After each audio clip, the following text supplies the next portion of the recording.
Good morning, everybody, and welcome along to day 3 of this week, where we have a great set of matches for you from now, 10:30 British time, all the way through to 5 p.m. Bit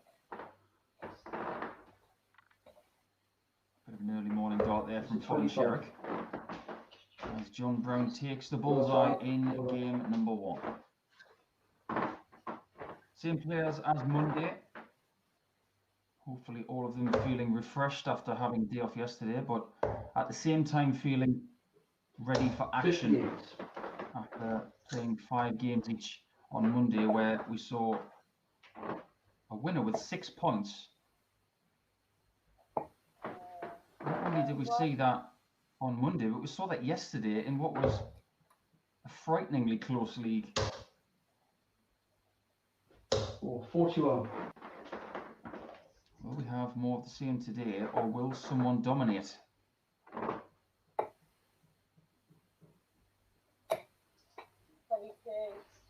Sherrick gets the early shift today, trying to change her fortunes around, as she was at the foot of the table 60. on Monday. The only person to get only 2 points.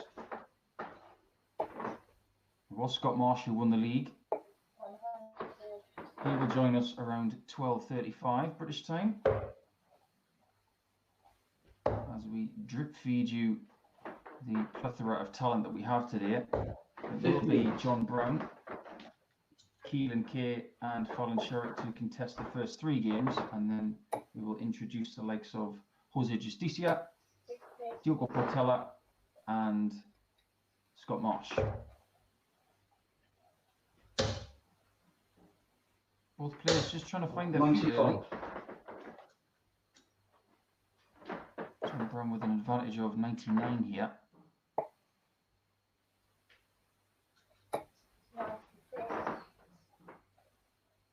Advantage has been eaten into.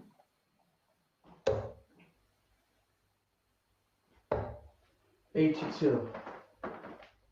Good switching.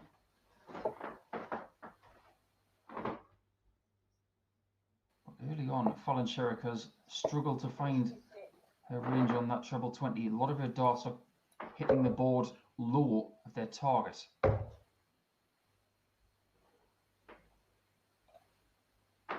Maybe both players knowing that a good start here will give them every chance of potentially winning today's title.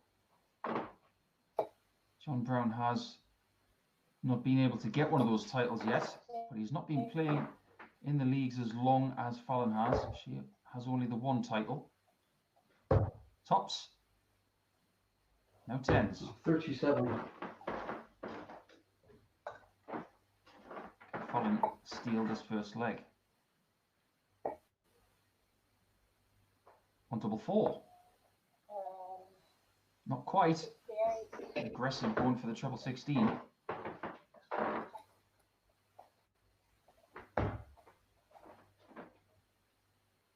Shouldn't be a bad guide, that. 15. Just wondering whether the step to the left was the right thing to do. Saw how much he missed the double 10 by. If he'd have stayed there, he probably would have hit it. But Fallon has hit double 4 to cap an early nervy leg. That will settle her down. 1-2-1. Fallon does have an audience this morning. The dog is on the stairs. 83. Just see on the left, the dog watching Superstar Sherrick. Not only the Queen of the Palace, but Queen of the Household. I'm reliably informed that the dog is called Squirtle, 100. as named by her son Rory.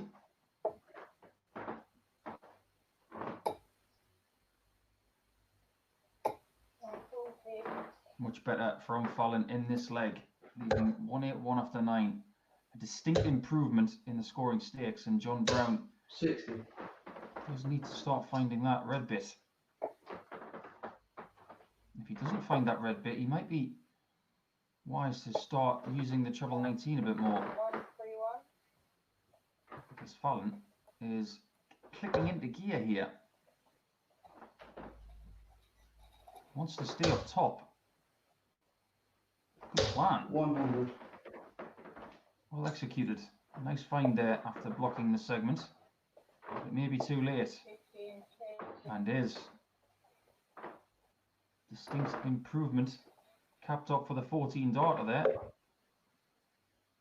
Well, John Brown for me was very much 42. improved on Monday. He didn't win the title and he only got 4 points, but some of the things he did on Monday really impressed me. 97. Had a game where he chipped a 145 out and a 141 for the game. 58. That was against Diogo Portela, and that was a 95 average there. That was a sign that things were starting to get better. 60. He actually got another 141 for a match later on, which was even more impressive. 59. But he's struggling early here. And sometimes when you do have improvements, you do have minor steps back before you keep moving forward. And this could be one of those minor steps back. But he is not out of this game. He can recover. 100. Does need to start finding some 2 treble visits to inflate his confidence a little bit. Because Sherrick is starting to shift.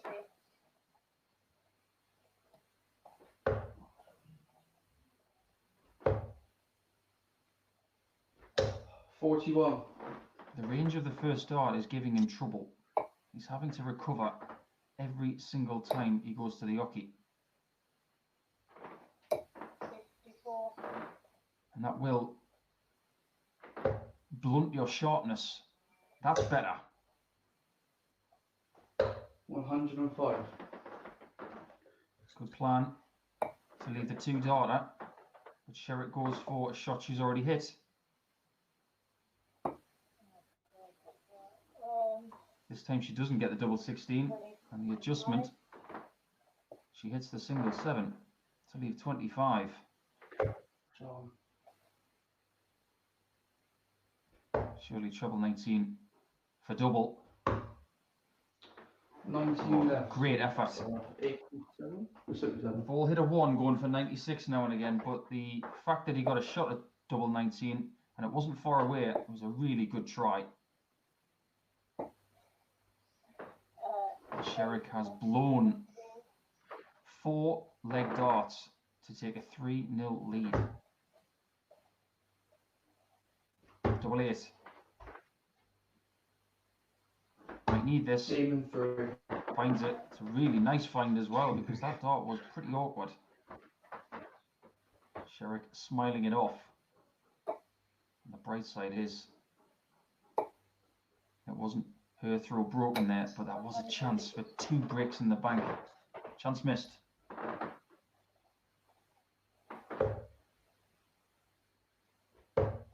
Someone to watch out for today might be Jose Justicia, 45. who had a much better day on Monday, getting 6 points. 96. He could be the one that comes from the pack today if he can get his act together. But watch out for Keelan Kay as well, who 57. has been more consistent lately. But like I always say, I look for the person to post the number in the middle of the afternoon. Oh, Fallon, great stuff. 170 setup. It could be Fallon who sets that target, as she is the 96. first person to finish the day around 10 to 3 this afternoon. She will finish her campaign and set everybody else the target.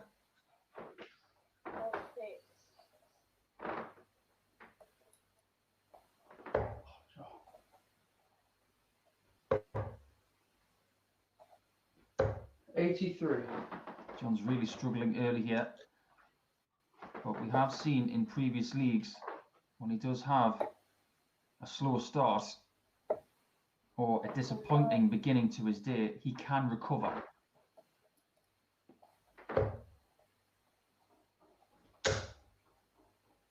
That's better. 140. Pressure is applied, and Fallon cannot afford to have misses on double like the last leg. 2. But she doesn't, and she does get herself to a third leg pronto. Draw. Well, everybody at Motorsports, wish you a 81. very happy Wednesday. And however you're tuning in, we are very thankful for your company today, whether you're at work, at home, on a day off. 95. And of course, whether you're tuning in via your favoured betting site, 85. via the Modus website, dartshop.tv, the Modus YouTube channel, or indeed via the online Darts TV YouTube channel, 5. which is showing the Modus Sports Icons of Darts Live League for the first time this week. 81.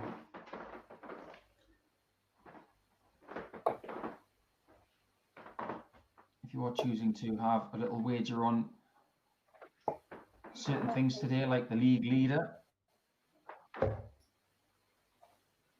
please do gamble responsibly, and if it does stop 140. being fun, please do stop.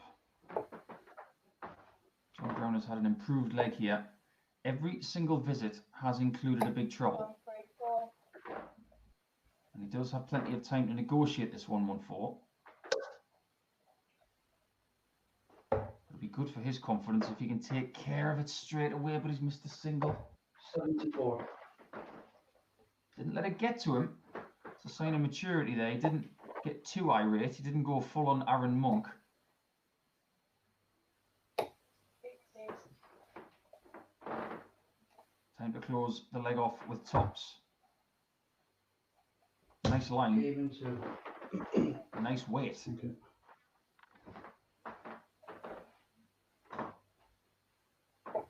Fallon knows in this position from her experience, and there's a lot of experience there for a 26-year-old. She's been playing at a top level for many years. But these are the positions where you just need to hold your throat and close your opponent out and get the points.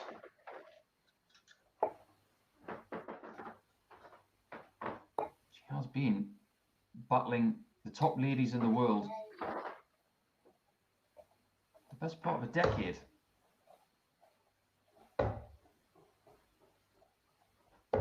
$57.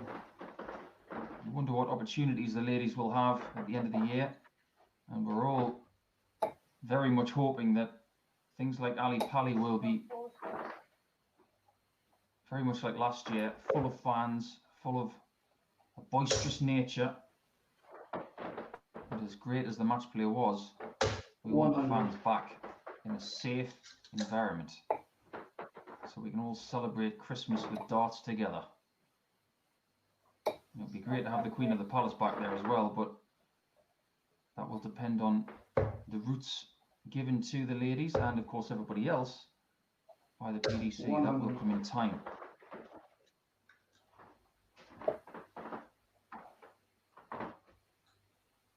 Will she look at the treble 20 here?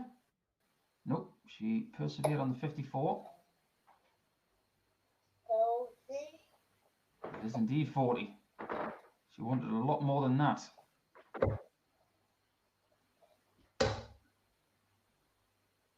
Oh, 81. She's going to need to take the 64. I know that's a miss by John Brown on the last dart. The pressure is on. This is a tight leg now. Double 16. 92. A miss offers John Brown the chance to equalise.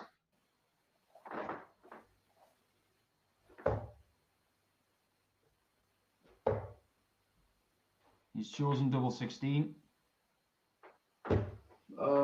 35. And he has not equalised. That may be the only chance he gets to stay close to Sherrick. 32 and 2. She's found that double 16 and closes John Brown out in that leg and is now one leg away from her first 2 points of the day. 59. when Fallon Sherrick did get her solitary live league title, she started the day. 6. She wasn't the chaser. She was the one who was trying to be chased down, but she was able to post a target that nobody could catch. Maybe she's more formidable when she is the hunter as opposed to the hunted. 100. And she has improved since that edgy first leg. And she has scored better than JB has. 90. But if yesterday and the day before have taught us anything, it's that nothing is certain until the very last game. 80. Yesterday's final game had so many permutations with it. 43. And eventually Boris Koltsov got the title based on a head-to-head record with Mike Warburton. And they weren't even involved in the last 2 games. 180. Oh, a maximum from Fallon. That could signal the end. And that small shake of the head from John 85. says to me that he's waving the white flag a tiny bit. Double 18. 81 3. There you have her first 2 points of the day. A nice 5-2 win there. Slightly better than John Brown, she was, but she settled a little bit easier. So, Fallon will stay on the board now to take on Keelan Kay, who joins us in a few moments' time.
Welcome back to the Icons of Darts Live League, and Keelan Kay joins us as he seeks an improved day to try and mount an assault Bullseye.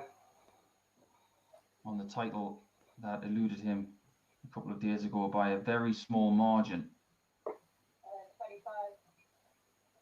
25. Following Sherrick with consecutive. Yeah, I can hear you. I'm just going to check to see Sounds if up, we've full got volume. Keelan's sound Is that before we better? begin. Full volume. 100. I can hear you.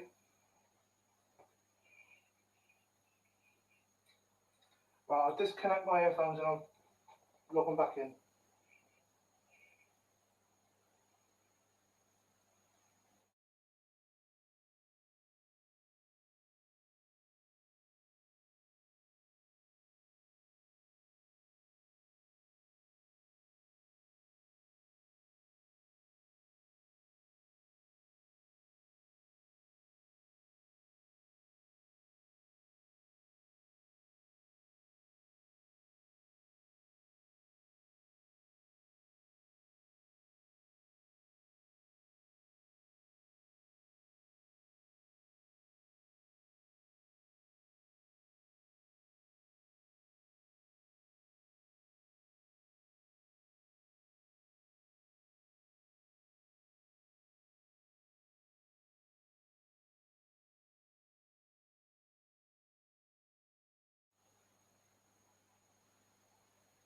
All the best. Well, we're back after that small interval. We're just making sure that we could hear Keelan Kay clearly. We definitely can now. 58. And Fallon Sherrick, after winning her first game today, 5 legs to 2. Yes, only an 80 average, but it is a win in the bank, and it is something to build on. Carry on. Yeah, okay, got you. Alright. Just a few technical gremlins at the start of this game. But Fallon knows all about multitasking. 25.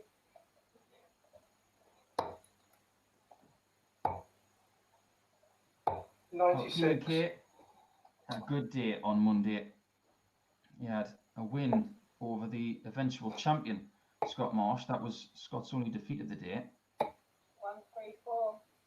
And if he thinks about that, the positive things, 139. could be a real force today to try and snag that second daily title.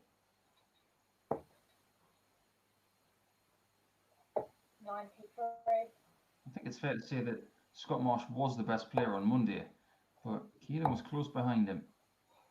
96. If he can erase some of the wild darts that can plague his game now and again and become maybe 5 or 10% more consistent, 140. then he is going to be a huge, huge threat this week. Double top, 92. just underneath. And Fallon has crept up here in this leg. One dodgy score, and the other's very tidy. 81.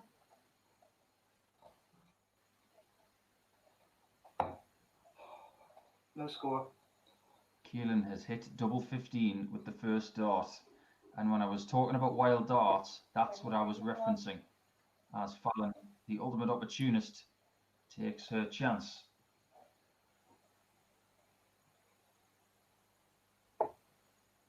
She does prefer to play early to get her campaign up and running at 10:30 in the morning and 100. capitalize maybe on people's somewhat shy start. 43.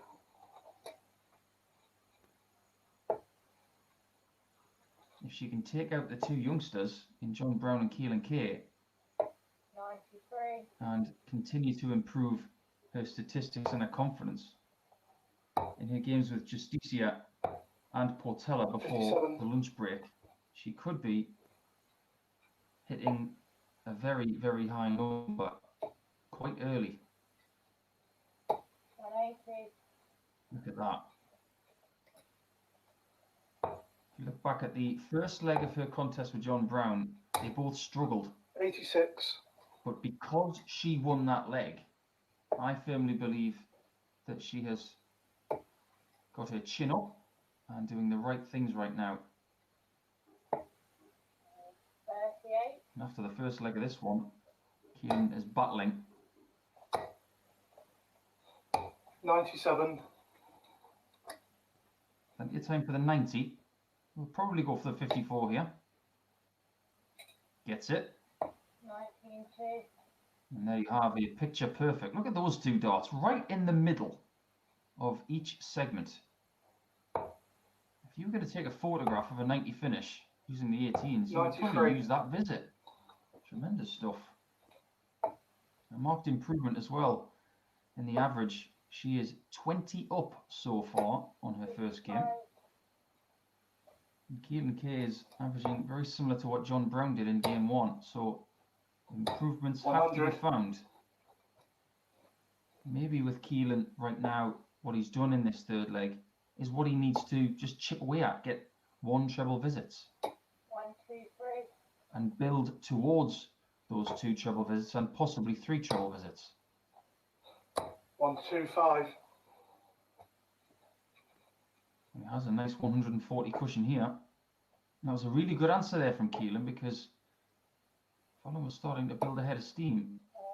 42.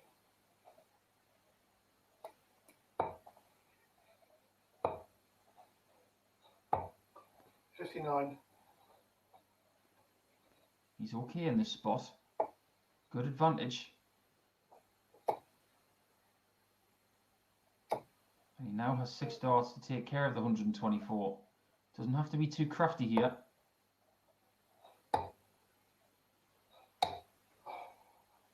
And 68. that's fine. I know he's shrugging his shoulders a little bit, but that's all right. He's going to get 2 darts at a double for the leg. And he's not under much pressure. Can't find yourself getting negative all the time. Have to take the positives from everything. 36. And early in this one, it's signs of frustration, which Sherrick will hear and try to capitalise on. 88. 136. Oh, that will hurt. From nowhere, she has won that leg.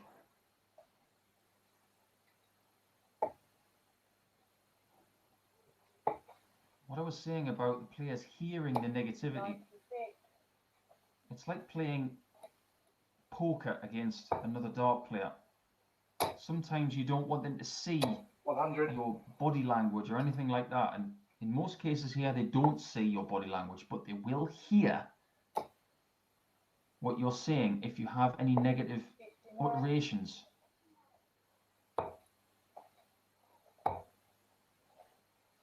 I 96. just got the feeling after that missed 56 checkout from Keelan that Fallon was thinking, if he doesn't want it, I'll take it. 139. Does the right thing there. That second dart was dangling in that 60, and the last thing she needed to do was hit the flight. 99. It would have fallen on the floor. What a position she's in here. 81. Playing much better than game number 1. 138. Keelan trying to answer, but it's out of his hands. Can Fallon take another ton plus checkout? This time she can't. 54.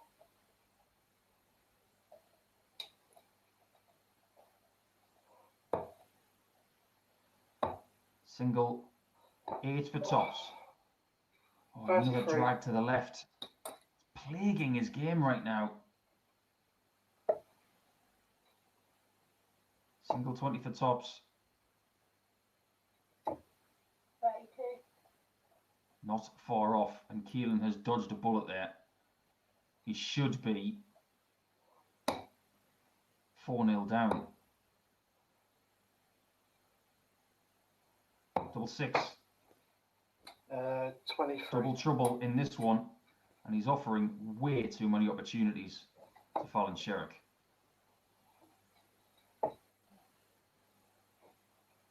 Double 10. 20. Not to be. Maybe she was plagued by that second dart, which wasn't her best. It didn't come out right. Game in He 1. didn't feel confident on the double 10, but Keelan does get away with that one to close the gap to 2.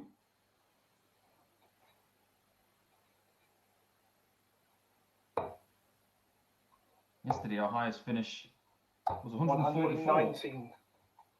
from Mike Warburton, and that was in the very first leg of the whole day. So nobody betted that. And I was convinced 83. that someone was going to get a 156 or 161 or 170, something like that. There were many opportunities. 125.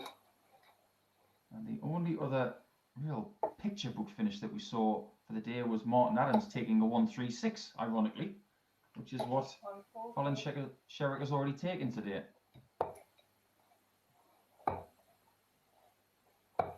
57.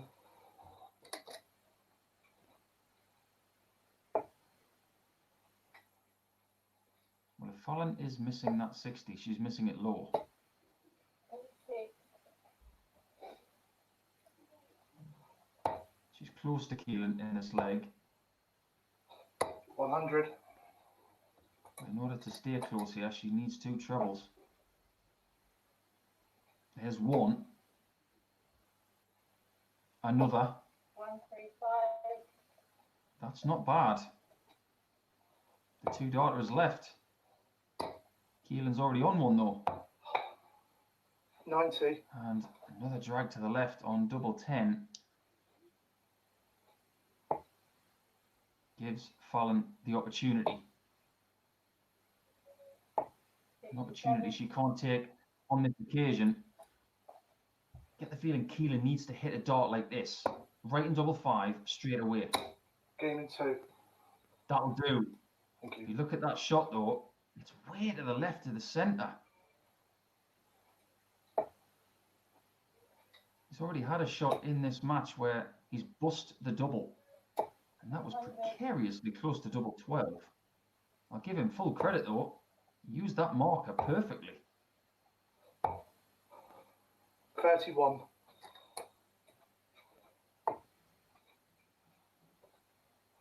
Three 2 to Sherrick then. If she wants to mimic her first game by getting a 5-2 win, she needs to win the next 2 legs. But first and foremost, she'd like to hold here for 4-2. She's doing a fine job so far. Ton 140 start. 100. Healthy advantage. At the halfway point, she's not stopping. 140. Glorious leg so far. Maintaining an average This is of rubbish. over 87.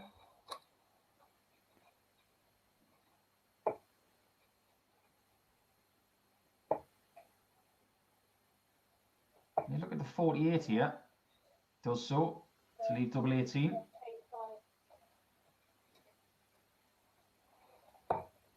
Dart players' mathematical skills are being tested when playing this 77. format. They have to do their own addition. They're good subtractors, naturally, 61. and that is a 13 darter. And subtracting 501 to 0 in 13, that makes for very good reading. 4 legs to 2, and Sherrick is without a doubt the favourite to win this 140. match in this position. An average of over 91 after that best leg of the match. 90. That's something that Fallon does do. She tends to double switch to the 17s as opposed to the 93. 18s. Very interesting use of the double switch, but Keelan goes the other way, you see. He goes for the treble 18 if he misses on the 60 or the 57. 96.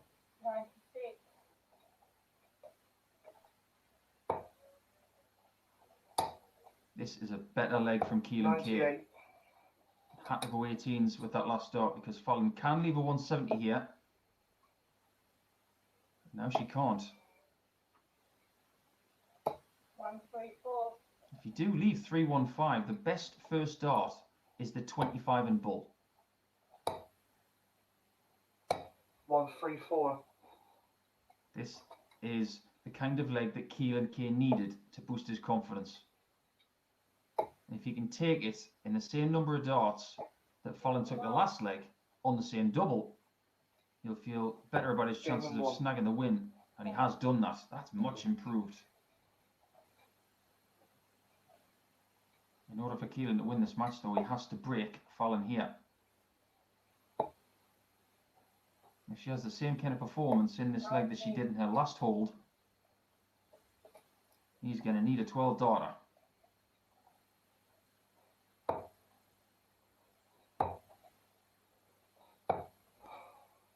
Seven. It's not a good sign when players are having to utilise the 18s and the 19s on the switch. It means that their treble 20 shooting is not up to scratch.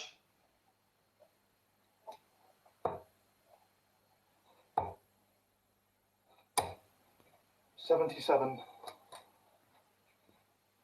He needs mistakes from Sherrick now. Mistakes that aren't coming. 100. Just steady away. Oh, come on. 81. He is trying so hard to reel her in, but she's too far away. And she's playing too well. 97. She's guaranteeing that treble, that big treble, every single time she comes to the board. 100. And that score of hers can be extinguished, whereas Keelan's cannot. It's completely out of his hands now. Is she going to go for the ball? 25 left. Oh, she did. Gutsy stuff. She thought she could get rid of the match and snag the 2 points right there. Now, 123. she has a tricky little 25 to negotiate to stop Keelan Kay getting a shot at that 63. 88 for the match. 25 and 2. Yeah, no problem whatsoever. And Sherrick gets a lovely start with 4 points in the bank. It's Kay and Brown who will meet next to see if they can get off the mark. And that will start in around about 10 minutes time, so don't go anywhere.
welcome back to the action.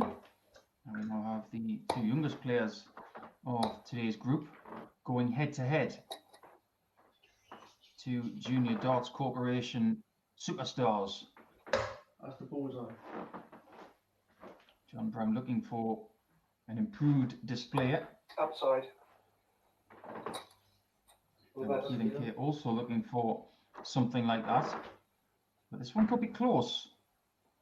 Keelan Kay got the win on Monday by 5 legs to 2. But these young men know each other very well. 68. Been darting in the same circles for a few years now. 125. Out of the two players in their first games, respectively, you'd have to say that Keelan was slightly better. 93. Of course, I've lost to Sherrick. They're grabbing 4 points from the first two games. It's up to everybody to catch her now, but the bad sign is this. The last time Sherrick won her first two games of the day, she won. 100. Nobody could catch her. And like I was saying, she does prefer to play early. She prefers to post the target as opposed to chase down the target.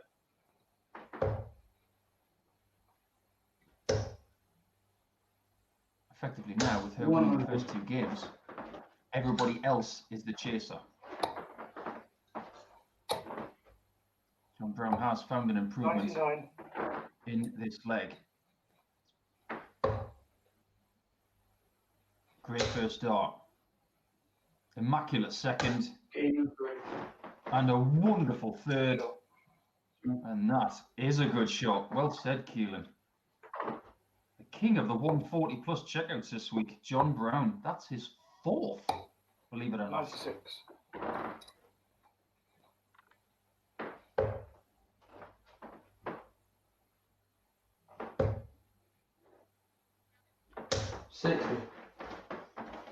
At 140, along with the two 141s, which were both to finish matches, 84. and a 145. He's obviously figured out what was going wrong in game one. 60.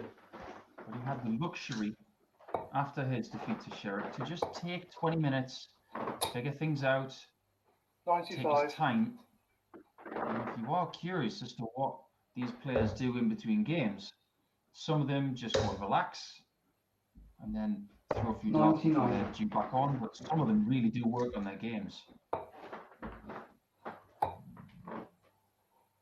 99. If something is going wrong, you have the option of working through it or potentially just relaxing and trying to forget about what's gone before. Keelan might have to take this 127 because John's left himself a 140 plus checkout. 55. And he hasn't.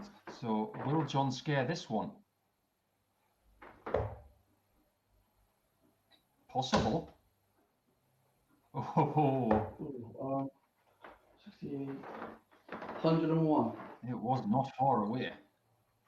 And I am one of the biggest fans of that route for 142. Double 12 for Keelan. Nice find from the man from Cornwall.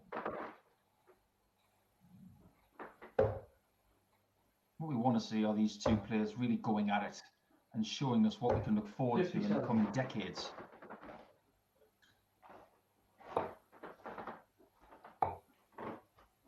Sometimes in sport you need 96. to have proof of what the future looks like. And we're very fortunate in darts right now to have the likes of John Brown, Keelan Kay, Dimitri van den Berg. 58. We've been blessed with the likes of Max Hopp and Martin Schindler from Germany, and players coming from other countries as well. 58.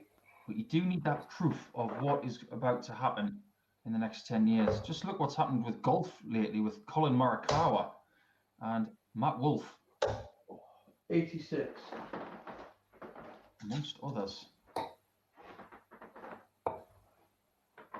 What's to say that Come on, Keelan. 59. some of the confidence that these young players will gain from playing in the live league, they can't take to other challenges.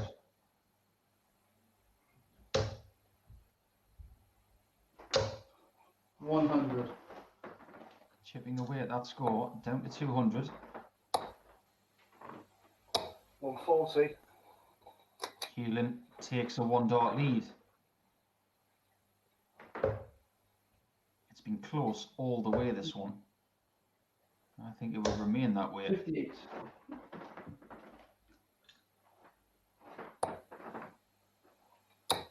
Another one for double 14. Oh, rubbish.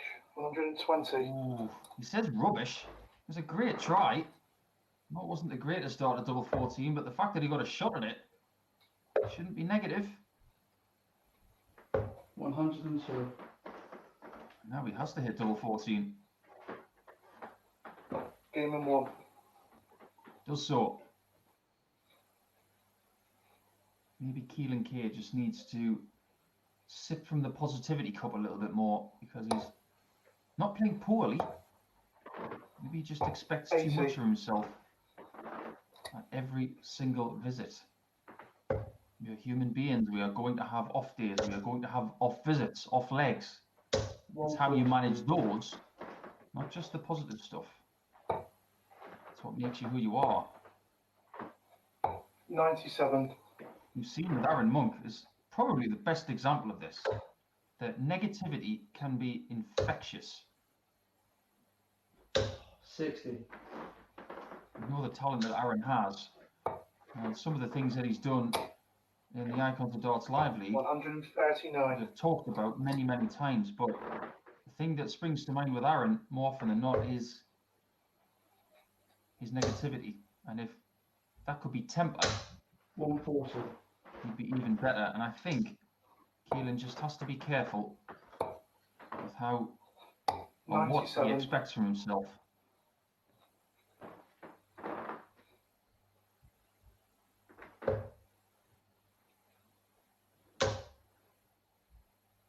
You look at the 25 and bull now. 90. Great switch. It has to hope Keelan does not get 2 darts at double 14 here. But he does. Oh, can't do it either. 60. John Brown will have heard that. Can he pounce? Tops. 31. Oh, it's positive. Isn't far off dipping into that red bit at the top. Double 7 for Keelan K. 14. That's what you cannot afford to do. And if he is feeling negative after that, I can't blame him. Double 10. Game and 3. It's been good to him in this game. Third dart on a 40 checkout and first dart on a 140 checkout earlier, and it is 2-all. Keelan does know that he should be 3-1 ahead. But like I was talking about in the last leg, it's how you manage these situations. That's how John Brown manages that 11th start. We're going to get visits like that. 43. You have to be able to press the reset button in your mind and your body and say start again.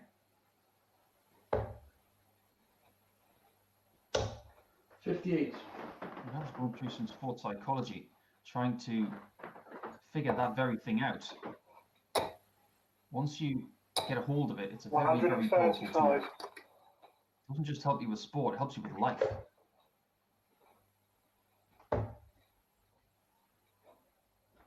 '93. Sports psychology is definitely something that should be more prevalent in this game because it is a mental game. We all know that 96. Keelan and John and all of the competitors today and throughout the league, they've all got the talent. Everybody can do great things on the dartboard. 60. Predominantly, the one thing that stops us all being world beaters are our minds. 100. If you believe you are destined for greatness and you believe that you're a great player, you constantly believe that, 81. you have to think that you're going to be unstoppable. Just look at Devin Peterson right now, who firmly believes he's going to win a world title. He's 87. putting in the hard work. He's bearing fruit when it comes to form. John Brown is in trouble on his throw in this leg. He has relinquished it 60. a little bit too easily. Double 10. Oh, Keelan, what are you doing? 35. Worst case scenario, he'd much rather have hit a 12 there to go back to tops.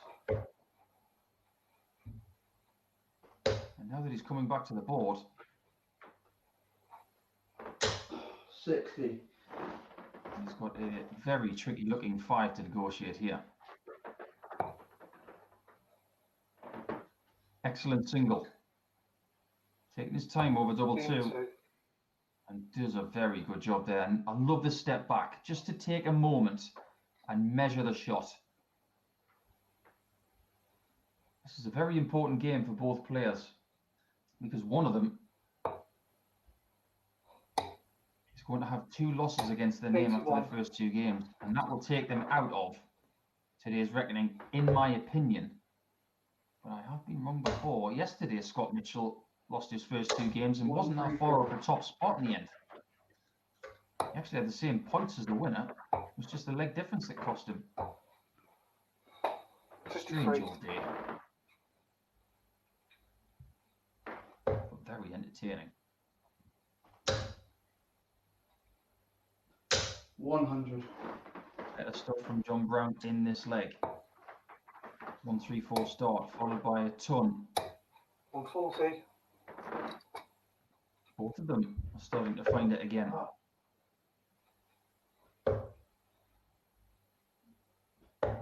$59. Which was needed. Trying to leave that 170, comes up short of the treble. And Keelan has been invited back into this leg. 100. See, even with that ton, Keelan not happy.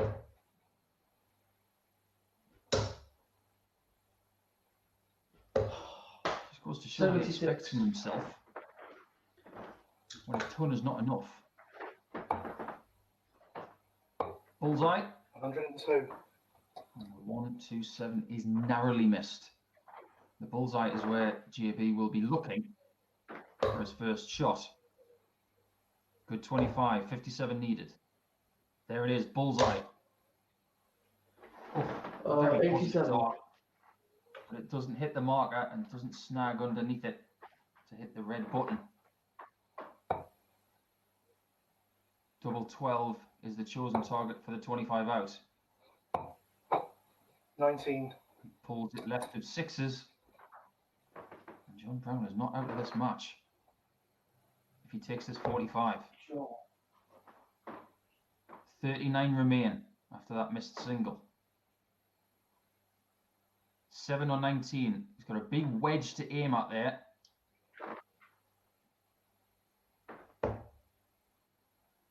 Double 16.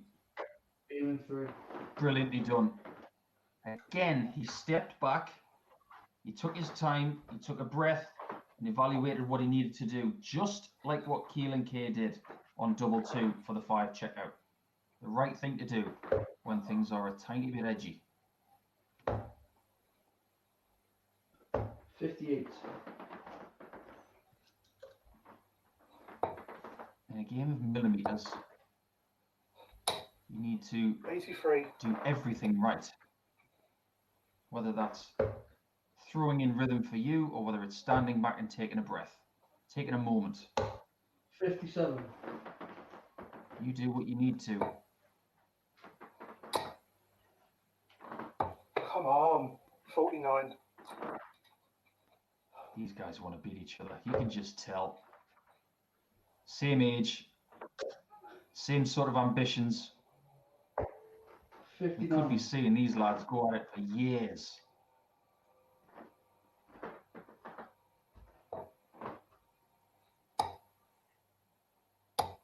$134. He's a good switcher, Keelan K. He's just proved it. But for me, he does sometimes have to switch too much. 100. Very even leg, but Keelan K has stolen the darts away, especially after that first dart. Oh, this is. Come on. I'm 87. not really sure why the bullseye there. I know he's trying to leave 130 or better, but 100. staying up top with the prudent play.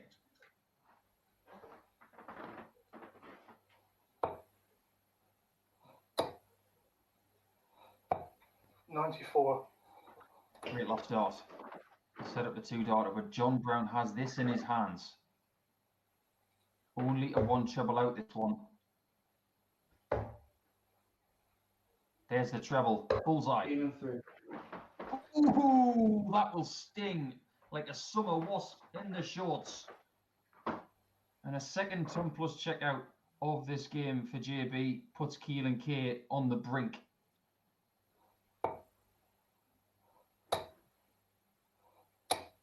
$180. Well, welcome to the brink. And he pulls off a maximum. What a game this has been. 84.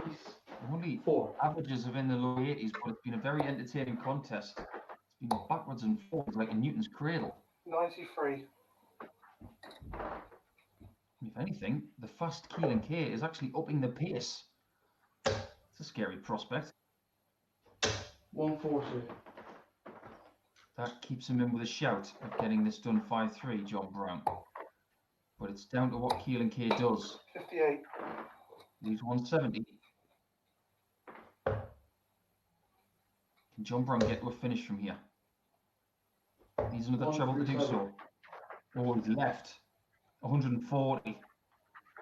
And he's already hit that in the match. Can he do it again? 94. Another good last start from Keelan, just keeping the score ticking away. But this is for 2 points. Oh, that's in. It's prime as well. Can he do it again? 130. Oh, he nearly did as well. Just missed on the inside. What an effort from the Bristolian. K, one dart to stay in the match. 56. And pulls it low. And maybe the writing's on the wall as John Brown comes back to the board for double 5 and 2 points.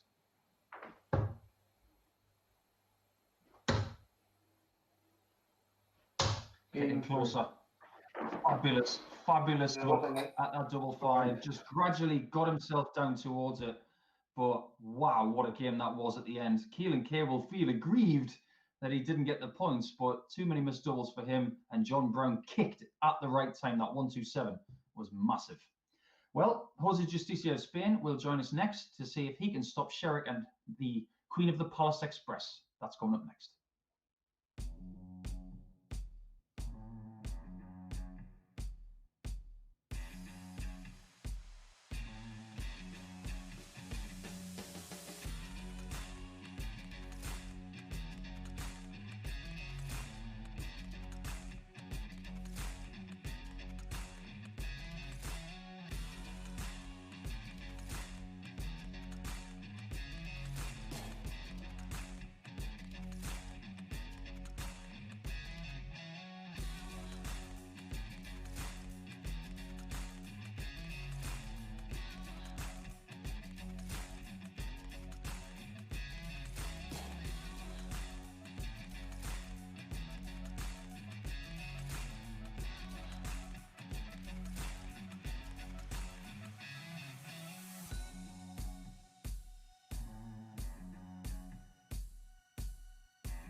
game number 4 of today's action. And Jose Justicia joins us as the third player trying to stop Fallon Sherrick from having a perfect day. 2 games in for Fallon, 2 wins. Fallon looking to make it to 6 points in no time at all.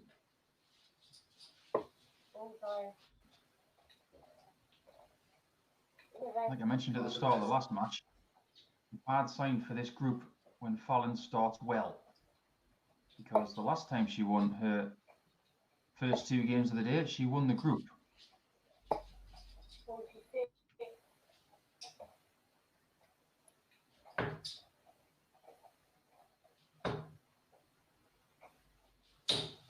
135.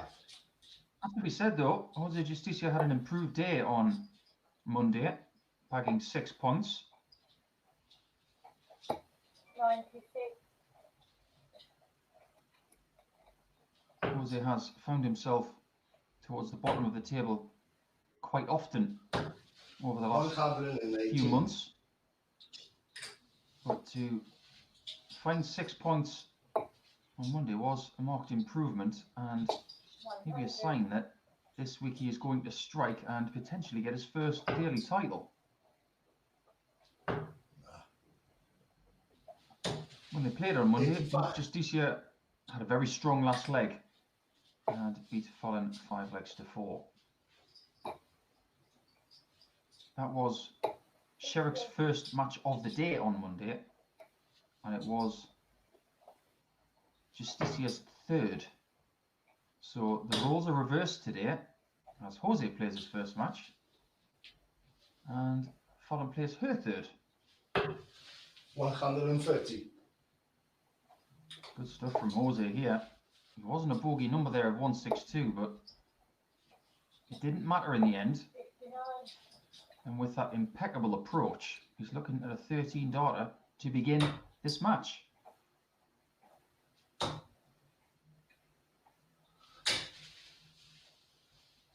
No score. Well, 3 on the wire. And Fallon has an outside chance here. Trying to massage her inner John Brown, who took out 140 in the last match.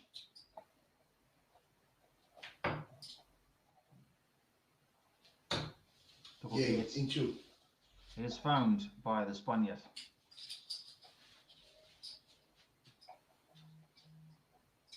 Quite a few thousand miles, well, quite a few 100 miles between these players. Towards the south of England, Fallon Sherrick, and Jose Justicia definitely in southern Spain. Forecast in the UK today is very, very nice. You can see the sun shining into Fallon's living room, and the colour of Jose's dark room never seems to change. That's because the weather is always very glorious in his part of the world.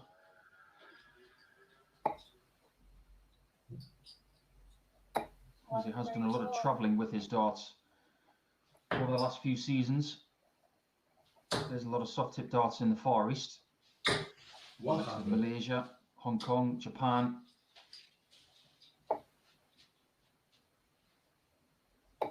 And it was a trip to Hong Kong where Fallon and I really got to know each other when we played in the Team UK squad for the Soft Tip Darts World Cup, where we made the semi-finals and were eliminated by the winners, Japan.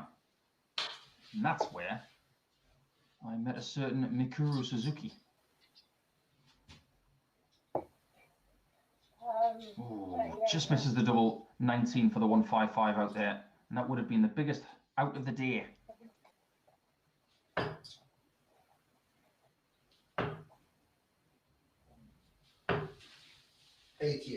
Jose does not get the 25 he needed to leave a finish, so Fallon has time on her side.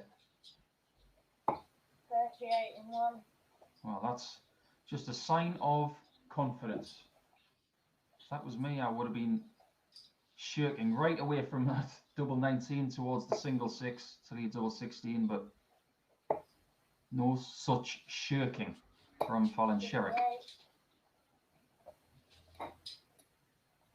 Try and say that a bit later on a Friday night. No such shirking from Sherrick. Bit of a tongue twister. 140.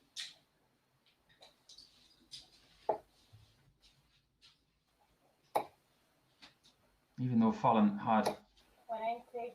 an edgy start to her day against John Brown, she's still got the victory and her confidence is getting bigger. 60. Maximum from her. Make sure that she still has the darts in this third leg of the contest, which is, of course, best of 9 legs, as all games will be. If she wins all of her 5 games 22. by, say, 2:50 this afternoon, then nobody will be able to catch her. But whoever has the most points at the end of the day 70. should win the title. And if they have the same as someone else, it will go down to leg difference. And if the leg difference is the same like it was yesterday between Boris Koltsov and Mike Warburton, it will go down to the head-to-head record between them on the day.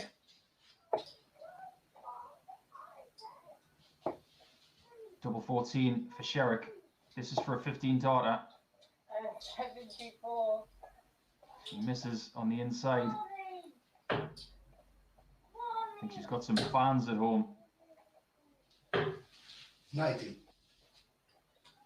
Nice last dart from Jose. Double 7. Very close to the double she's already hit in this match. 14 and 2. Finds it for a 2-1 advantage. We are still on throw in this match.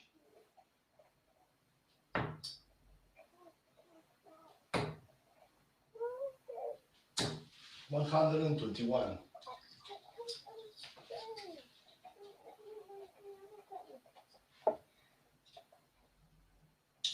I'm sure it's very difficult for a lot of these players, different challenges at home when playing online. Yesterday, Mike Warburton had his kids coming in the room. 140.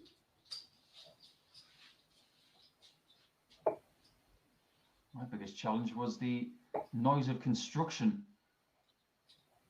No more than 40 or 50 yards from the window. I think everybody's got their own little challenges. With Jose, he's had a lot of moped noises just outside his window. But then again, they do get a lot of mopeds in the southern Spain region. 180. Great maximum from Fallon, gets her back in the leg.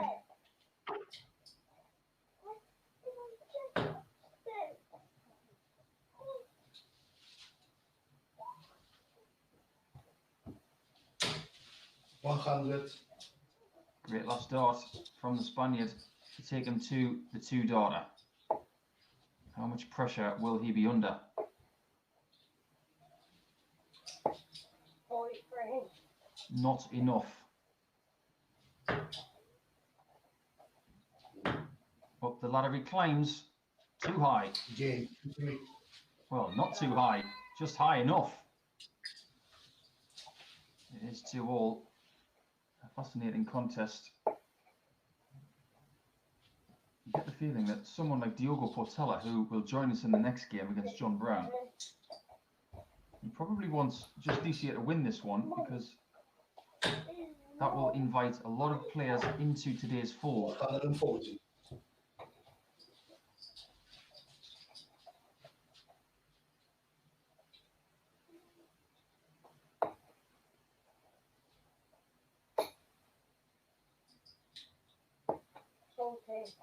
After Diogo joins us in the next game, we will have Monday's champion Scott Marsh joining us, and we are hoping that there are 60. no power cuts today in southeast England. On Monday, Scott had to postpone one of his fixtures, which was against Fallon Sherrick, until the very last game of the day, which gave him a 3-hour break. He will not want that to happen today. 100. somewhat fortunate that after his 5-0 victory over John Brown at 1 o'clock on Monday, the power cut hit. And by the time he came back, he'd already won the league.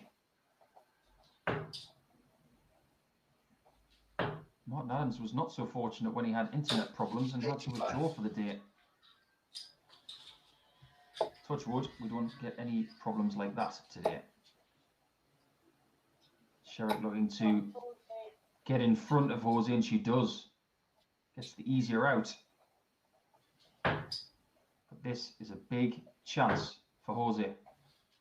Tops. It's for a break of throw. For 3-2 lead. 96. Comes up short. And Sherrick can rescue the situation here with 72. Tops. 72 and 3. Oh, she's found it. What a great last start that is. Right in the middle of tops. And keeps everything going on throw in this match. If it continues like that, 85. Sherrick will get to 6 points after 3 games. She does have the superior average in this one, just over 88. Jose around the 84 mark. I've seen flickers of Jose touching the 100 or plus.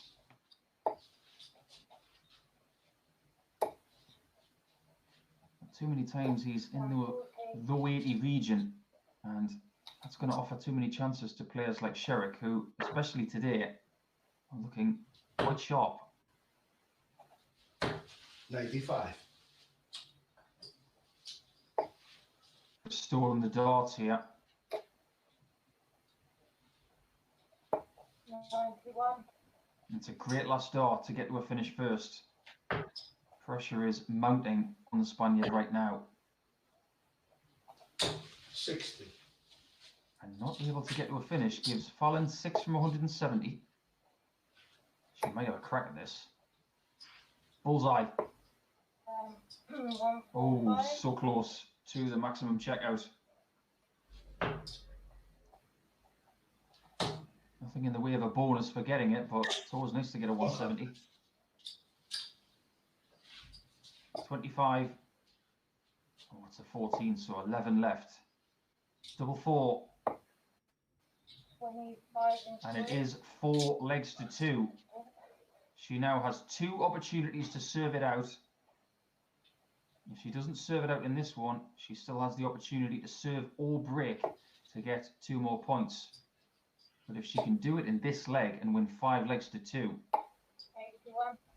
she will have 6 points and her leg difference will be plus 8 after 3 matches. A very, very strong start.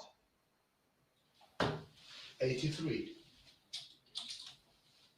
The remaining games are against Diogo Portela and Scott Marsh. 140. But trust me, she's not thinking about those right now. She's thinking only about getting this job done as soon as possible. 100. Still in front on throw.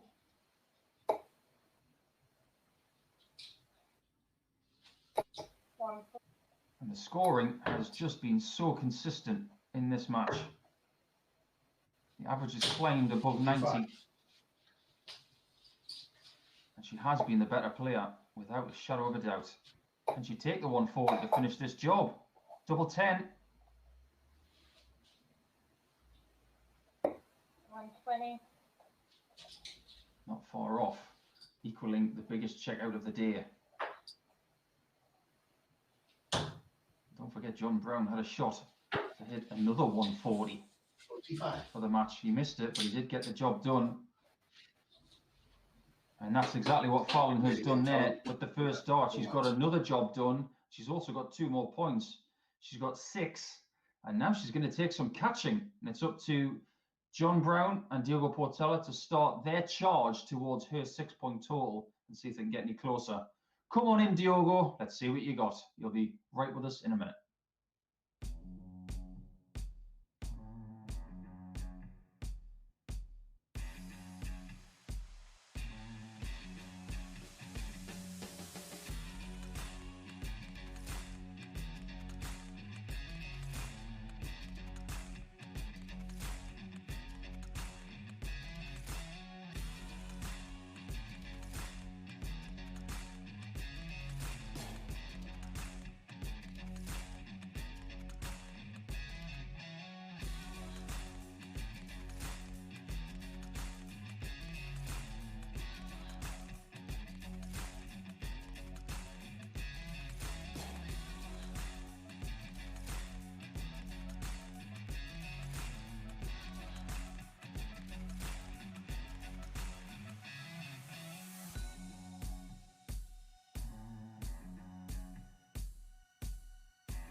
Let's welcome back to the fold for Diogo Portela, the Brazilian via Chorley in Lancashire.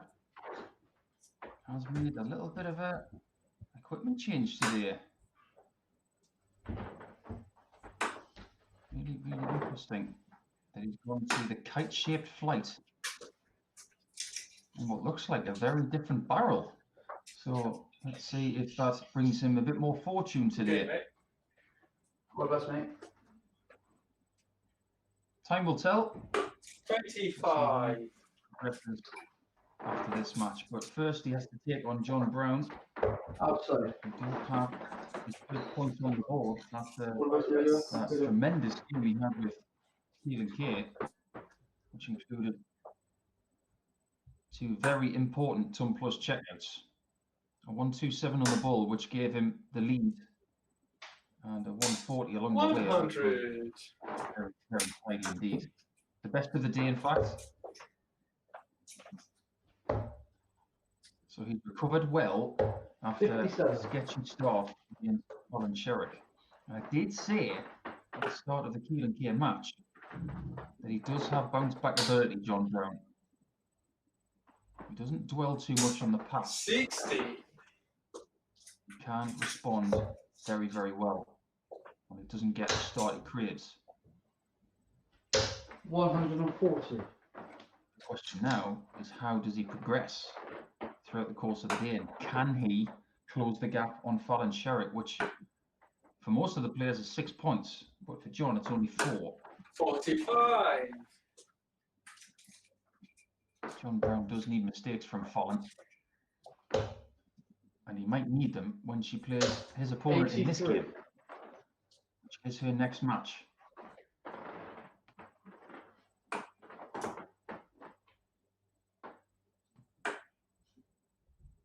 I think it's fascinating that Diogo has decided to move to a 66. different setup. It may be a setup that he has trialed in practice and has seen some good quality. 93.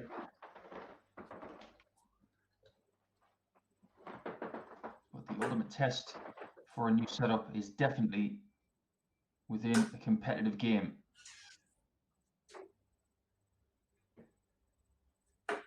41.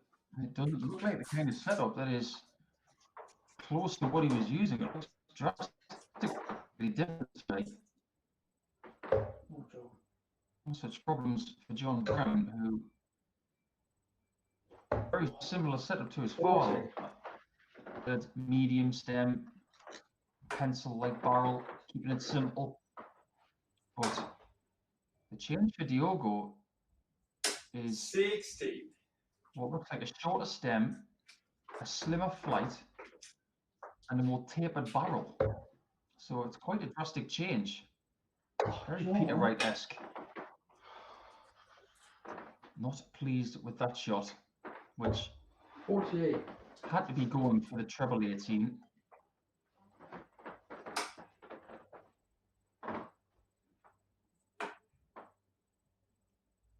Diogo not able to take 57. out the 129. So John does revisit tops, which has been good. Game 1. Good again. Takes an early lead.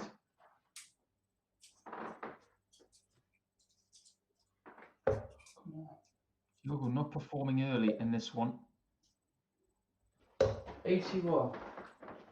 He did get 4 points on Monday. Picked up a win against Fallon Sherrick and a win against Keelan Kay. He did have a bit of a 97. stuttering start on Monday.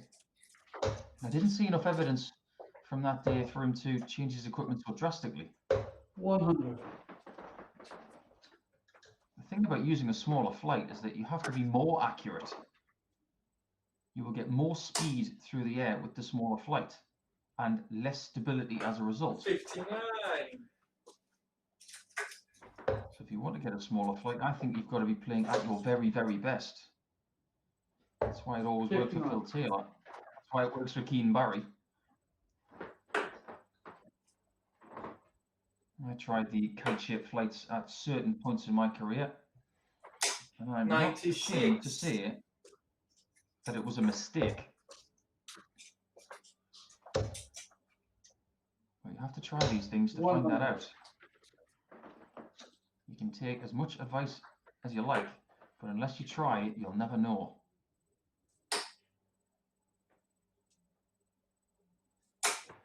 $84.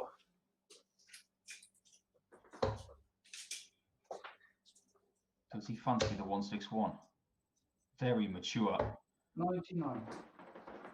A lot of people, including myself, would have gone straight for that 51 after that 60 was hit. I wouldn't have even hesitated. But he thought, no, I'll go back to the 60. I'll try 33. and line up the easier shot. Now he has the opportunity to bank the leg on double 16. 46. Not a poor effort. It was a positive effort. Diogo is still possibly going to win this leg.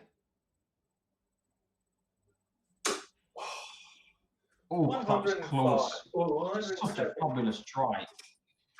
And John has to exhale, then re-inhale to gather himself for this double 4 shot. Oh, but no. That's the nightmare shot on double 4. When it comes out late and you hit the single 13 or even the double 13. Double 8 now for Diogo. And finds it. That will feel very bitter for John Brown. Huge opportunity missed.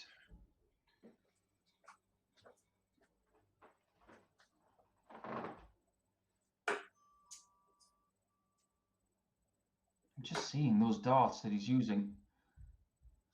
When they go in the 60, they 81. look wonderful, but if he does miss his requisite target, he misses it by quite some way.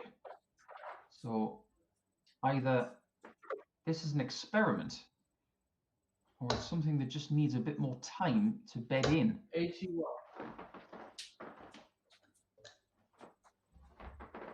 He's not throwing them badly, that's for sure. I just question as to whether it's the right choice. But this coming from a person who very 59. rarely changed his equipment. So I'm not of the Peter Wright school of changing something every day. 100. I think the only thing I have changed about my setup this year are the stems, and that was the colour. 140.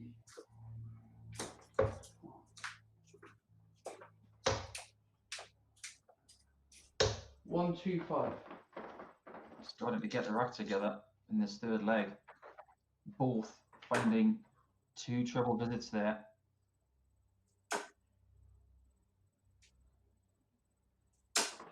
$45. One thing I really love about Diogo is that no matter what he uses, he always has his Brazilian colours. He's so proud of his country, and he should be. A place I haven't visited yet, but a place I am very intrigued by. Watched a few documentaries lately about Brazil and their cuisine. Fascinating country.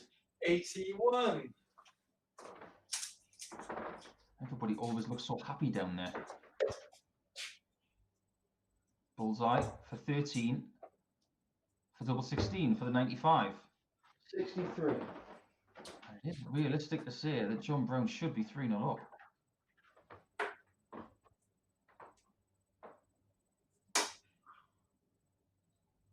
Well, interesting that he went for the treble 16 there. He came up short.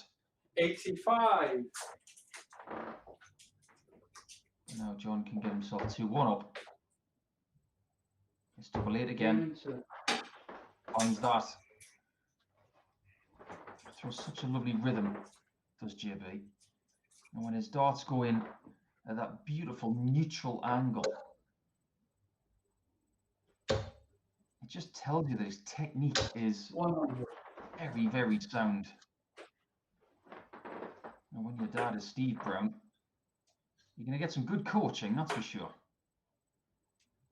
You're going to get some good fundamentals. 42.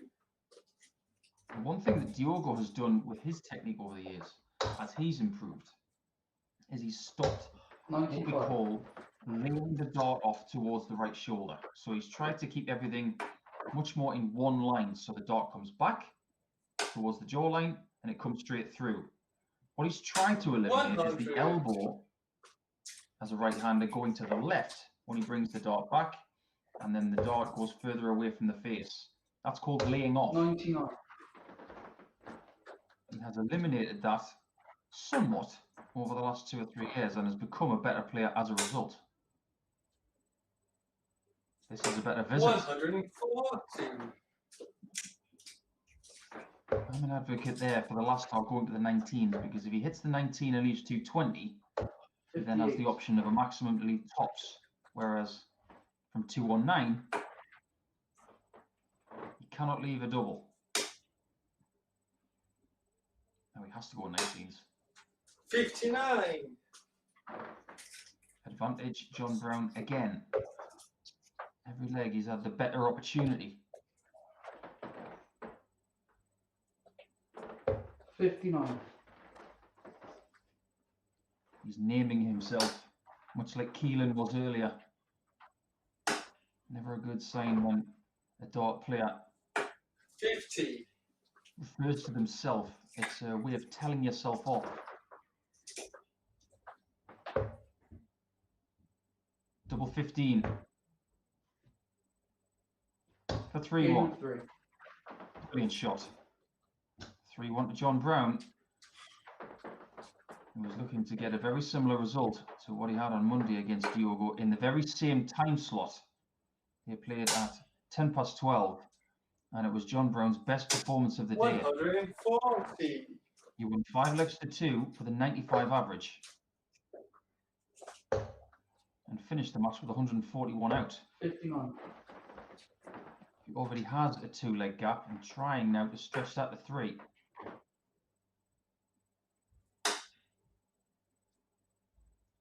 I wonder if that thing on Diogo's wall is 144.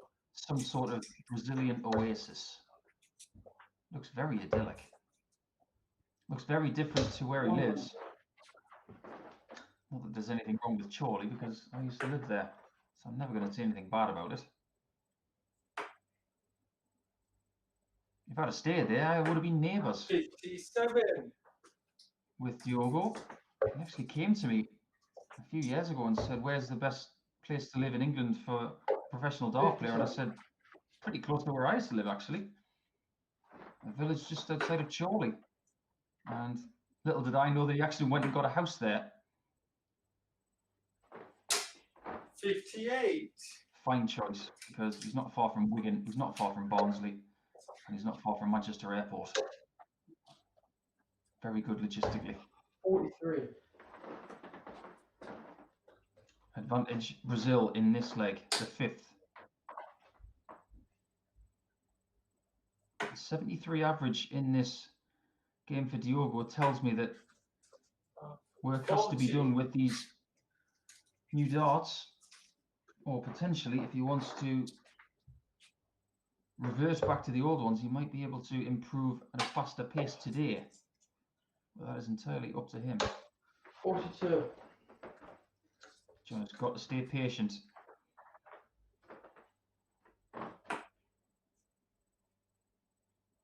Another single for double 16 to get back within 1. 40. Not far away.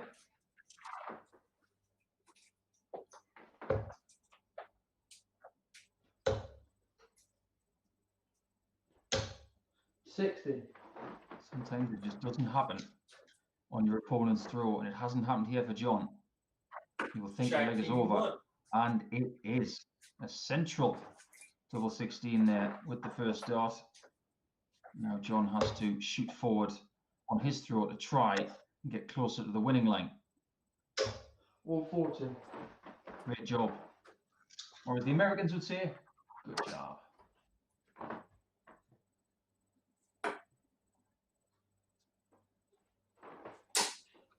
140. If you are tuning in from outside Europe, please get in touch with us via the MODUS DARTS social media 83. channels. Let us know where you're tuning in from and how you're tuning in, of course. We'd love to hear from you. And if you have any questions, please pass them on to me at the Asset 180 on Twitter. I will be your commentator for the rest of today. 100.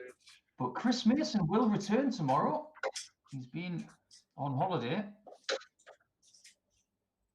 And he will be self-isolating for a couple of weeks when he gets back. And he will be your commentator for the best part of a week when he returns. So it'll be great to hear his views. 91. And it'll be very interesting to see what kind of tan he has got. John's starting to struggle with the scoring phase of his game. 93. Very aggressive try at the 54. A lot of people would have stayed on the 19 there to take the 8 off the end of the score.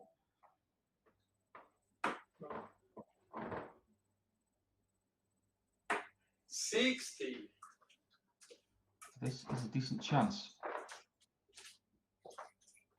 He's been second best in the scoring in this leg. But he's not out of it. 100. He's definitely not out of it now. The question is now, will he get a shot at the 45? Another dart dips low. Diogo 74. misses double 18 for the 110. And now John should have 2 darts. He's only going to get 1. He's done this before today and was low on the single 13. But the last time he did this, he converted the 39 with a 7 and a double 16. There's the 7. Even 3. There's the 32 on the end as well. 45 on the double. And it doesn't matter how you get there, as long as you do get there. Great resilience from 41. JB.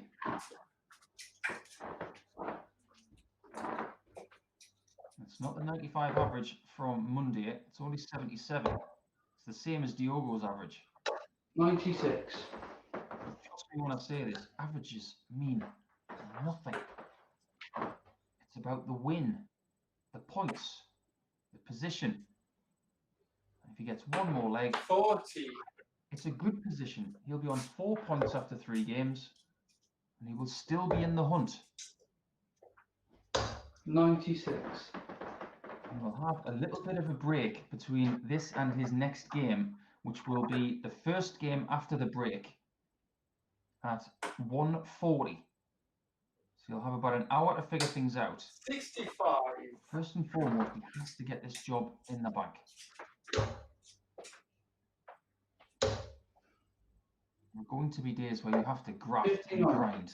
It's not going to come natural. You're not going to play your A game all day. They are very rare days.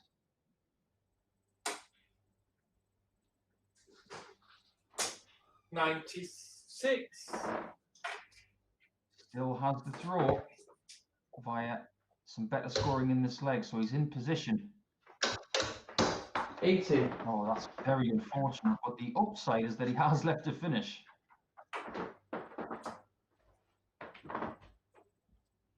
On Monday, he finished the game with a 141.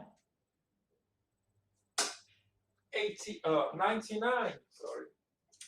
And he'd up the stakes and take a 170 to finish this job. Possible. Fancied it. Look at the purse of the lips. 130. Oh, it's a great setup. Asks Diogo a very tough question, which he is unable to answer. 45. 3 darts then for 2 more points and the same result as Monday. That's what he gets. 5-2 again for John Brown, who gets it to 4 points. Good display, not his best average, and maybe some improvements needed for Diogo for later in the day, but it is John Brown who gets within 2 of Fallon Sherrick for now. Scott Marsh, Monday's winner, will join us next as he takes on Keelan Kay in a few moments' time.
Well, look who's back. It's Scott Marsh, and the lights are on. No power cut today, hopefully. That's a nice backdrop. He's got a dartboard behind him as he throws towards the one in front of him. Scott Marsh, of course, the winner of the league on Monday, looking to do the double today. 25. And his first job is to take out the person who came second on Monday, which is Keelan Kay. 25. Keelan has not had the best start to his day. 2 defeats of 5, legs to 3 to Fallon Sherrick and John Brown mean he is pointless at this stage and will need to be perfect from here to vault himself up the table. 59. 6 points for Keelan on Monday was good enough for second spot, as he got a leg difference of +3. I get the feeling that a day like 100. today, you are going to need 8 or 10 points to win the league.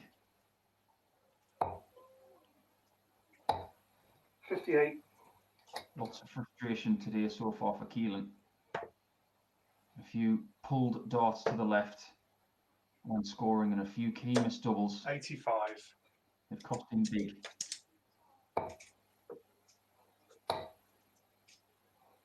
$140. This is where you learn more about yourself coming back from those defeats. You find out what kind of player you are.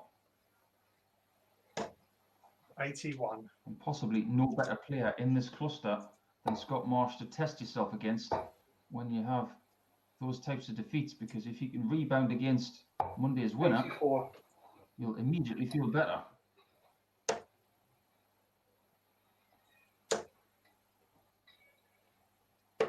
$25 now. 65.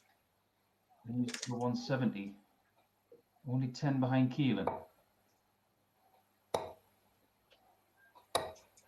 60. Fallon Sherrick had a pop at this earlier and missed the ball. 98. At this early stage, this would be a huge confidence boost to Keelan if he can take it. 60. Not to be.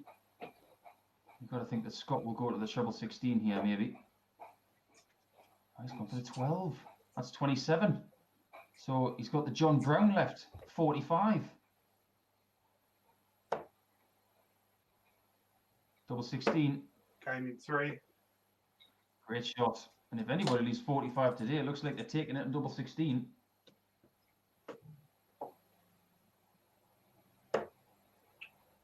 Confident start there from Scott.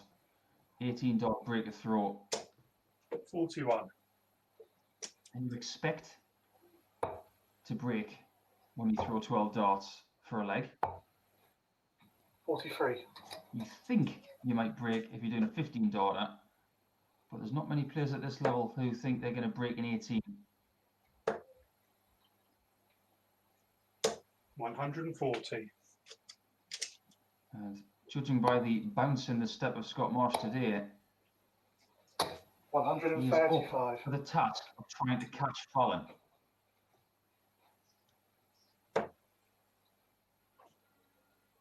He may be the man to stop her, because Scott Marsh will play his second match of the 94. day against Fallon, and that will be her final encounter. He could possibly be the person to stop her from being the 10-point 125. master.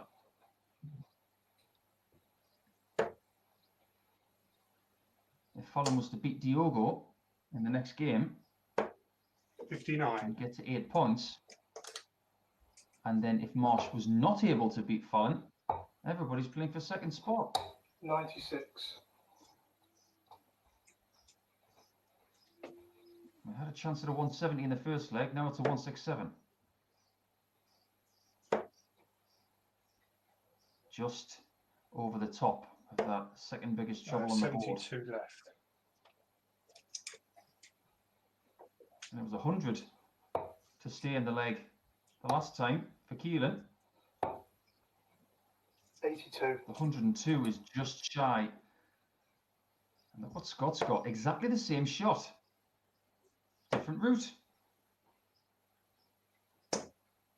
32. Different result. This time Keelan does get a second visit. Game shot in 1. And it's his turn to break the throw with 6 visits.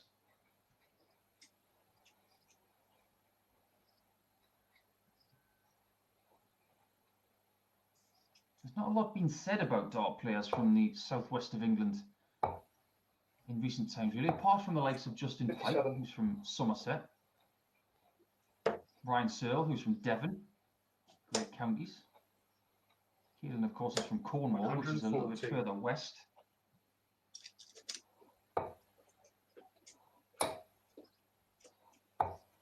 Don't forget about the 94. Bristolians, of course, like Steve Brown, Mark Dudbridge, and Bob Anderson. All title winners in the PDC, those 100. last 3 that I mentioned. And the last 2 being major winners, of course, World Masters. One of them a world 180. champion.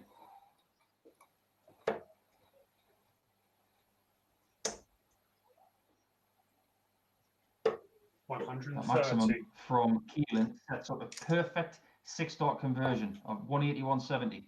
Possible. Bullseye. 145. He nearly had the perfect 6. You don't see it very often. Maybe even less than 9 darters, and it's not talked about 50. enough. If you do 55. leave 350, that's the biggest 6 conversion you can have. And he was just the bullseye away from it. No score, rubbish. And he's busted. Going for double 2, he's dragged it left into the 17. And Scott, for the 3rd time in this match, has got a 70+ checkout for the leg. 1 success, 36. 1 miss, followed by another short miss on tops. And Keelan can't afford to have the mistake this time. Game in 2. And doesn't. Nice rescue job from Keelan K.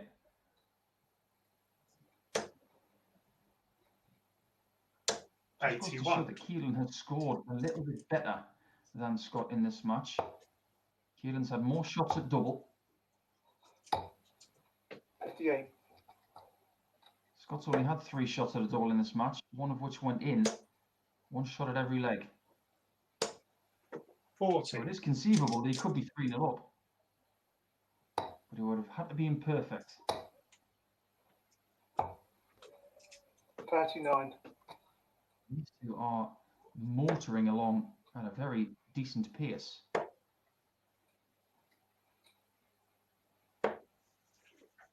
So 190.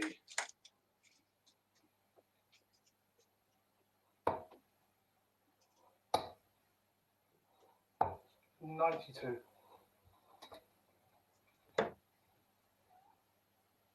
Keelan is known as being one of the fastest young players out there. It's a bit of a trend. 60. Wasn't always so. Look back at some of the old British teenage YouTube videos. Someone like Mark Day, for instance, who beat Andy Jenkins in the youth final once. He was very deliberate. Whatever happened to Mark Day? 60. That's Fallon. She plays for the county of Buckinghamshire, and Mark Day was from Buckinghamshire and did play for their A team about 20 years ago. So I'll have to ask her. 99. Fine player and a very clever lad as well.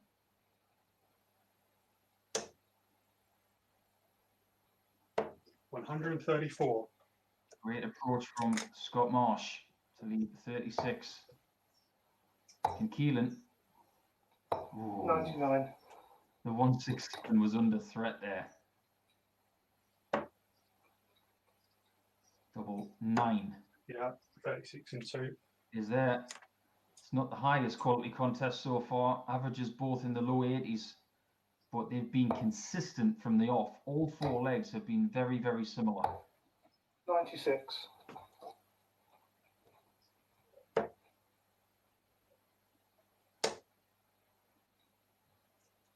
$100. Scott, of course, a very avid soft tip player, just like Jose Justicia. He'll be wondering when he can get back to soft tip darts. which is for him, with the Darts Live circuit, predominantly in Asia. They have 180. one big event in France every year in La Rochelle, which attracts a lot of Europeans. It's previously 99. won by Stephen Bunting, of course. And one of the best soft tip players in the world is currently on the PDC tour in Boris Krčma 60. of Croatia. I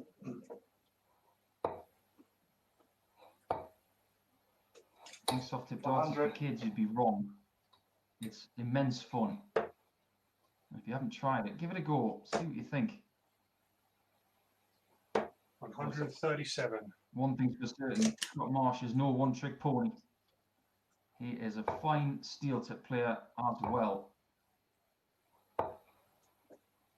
Keelan Key 39. finally can't get rid of those fives Yeah, on 24. his leg, and Scott Marsh takes advantage with the best leg of the match in 13 darts.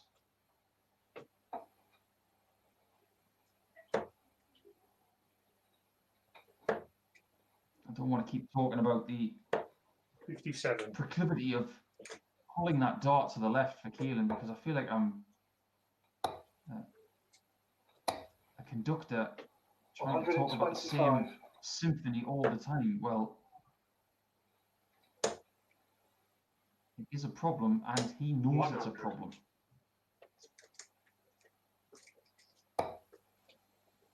I don't know whether it's something to do with his position on the oche. 43.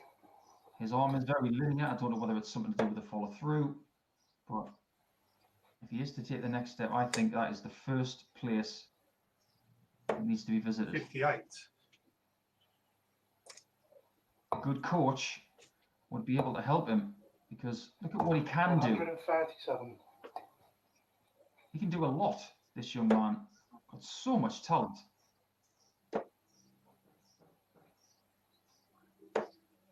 82. And no player is perfect. Everybody's got their little foibles. Everybody's got their faults. I was fortunate enough when in 96. Australia to get coaching advice from a former South African international called Ruben Schulder, who lived very close to me in the eastern suburbs of Melbourne. 140. Ruben is no longer with us, but he will be watching down, I'm sure. Top stops. 1. 80. Oh, it was begging to be hit. It was right in the top of the bed. And Marsh can punish him with one more darted double. 48. It is very conceivable that Scott Marsh could have won this game by now. Numerous legs, he's had only one shot at a double. Game 1. And Keelan is scratching his way and clawing his way towards the finish line and has got his throwback.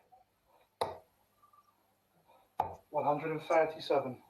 He's been very fortunate to have been let off by the single misses of Scott Marsh in a lot of legs. 60. Scott desperately wants to get this win here. Start a charge 96. towards the score that Fallon already has on 6 points, because he knows he's going to have to beat her in his next game, come what may. 60. But if he doesn't win this match and he doesn't beat Fallon, 123. everybody's out of the game.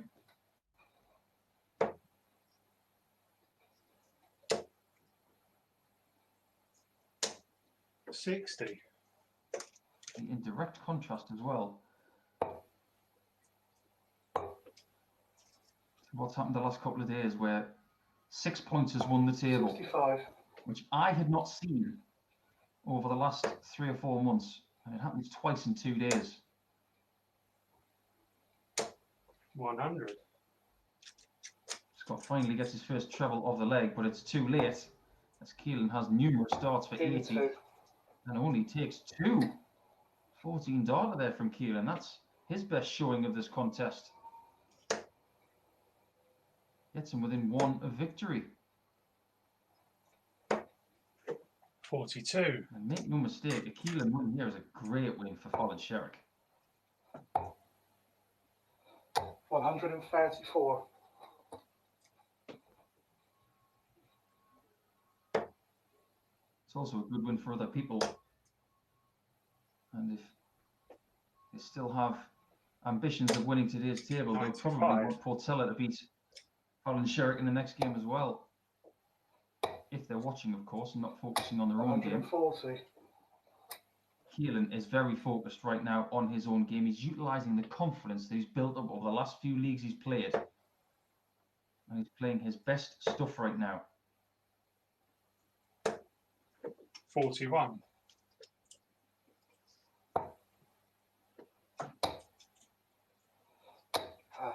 43. Small slip, but he still has an advantage of around 140. Pressure is firmly on the man from Kent.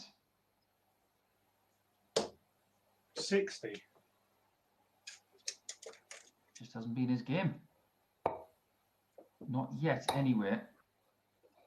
168. And after that 168 approach from Keelan K, the game could be toast.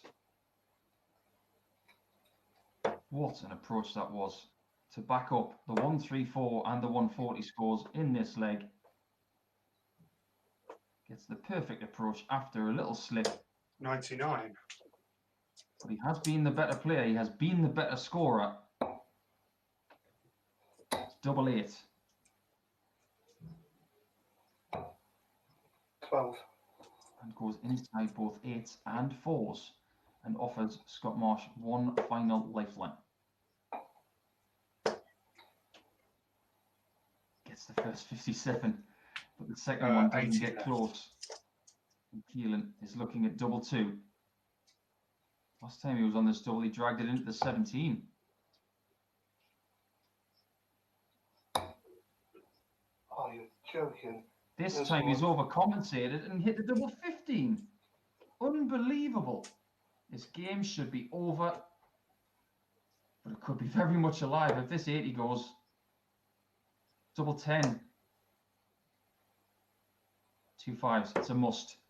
70. Too safe.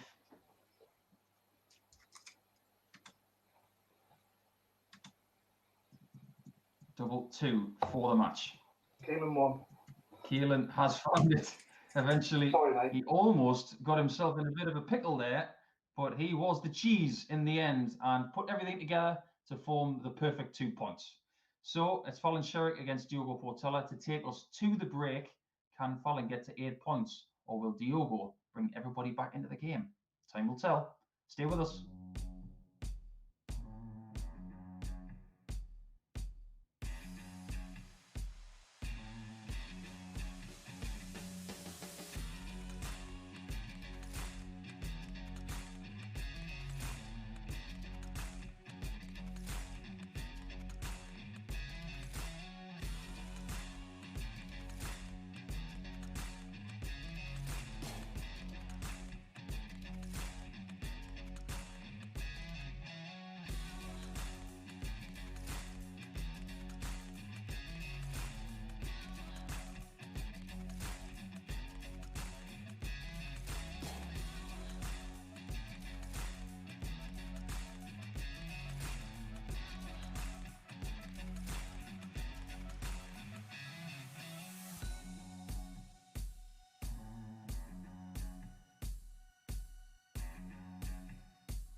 Welcome back to our 7th game of today's Icons of Darts Live League with MODUS Sports, and it's now Diogo Portella's opportunity to stop the Sherrick Express, which has been steaming towards the daily title so far with 6 unanswered points. Can the Brazilian find his way to a win here, which would bring everybody else back into the running? Who has chosen to stick with 96. the darts that he was using in the last game. Different setup to usual.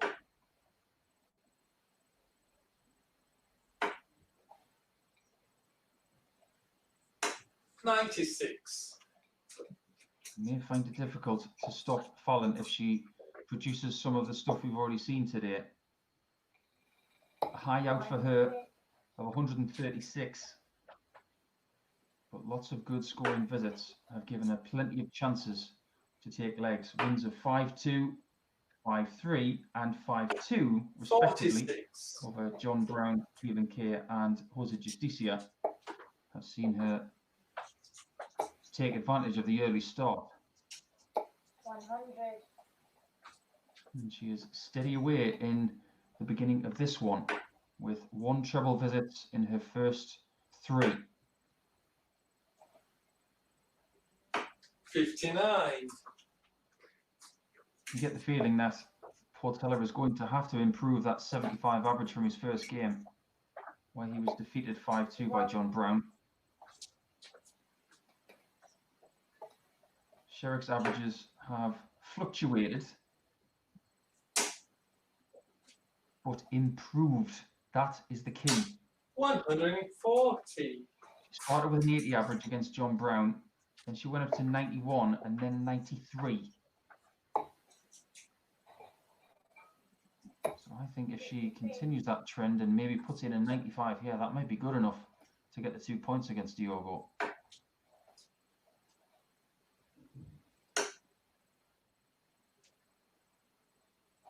$60. Well, we know she's going to go for treble 12 here, based on previous occasions on 72. And there you have 72, 2 36s in 2 different beds. Very tidy beginning in 17 darts from Fallon, who was looking to add to that 1 solitary league title. 57. And she has 1.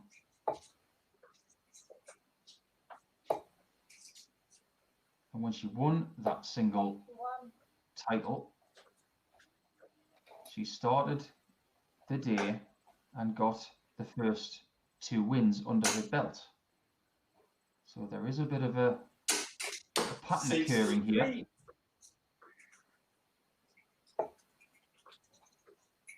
She obviously likes the early start.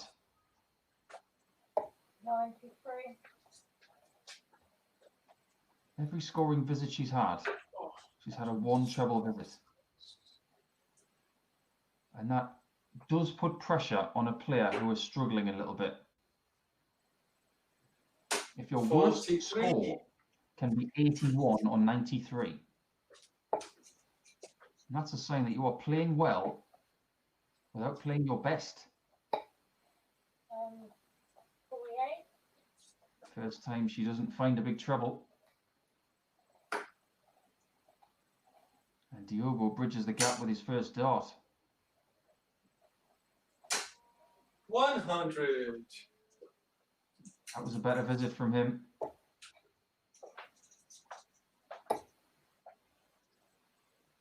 There's bad news coming. 80. Just got a feeling that that was going to go in. That 180 has changed this leg. 135. Even with that 135, Diogo is behind and has lost his throw. Double 18. 99 in 3. There you have a 15 dart improvement. Averaging 94 now for the first 2 legs, and she is coming out of the blocks in most of these games very, very well. She is an exceptional front runner. 93.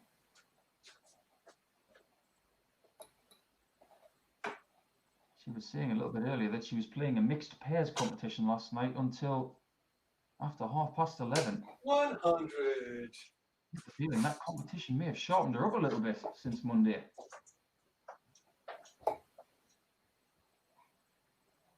100.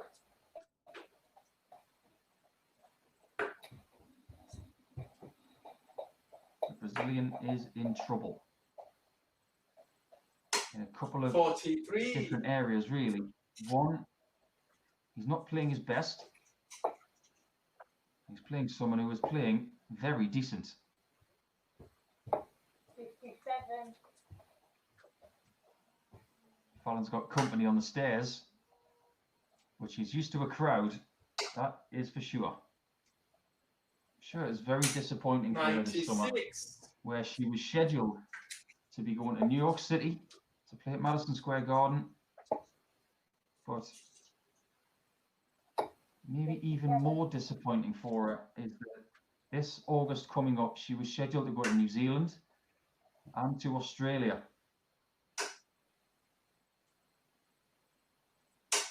She 83. could have had such a huge impact on the ladies' game in the Oceanic region if she'd been going to those tournaments in a matter of a week's time. 44. They have been pushed back, of course, and I sincerely hope that her form continues for the next 6 months so that she gets the same invites next year. We want ladies' darts to have its acceleration period. 43. The only person accelerating here is Fallon herself in this match. 60. Can Diogo find a finish that Fallon has already hit today, the 136?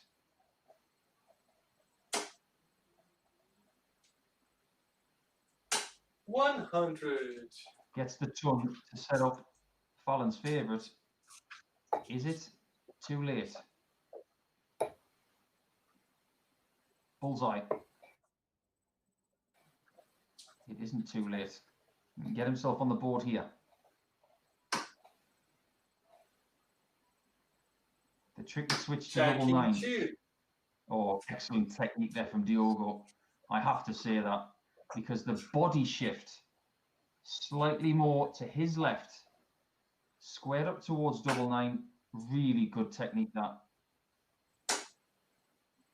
You can't throw at double nine from the same body position as double 18. 100. It just doesn't work.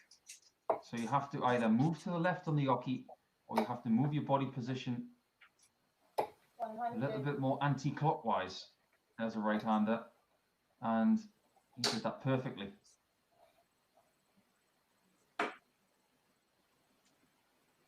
There can't be many players outside of the pro ranks 136. who have worked as hard on their game as Diogo in the last 5 years. He's come on leaps and bounds and had 94. trials and tribulations. At one point, he thought he'd got his tour card. He was informed that he'd got it, when in fact they were incorrect, and he didn't get it in the end. That must have been a heartbreaking time for him. 95. That was at European Q School in Hildesheim. He's making inroads here. Fallon's got to go 15s 145. or the 25.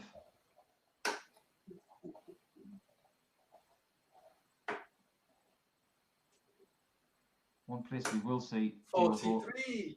in November is the World Cup in Graz, in Austria, where he will captain Brazil.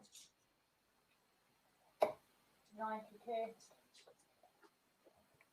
Another good approach from Fallon and forces Diogo maybe to take this 127 out. At 57 needed for Bull. That permanent smile on the face of the 87. Brazilian. He won't be smiling if this 68 goes.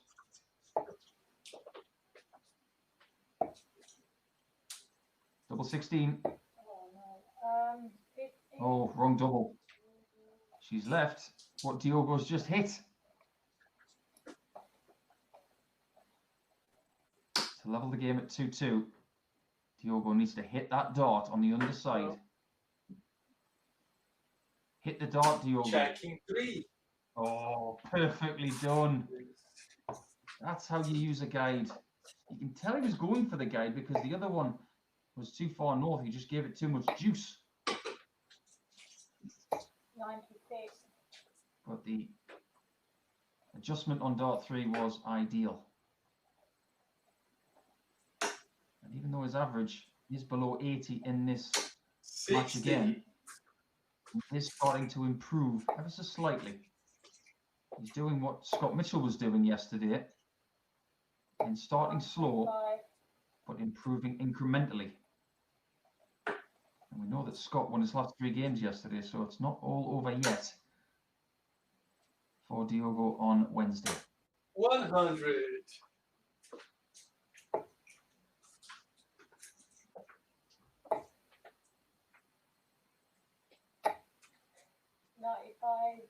Oh, it just bounced off the flight, that one. She's been denied a shot at the 170 as that dart just skews into the treble 5.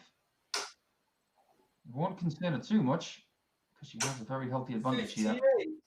which has not been eaten too much. So plenty of time to negotiate the 175. 95. Great last dart, just to take some of the pressure off that number.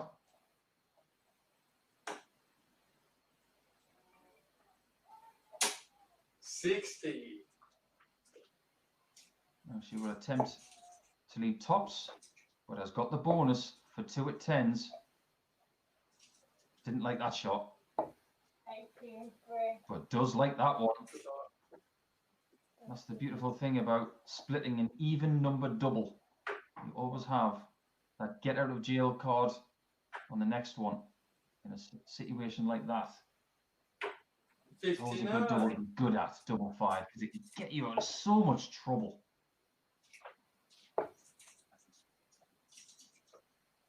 100. It was the doubling at Alexandra Palace for Fallon Sherrick that was the key statistic for me. The way she doubled against Mensa Sulovic and Ted Evans. 78. Just remarkable stuff. And it was an education for a lot of players. She went up there, as did Mikuru Suzuki, to prove that women can mix it with the men. For me, it's no longer a debate. They've been mixing it with men for years. 60. It just needed someone to break that glass ceiling. Very eloquently put by Rod Stud. 140. Now that that ceiling is broken, there is no ceiling. The only way is up. And I'm not just talking about Fallon, I'm talking about the ladies' game. 58. Advantage Sherrick. She needs to hammer it home. 46. Unable to do so.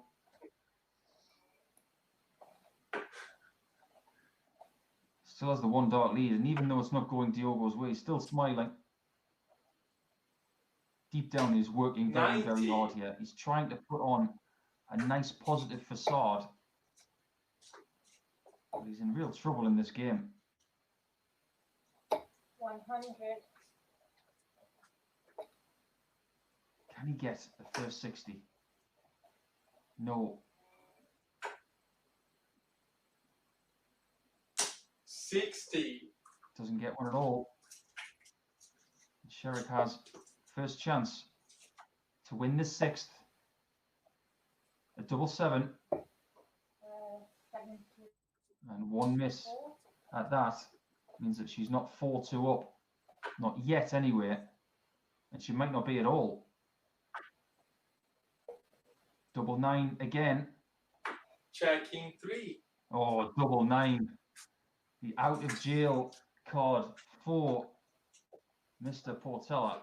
Don't leave him on what used to be called in my younger days by my 140. Northumberland darting colleagues, the cup double. I'm not really sure why. I'll have to reach into my research bank and contact some friends about that. Why would 32. double 9 be called cook double? Must be a local thing.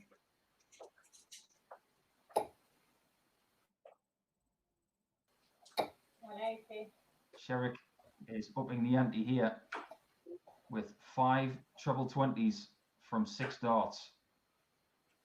On throw, 59. she desperately wants to get those 8 points in the bank before the break.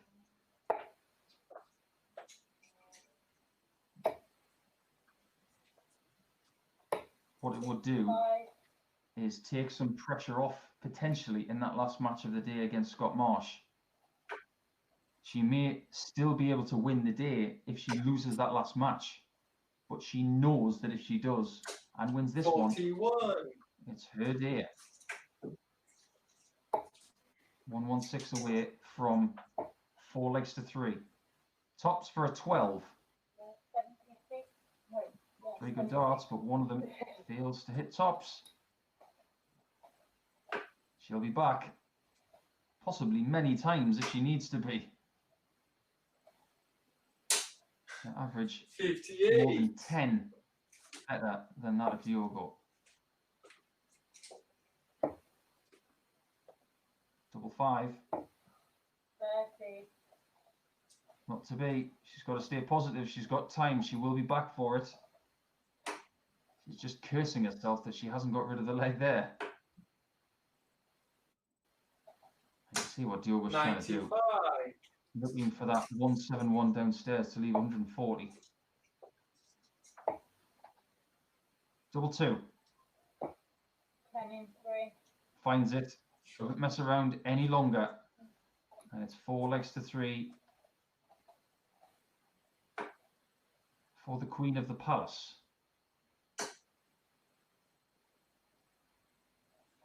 $140. I'm not entirely sold on that nickname, I'm not going to lie. $100.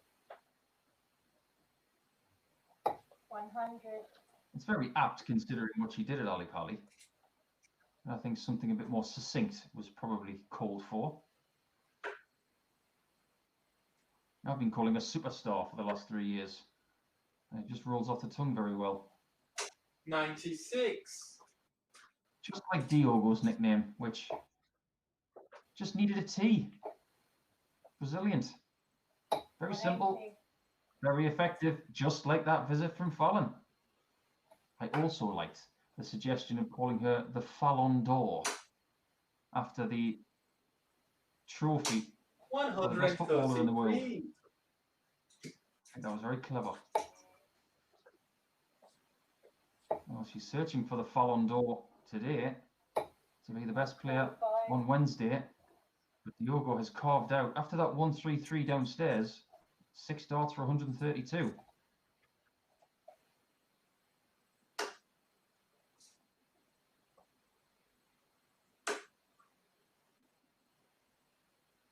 He still wants the straight ton to leave 32, but he can't see the 60. 65. I think he did a good thing there. The last thing he wanted to do was have a dart bounce out of the board. 52. Are we going to a 9th leg?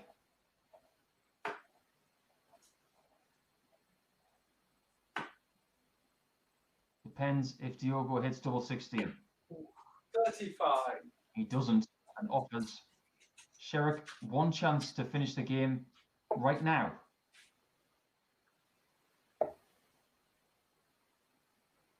No shot at bull, 92.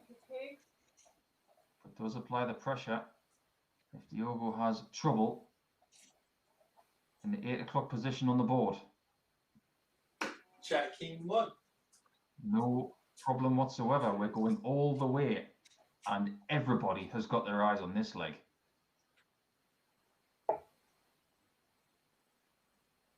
We're about to find out what kind of belief Fallon has, what kind of confidence she has, and what a start. Put her in a tight situation in a darts match, and she always seems to shine under 46. pressure. This woman has ice in her veins sometimes. 59. A woman who thinks she's old at the age of 26. What a problem to have.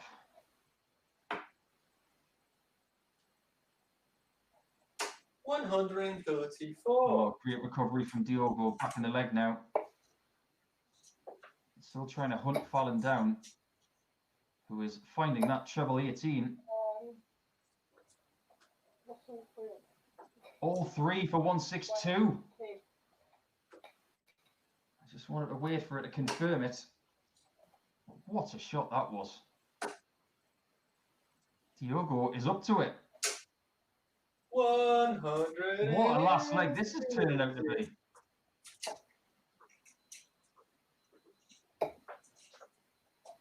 She's not guaranteed to have a shot for the match. She hasn't had a match dart. Will she get one in the next visit? That is now the question, with Diogo not taking the 141. 47. A poor visit. You can see from his reaction, but now it's up to Fallon to finish the job. Double 10 has not been good to her. Double 5 just came out too low, just like the last leg. Too much darts have gone.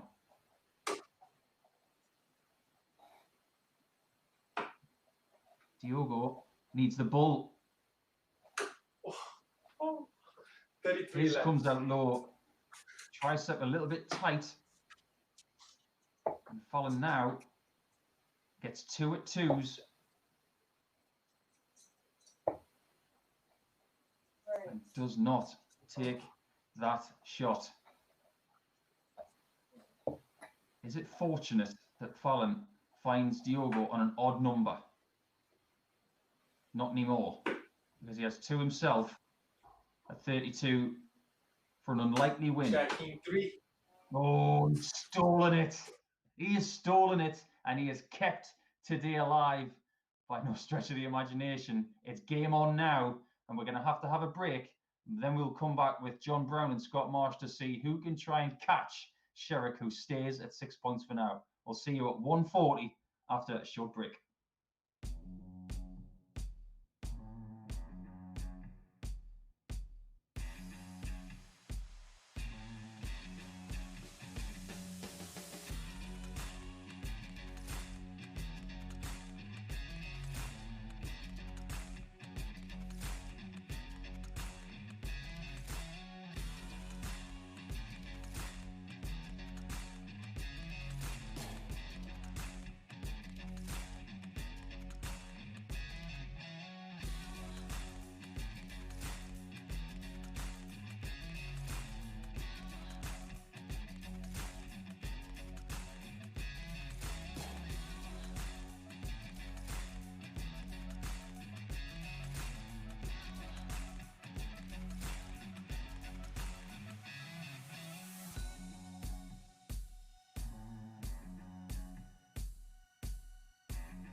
Well, after a short break, we are back with the sandwich game.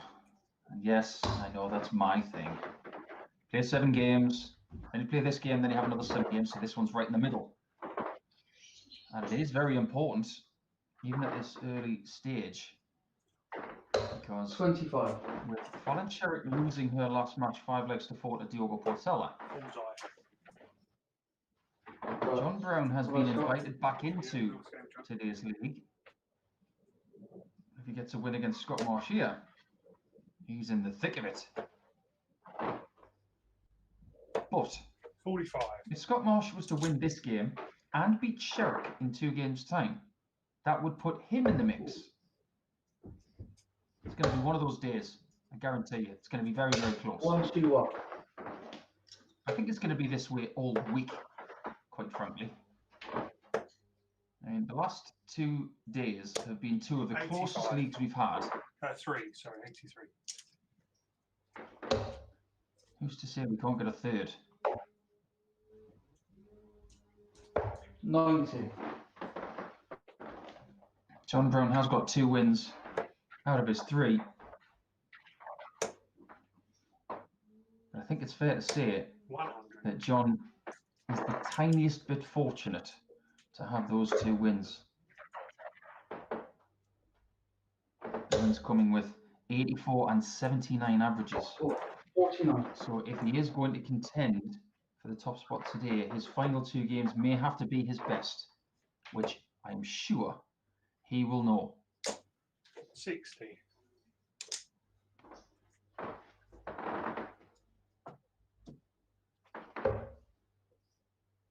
Neither player able to catch fire yet. 93. Sizing each other up. Scott has had a little bit of time to think about this game. 59. Brown more so. He played the last game, or concluded it, around 12:30. So just over an hour in between games.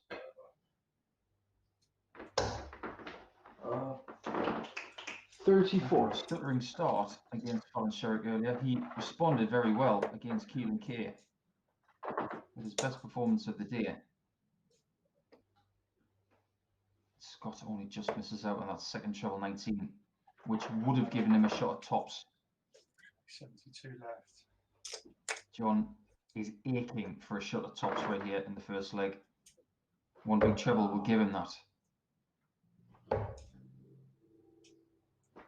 98. Neither the 60 or the 54 hit in time. Double 18. 36. He got the 60 on the last start, John Brown. Set of double 80. He wasn't expecting to get a shot as soon as Scott hit that treble 12, but he takes his chance and gets an early break. It's definitely not the same Scott Marsh as what we saw early on Monday. 100. The pattern of Scott Marsh playing his best darts on a Monday is very much a thing. 140.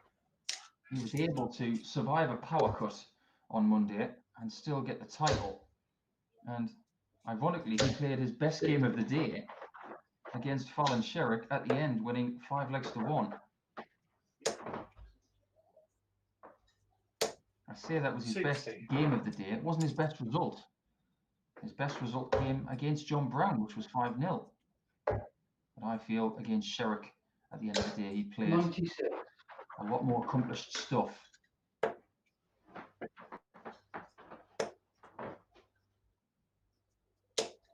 $60. Get the feeling that maybe there's less pressure on Scott Marsh on a day like today because he's already proved himself on a Monday and got a daily title for the week. And he can play with a bit more freedom, whereas other players like John Brown, for example, who haven't got a daily title, like Jose Justicia, they 70. have not got the freedom of knowing that they've already won a title.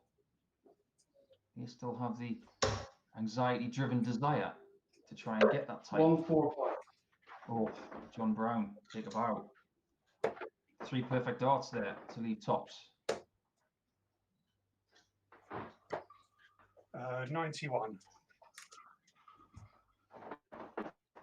One of 3 shots here to take care of leg 2. Double 10. Game and 2. Double 10 has been a very good ally today. 2-0 up on Monday's winner. And he is inching closer 60. to Colin Sherrick. If he wants to be dead level with her in relation to points and leg difference, he has to reverse 140. what happened to him on Monday. He needs to beat Scott Marsh 5-0. Because his leg difference before this match began was +2. 85. And is now +7. The problem with him getting level on that score, potentially, is 51. that Sherrick would still be top of the league via the head-to-head from earlier. That was a big thing yesterday. 100. Will it come into play today?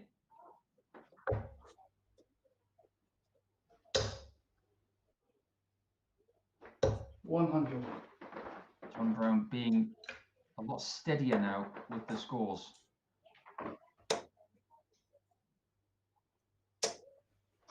$45. And even though Scott Marsh is not missing that 60 by much, he's throwing decent darts. He's not getting as many trebles as he was a couple of days ago. 97. And John is picking him off. It scores like 97 and 100. 76. Oh, that's an unfortunate bounce out. A single 19 would have taken him to 116, which is so much easier than 135.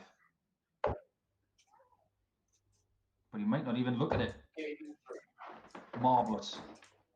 He has been a finishing master at times today. That 113, as well as a 127 against Keelan Kay, which was enormous in the context of that match. And a 100. 140 from earlier in that game as well.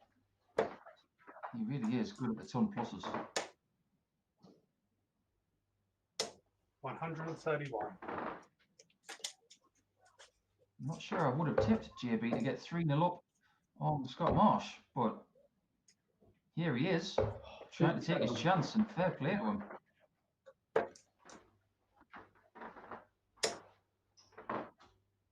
This is better from Scott. 180.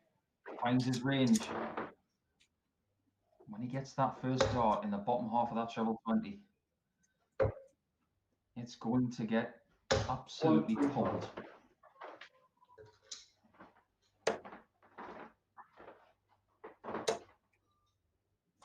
Even when he gets the 100. shot above, still able to get a ton.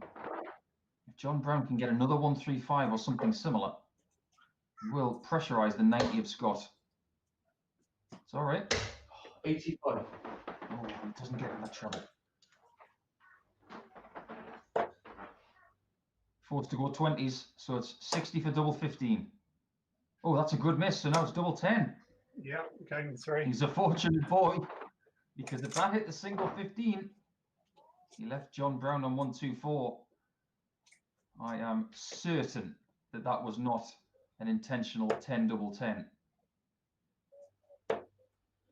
Sometimes you get good misses. 41.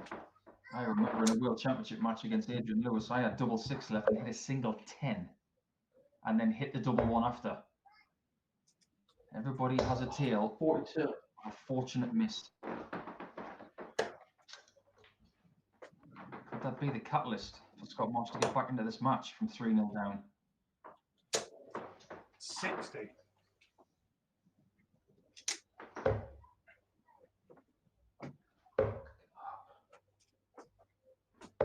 $47. Starting to struggle now a bit. Has had periods like this over the last few weeks, but has responded 140. well. In all likelihood, he could be 3-2 up at the point where he needs to recover. 140. But he has done very well to recover so fast and get himself back in this leg. Fair play, young man.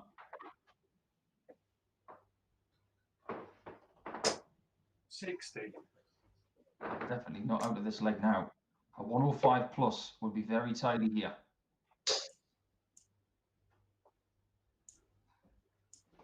$105. Very, very smart. He thought about the ton or the 140 and then realized where he was. 100. Good ton from Scott to cut the score in half. And he will get a shot at that ton.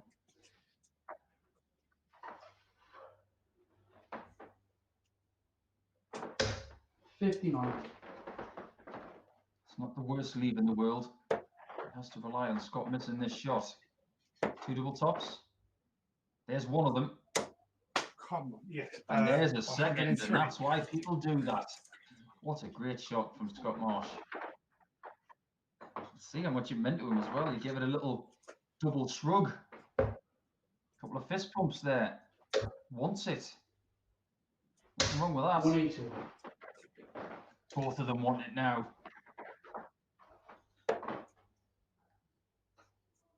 This is turning into a very good game of darts. 140.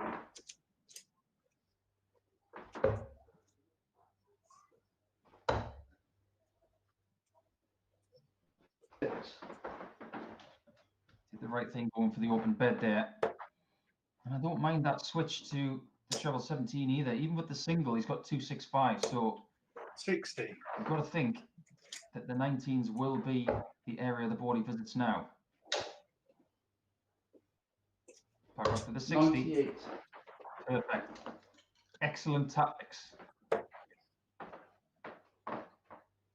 That's what I want to see from the young players. I want to see intent. 100. I want to see good tactics.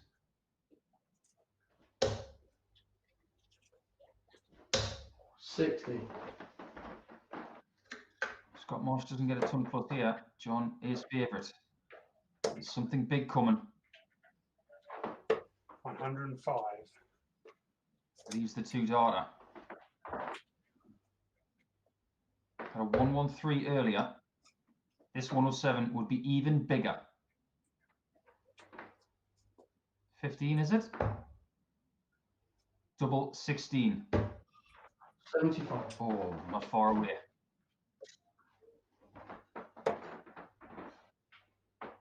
Is it double again?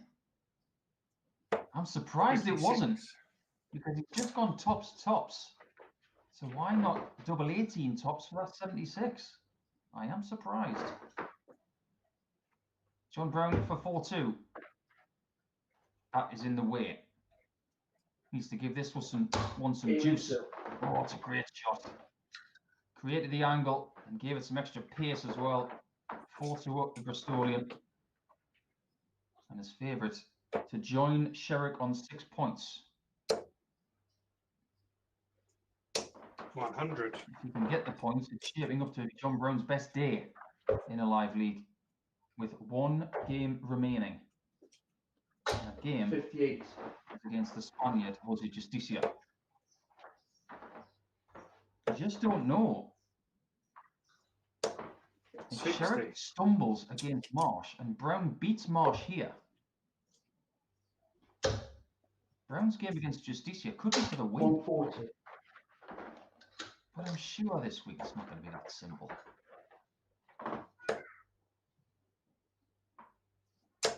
100. Another visit to the 19s here. Brown with a 1 dart advantage.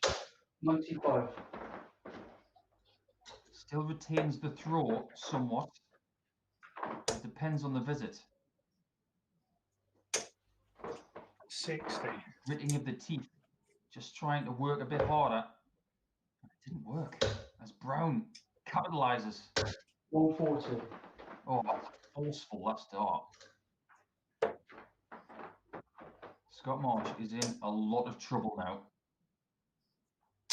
100. 68 for 5-2. To get closer to Sherrick, he needs double 16. Game Wonderful. What a sprint to the finish from JB. That's a marvellous performance. His best of the day by some way for me. Some great finishing. And that 60 at the end was just as good as the 113 we saw earlier. He equalises Sherrick on 6 points. The leg difference still has Sherrick at the top, but time will tell to see what happens. But it's Keelan Kay and Justicia who come in next to see if they can start a challenge towards those two players. We'll be right back.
back to the action, and if these guys are going to trouble the top of the table, they had better get cracking. Keelan K has 2 games left.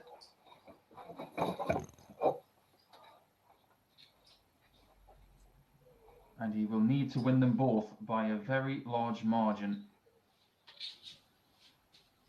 This game against Jose Justicia 25. and a final battle against Diogo Portela at 3:20 All side. British time. All And the if he best. wins both of those, The best, King. you just never know, because 6 points has been enough the last couple of days. But he has 100. let points slip today. He had plenty of opportunities to win legs against Fallon Sherrick. He had plenty of opportunities against John Brown. 55. It just has not been his day. Apart from 93. a very tidy performance against Scott Marsh, where he had his best average of the day, in a winning sense anyway. And it was some of the things he did in the match that particularly impressed me. 120. Situation's pretty clear for Jose, who lost his first match to Fallon Sherrick by 5 legs to 2. 59. Win the rest of your games and hope. Got 4 to go, 8 points, could be good enough. 45. But we will find out in the next game between Scott Marsh and Fallon Sherrick as to what the target is. Is it 8 points from Sherrick, or is it 6 points from Sherrick? And then John Brown, 85. after that, will play Jose to find out what the others need to do. 60. Keelan first to a finish. 81. Cuts the score down to a $2. 2 triple visit here will pressurize that $2. 60. Jose's had quite a break since his last match, which finished around 12:10. So he's had about 2 hours to occupy himself. 51. If he wants to get the first leg away from Keelan K, he's going to need a 161 after Keelan misses 2 at double 16 to take it himself. 24 left. 137. Wonderful shot. You would think it's too late. Double 8, big dart this. Game in 3. It's a great shot, and I'll tell you why. Because if Keelan K misses that, I think his confidence suffers until he gets another shot. I think he will 100. start to improve from here.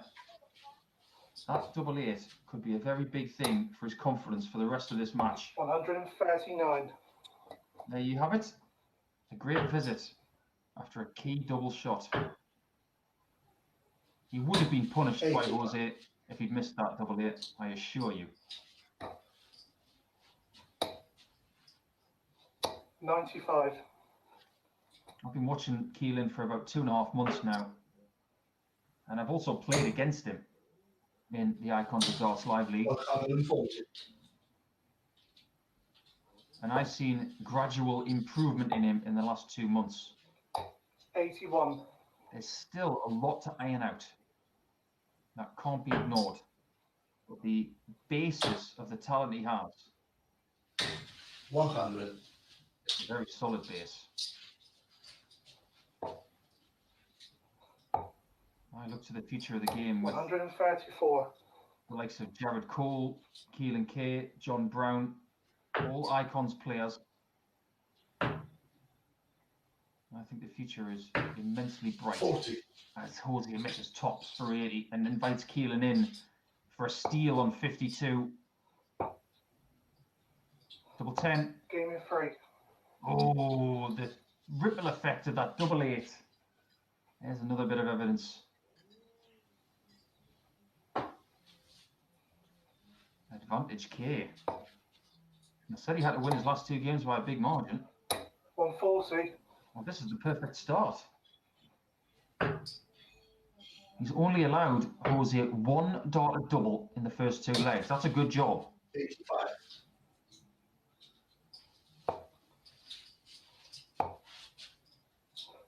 96.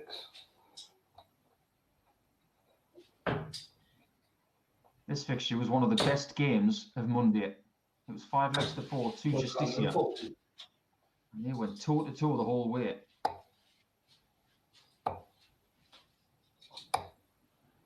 $45.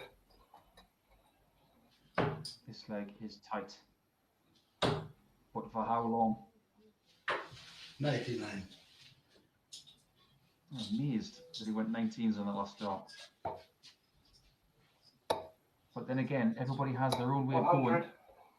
Sometimes I have an opinion about a certain shot that a player does. And I might question it, but that's because of the way that I like to go. 55. Sometimes it doesn't make it wrong, just makes it different. 20 for tops for Game Keelan. of 3. Oh, yes. Very good indeed. He is shutting Justicia out in fine style. He's doing it very quickly. 85. I maintain if Keelan K did not hit that double eight in the first leg, he would not be 3-0 up right now. He is someone who plays on confidence. 100.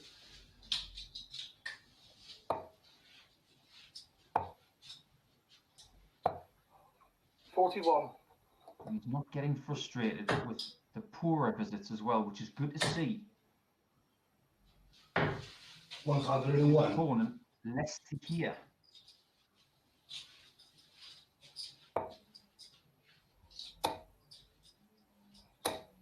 100. When you have a couple of lackluster visits like 57 and 41, the best way to get back on the horse is just to keep plugging away, get yourself a steady ton, and then work towards those 140s and 180s again. Jose, not for the first time today, has left the bogey number, 171. but Keelan has maxed out on the 57 to bring himself right back into it. Earlier in the day, he left himself 350. He hit a 180 and he missed the bull for the 170 for the perfect 6. Bullseye for the 132. 90. Maybe he shouldn't have moved. It was for a 303 conversion in 6. Jose needs double 13. Game in 3. Oh, I don't know what the word for lucky is in Spanish. Wasn't so much lucky, but that was a great dart, and he's fortunate now to just be 3-1 down. Could have been 4-0 down. 96. Keelan had hit that bullseye.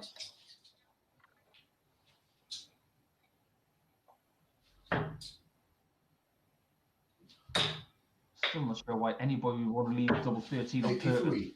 It's actually a really good position for a right-hander on the right side of the board. But the precarious nature of it being an odd number. 57. You want to stay away from those odd numbers as much as you can in darts. Just look what happened in the last match with Scott Marsh, who had 90. 60. Hit a treble 20 for double 15 and somewhat fortuitously hit a 10 going for the double 15 and then hit the double 10. 100.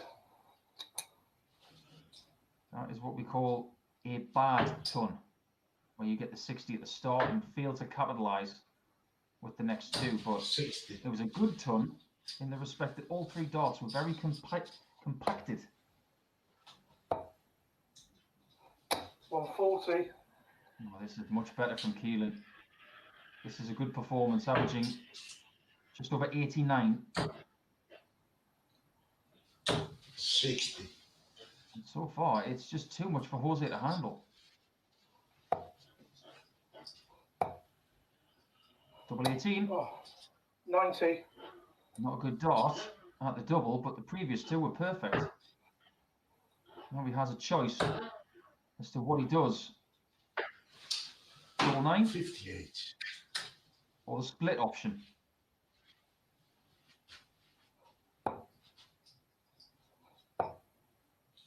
Double 4. Game shot in 3. finds it. A graduation from left to right on the board and finds his way to 4-1 ahead. It's not his most polished display that we've ever seen from Keelan, but it's been very accomplished in its own way. He's found himself in some tricky spots, and he's got out of those tricky spots 140. predominantly. He has been the better player by quite some way here. 45. And even though Justicia had an improved Monday, he's been put to the sword in the first 5 legs of this one. 135.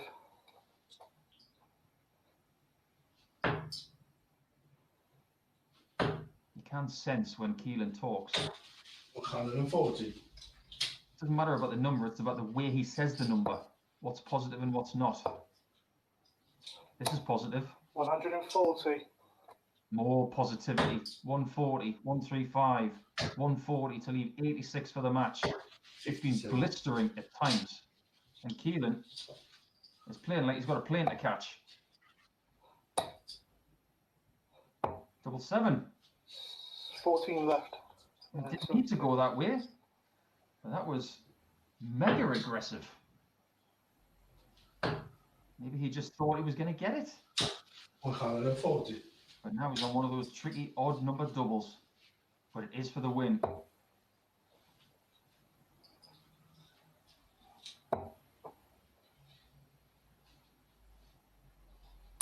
One left. This one. It was very tricky. 4 match darts have gone. And Jose, keep the game going. 36. No, he can't. I wouldn't be surprised if Keelan switched to a split option on this one.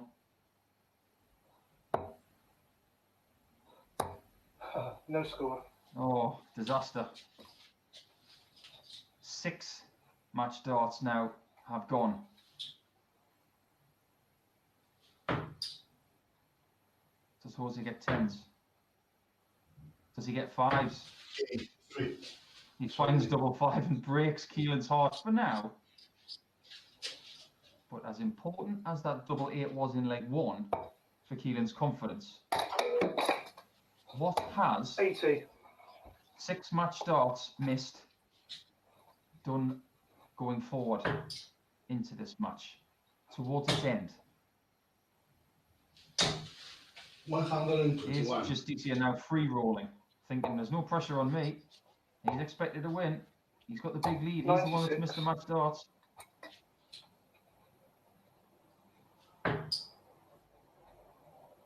I've been there with the multiple match darts missed scenario. 101. UK Open against Dennis Ovens, I missed 10 match darts. My 97. worst story of missed match darts, and it was in the last 16 of the UK Open. Dreadful experience. 43. Did everything right apart from hit that winning double. And Keelan K has done everything right in this match. Apart from 78. hit the winning double. You hope for his sake that he does get another shot. But there are no guarantees in this format. 100. 150 is another match-winning chance. 60. Another for double 15. The 120. 7th match dart has gone, but that was a sensational effort there from Keelan to try and finish it right there. Oh, Jose's hit a 7. Can't finish. 36 left. Keelan's on a very tricky odd number double again. Does he split or does he go? His mind is made up.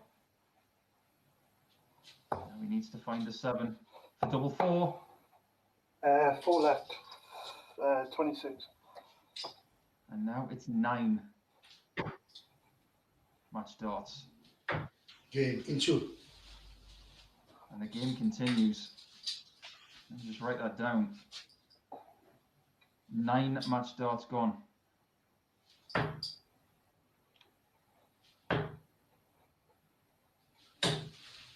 Keelan knows this game should be done.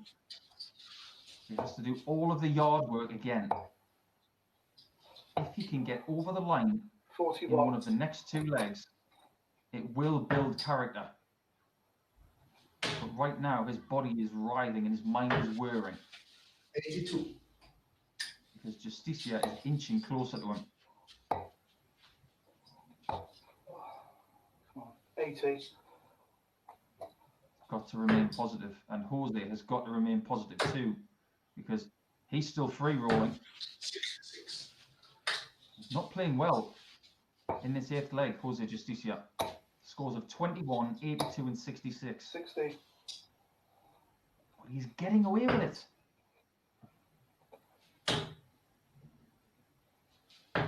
100.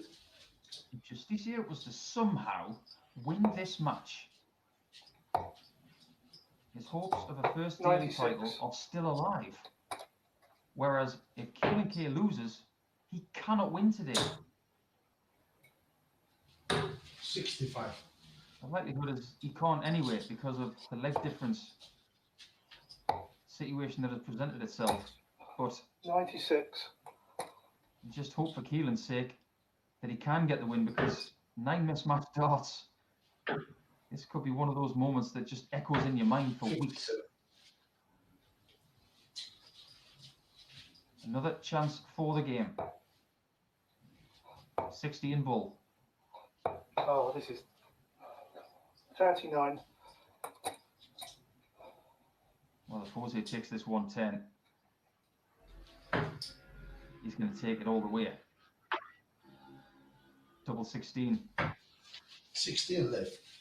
And Can 94. Keelan get a shot to win 5-3?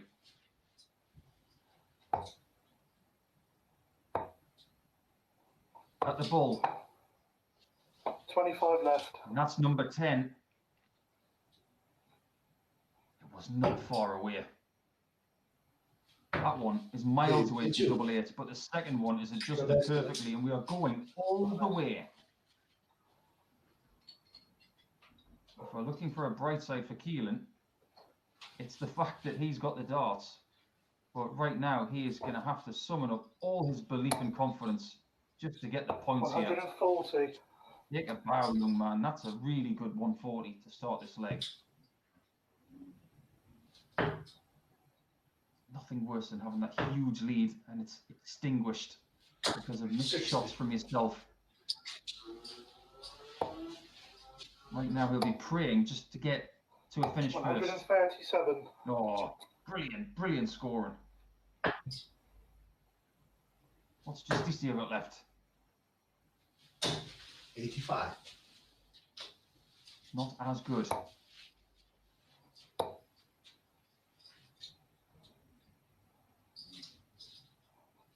Wants to stay in the 20s.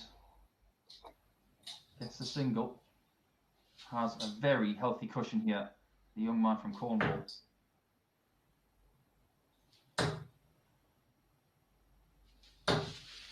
$60.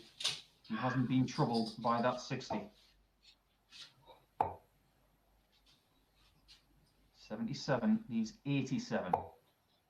86. That will do. No. Because now he takes the bullseye out of commission. The shot that he has just missed in the last leg 45. for the match. And now it's all about 18-20 tops or treble 18 for double 12. Tops. Game of 3. And does it on match start number 11. Cheers. But boy, oh boy, he made hard work of that one. That was a very entertaining game in the end, but it wasn't very entertaining for Keelan, who finally gets another 2 points and is still alive somewhat to get himself towards the top of the table, anyway. But the next one, Marsh against Sherrick. It's Sherrick who sets the mark. We'll find out what it is.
Final game of the day for Fallon Sherrick, and it's time for someone to post the clubhouse lead. And it will be the final game from Monday that we will have here. This is the rearranged fixture that we had for Monday after Scott's power cut. 25. On that occasion, it was a win for Scott Marsh from the Kent man. We had his best performance of the day. The situation is a little 57. bit different now.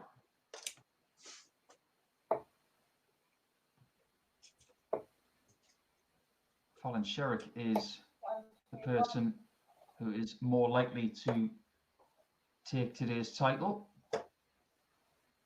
She currently has 6 points and the best 85. leg difference of anyone. She also has the best 180 stats today by quite some way, hitting 7 of them. 140. She has got more 180s than the rest of the field combined. The rest of the field have hit 6 in 14 140. games. She's hit 7 from 4 games. And I am not taking credit for that statistic. That one goes 180. to one of our statisticians, Mark Walker, but he's just chalked up an 8th for Fallon Sherrick, who leaves 60 59. after 9. Tops for the first leg. 10s now. 40. And it was tops and 10s that let her down at the end of that game with Diogo that she lost 5-2. So 5 legs to 4. 100. Double 10 to get that early break. 21. Finds it. Yeah, but She could post an unassailable total if she can get a good win here.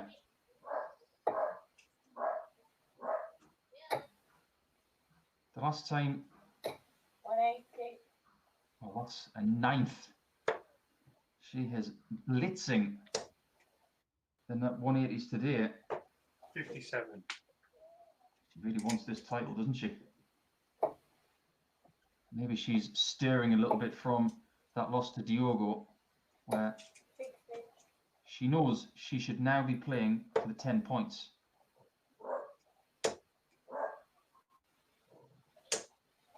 $180. Scott gets in the maximum party and gets back in the leg.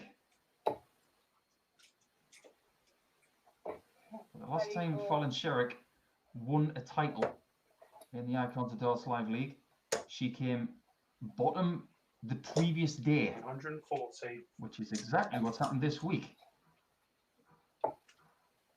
She went from the bottom to the top to the bottom in the week that she played. 83. It's advantage Scott Marsh in this one, though, to get the break back. He's played fabulously in this leg. He needs the bullseye. 125. And gets the bullseye. What a 12 darter that is. Sorry, fella. Fabulous answer to that blistering start from Fallon.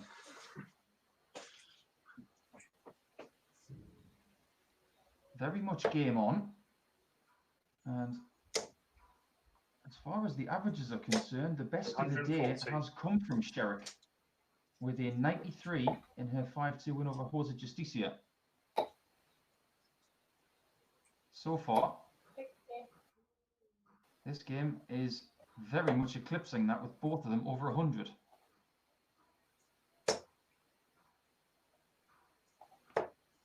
$57.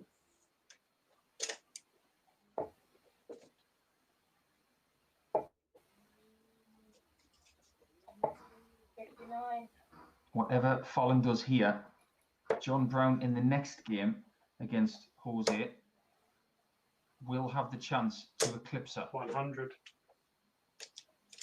The worst case scenario for John was Fallon winning 5-0. 100. That's not going to happen now. If Fallon is to win this one, John Brown wants it very, very close. 100. And it's advantage Marsh again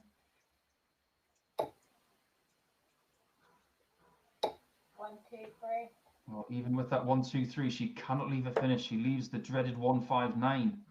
And Marsha's sitting on 24. 80. And will do so for another few seconds. It's been a great response from Scott after Sherrick came out of the blocks. 41. 24 and 1. And there you have another leg win for Scott Marsh, who takes the lead at 2-1 from 1-0 down. We're back on throw.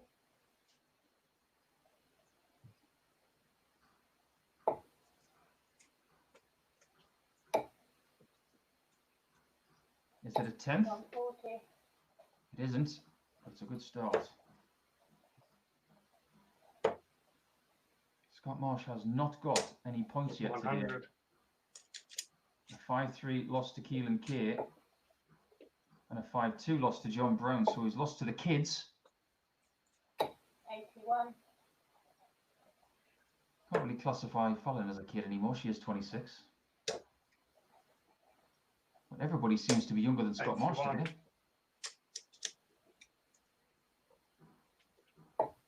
So the best he can do is 6 points, which is what Fallon already has. 1, 2, 1. Oh, she's left the 159 again. Unintentionally. 135. But there isn't much pressure on Scott now because he probably knows in the back of his mind he's probably not going to win today. But if you can 83. get 3 big wins here, and if Justicia beats Brown in the next, you just don't know. Just don't know. That's 2 treble 19s. 171. Well, that's a good leave for double 7.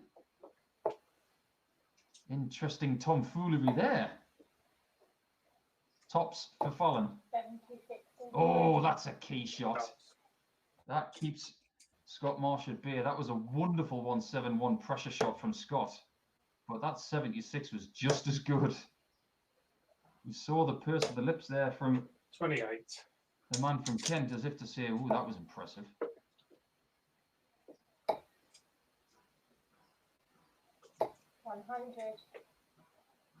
You wonder if there's going to be any female participation in the Grand Slam of Darts in November. Whether someone like Mikuru Suzuki or Lisa Ashton will take part, or even Fallon Sherrick. We don't know what's happening with that tournament as it stands, but there are other tournaments to focus on before that. Things like the World Grand Prix. 59. And of course, we're waiting to see whether the European Tour gets cracking again.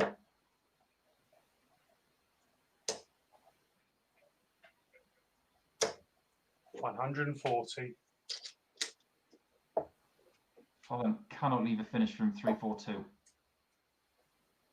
140. But she can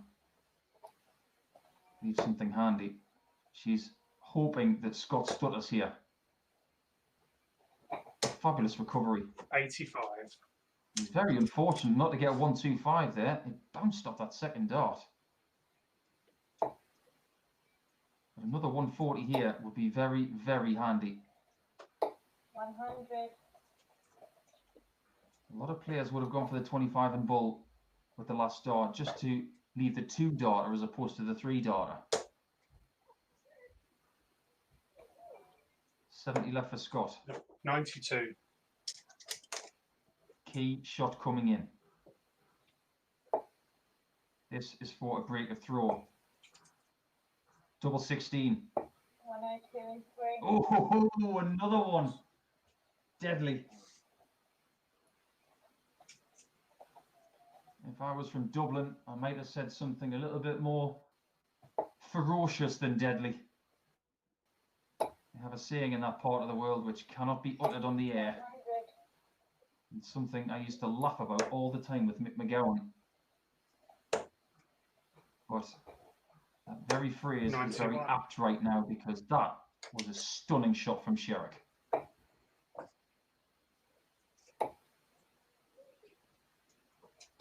100. Even if she wins this game, she has the agonizing weight. It's been taken out of her hands after that loss to Portela. 180. But this game has been, for me, by far the best of the day, quality-wise. 100. Very consistent from Fallon with 3 tons. But Scott has been better. 100. Let's do a finish.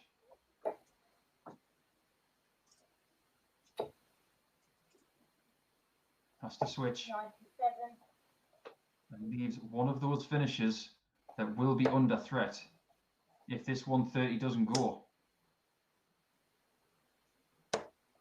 58. The last 2 finishes of 76 and 102. Well, can she see the 54? In that moment, the best shot is treble 20, double 13. Because you can see the 60, you can see the 26.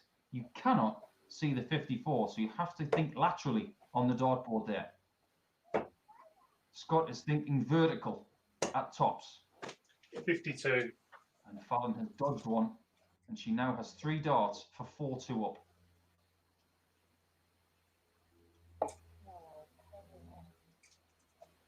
She's right. 10s have been mugging her off today, 40 and 3. but 5s is not.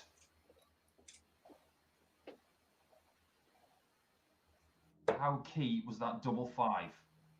At the very worst now, her leg difference will be +6. 38. If she wins this leg for a 5-2 victory, it will be +10. Oh, and that's 10 180s for the day. If you backed Fallon Sherrick for most 180s today, well done. 100. Because I don't think anybody's going to get anywhere close to her.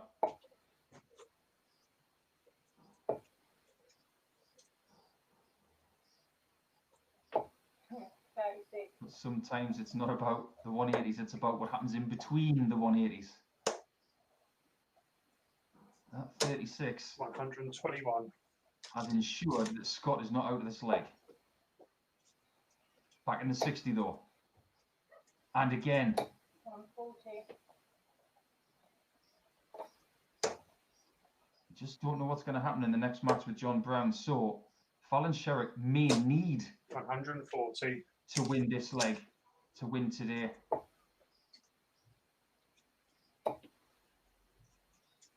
Scott has left the 102, which Fallon took earlier. Bullseye or 42? Well, that leaves 66.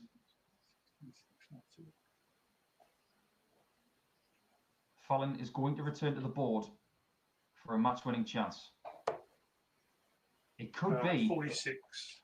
a title-winning chance. We just don't know. But it's 2 darts at double 8. Double 4. 64 and 3. She's got it for a big 5-2 win. She gets 8 points and sets the target for everybody else to eclipse. Scott can't get there, but can John Brown? He has a bridge to gap. He first and foremost, he has to win the next game, and he's going to have to win it hugely. Come back for that next game very soon.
Welcome back to the Icons of Darts Live League with Motorsports, and the situation at the top of the table is very, very simple. John Brown cannot catch Fallon Sherrick. Even if he wins 5-0 here Offside.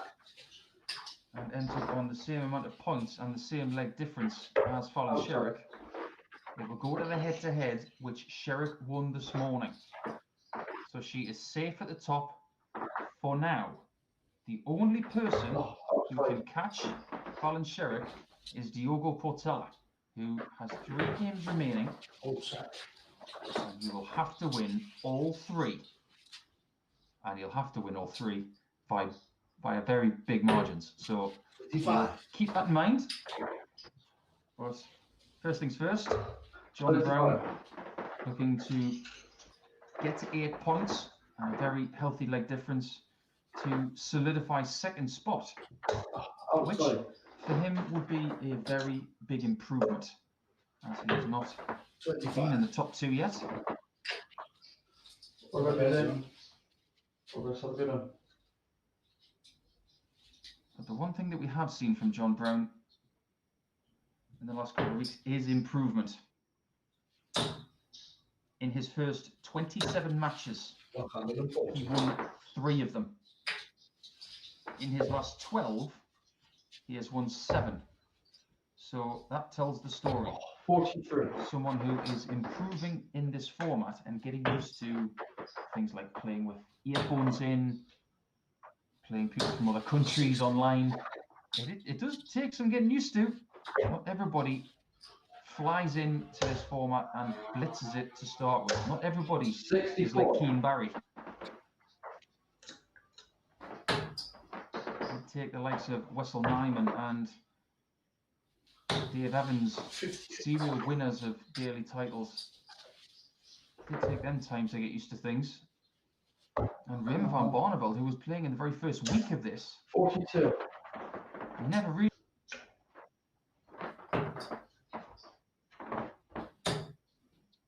We're looking at 2 players that have not picked up the title yet. And now the top spot is out of both of their reaches. Maybe the pressure's just off a little bit. John's already had a great day. He does want that 1 extra win to get to 8 points. Well, Jose, that was for treble 19, I think.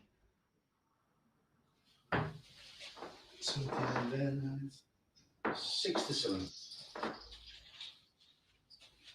He hasn't got settled yet. His last game was his best win of the day. 81. A 5-2 win over Scott Marsh with an 89 average.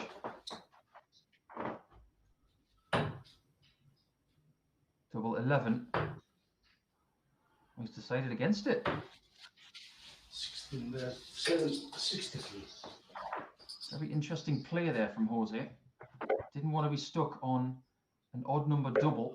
He chose to split 4 double 8. First 60. opportunity. Well, as we say in darts, you left it Game 1. and you have taken it. John has some work to do to get back on the kind of form that he's shown previously today. 140. But the last game with Sherrick and Marsh, that was the best statistical game that we've had so far today. Sherrick with a 94 average, Scott Marsh losing with a 99. And Sherrick, who has reached double figures in the 180s today. 57. I am pretty sure that nobody's going to trouble that statistic. So she could end up at the top of the table with the most 180s as well.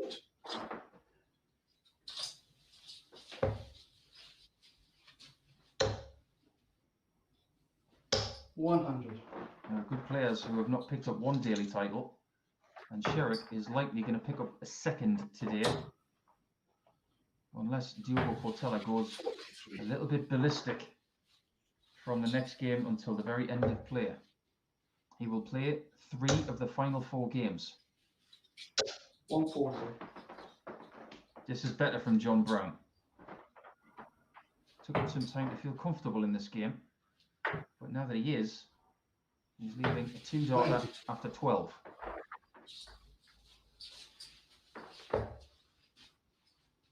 Another single. Well, there's the double. Game Just need another double. And there it is. That should make him chuckle a little bit.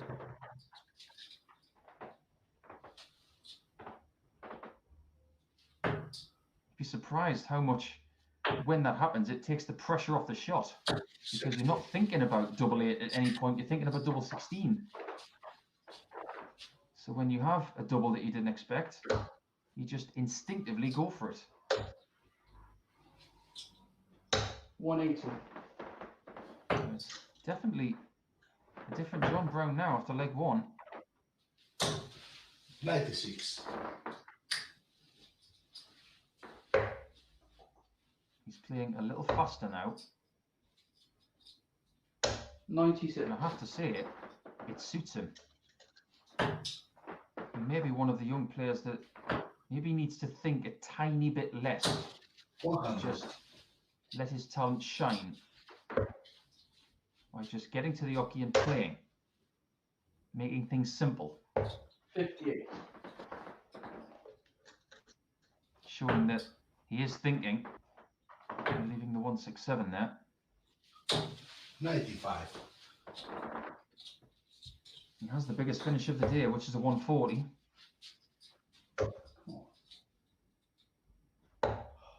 43. Unfortunately, that is a miss. Just as you're looking for 619s and double 18. 58 left. He's put a big hole in the score though. And Brown, who does have a conversion similar to this today, is going to need the bullseye, is he? Oh, got greedy. Went for the treble to leave double 11. When in fact, the big single would have left a bullseye shot 108. that he has converted today.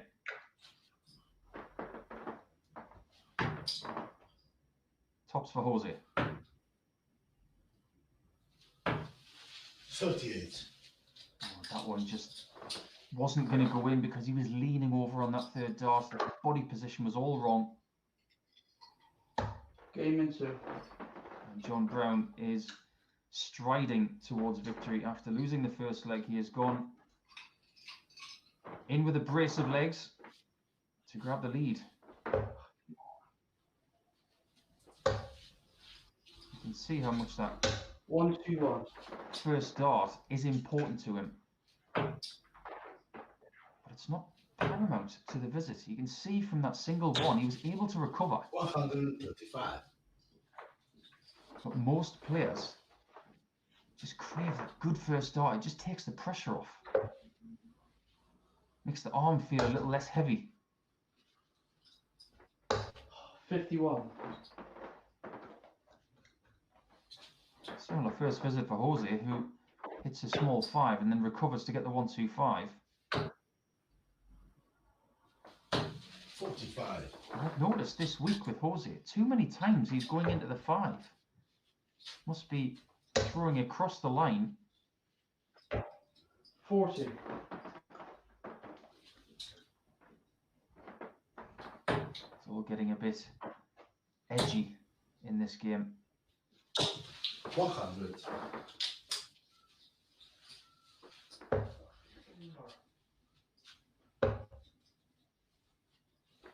1, 2, 3. That's better. It doesn't leave a finish.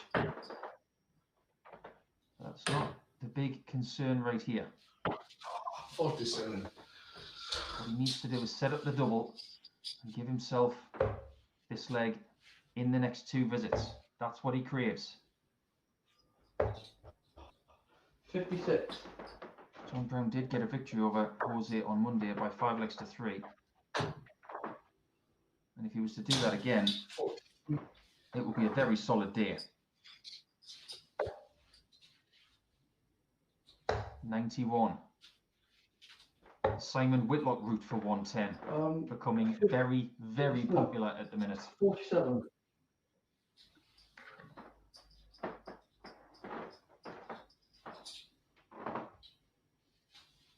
141 for Jose. Just taking a little bit of a breather at the start of this visit.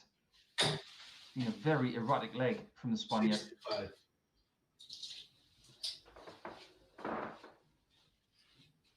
Oh, get up.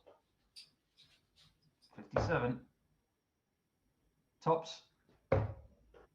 43. You can see he's signalling, get up.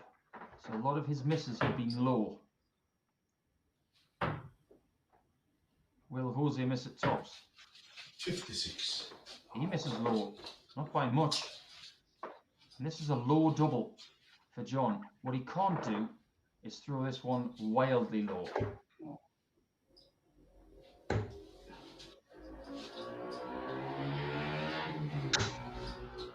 Next score. Really didn't scare that double 10.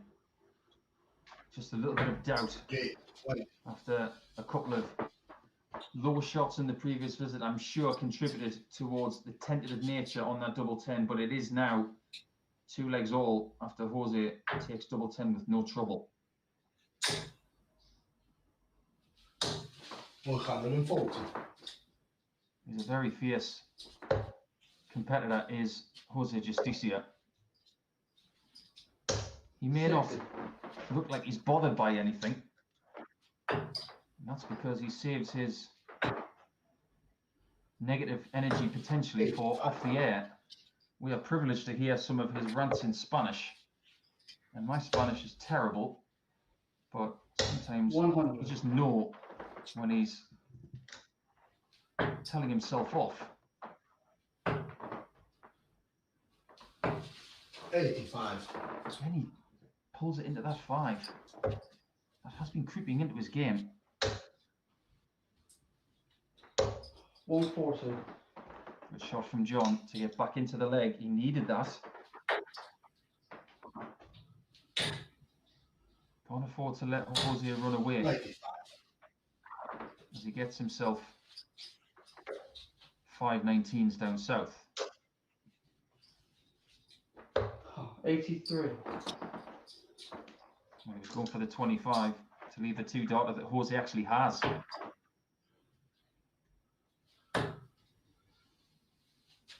Again, he's in the 5 and made to think. 36 left. 60.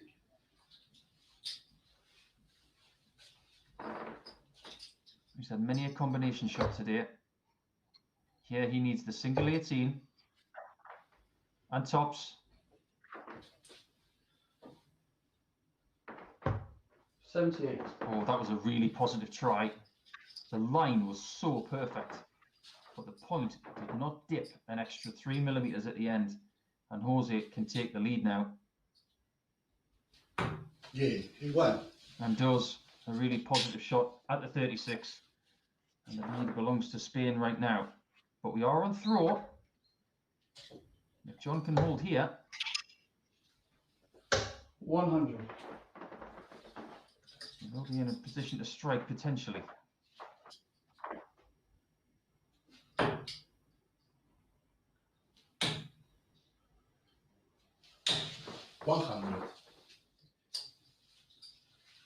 This is where tons become a good score. Earlier on, when 97. John was playing against Keel and Kay, they were getting better and better and better as the game went on. And fair play to John Brown, who closed the match out 5 legs to 3. We could have been in for a blockbuster final leg if it wasn't for the brilliance of Brown in the 8th. 100. Did have the option of the 54 on that final dart to leave the 170 and chose not to go there. 133. Well, Jose has got a good score there. A single 19 with the last dart would have left a bogey number, so 100. he's been lucky to leave a finish.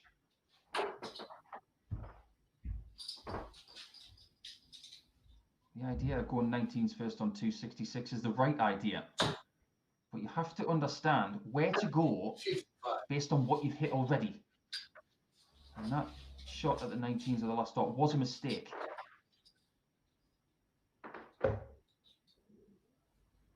Single 12, is it? Double 16. We heard the clip of the wire. And Justicia can find himself to 4-2 if he can convert this 78. That's a great dart for double 12. Game in 2. Marvellous. He's still fighting, even though he's lost his first 2 matches today.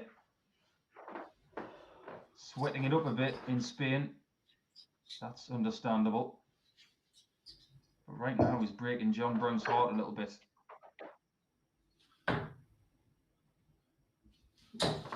85. He got 4 points on Monday. Has improved today, but he dearly wants to get to 8 points. 57. Don't know what he's done already. Maybe good enough for second spot. But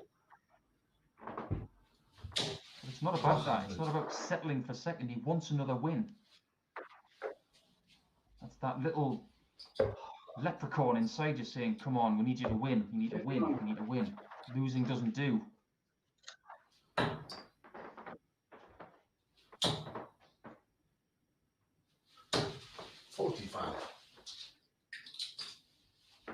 John needs to find a ton plus score here. Too many low darts have let him down. 100.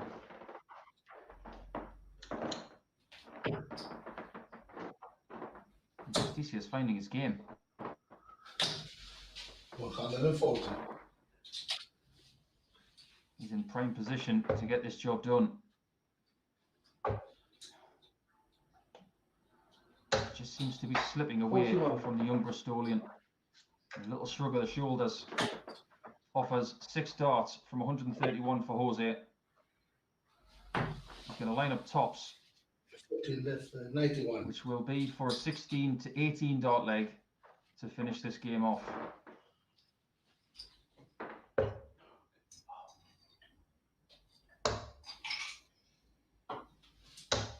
$58. That could be the last dart that John throws today, and it has been a good day. But Jose for the win. 1. Finds tops, and his finishing in the last 3 legs was very, very good indeed. Mucho bueno, as they say. So he gets his first points of the day, but John Brown cannot solidify second spot. He might still get it, but it all depends on what Diogo Portela does now, as he rejoins us for 3 of the final 4 games, and his first task is to play against Keelan Kay in his final game, which starts at 3:20 local time.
Back to the action, and Diogo Portela will contest 3 of the final 4 games.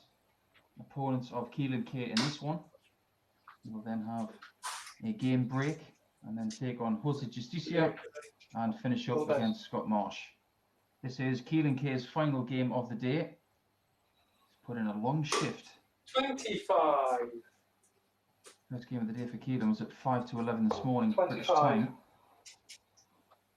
And he's had enough of a break since the last game to gather his breath. Oh, outside. 25. All the best. Well, Keelan Kay's last match kept all of us on the edge of our seats, including Keelan, who took 11 match darts to get the job done, all spread over the course of multiple legs. Finally get the job 134. done against Jose Justicia.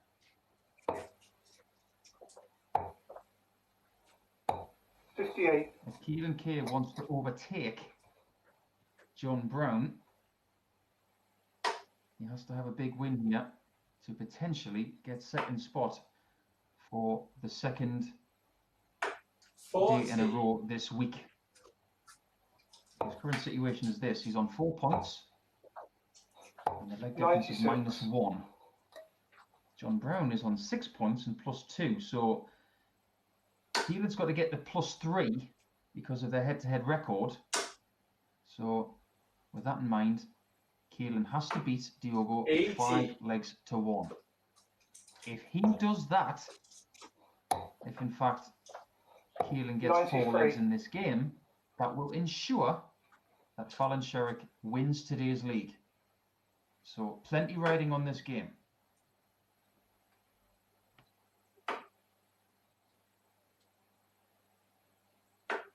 $40. It's not just this game when it comes to the top of the table. Oh, Diogo Keelan. can 28. steal top spot away from Fallon, but only if he wins all 3 games and loses a maximum of 3 legs in those 3 games. Combined, of course, not 5-3, 5-3, 5-3. 98. But he can go 5-1, 5-1, 5-1. That's a big ask against Keelan Kay, Justicia, and Marsh. 40. He's looking good to get the first leg here, though, with that new setup for today. 57. You wonder if Diogo is aware of the task at hand. 96. If I were him, I'd just want to play darts and try and beat everybody that's put in front of me. It's double 16. Been good to him. Not on this occasion. 36. Neither is double 8. It was double 16 that helped Diogo defeat Fallon Sherrick in that 9th leg thriller. And Keelan, not for the first time today, on a checkout of 82. 90, has missed double 15. Checking 1. There you have a double 8 for the first leg in the bank, and Fallon Sherrick will be biting her fingernails right now. We'll be hoping that Keelan Kay gets 4 legs in this match. 99. And that will make her breathe a little easier and gift her her second daily title. 58. I think it's fair to say that Fallon has been the best player today. She's had more 180s than everybody else. She's had one of the highest 140. checkouts as well of 136. But the day's not over. I remember watching Diogo about 2 months ago. 93. He played 3 of the final 4 games, and he played his best stuff and finished with 105 average in the last game of the day. 96. So he has the capacity to sprint finish if needed.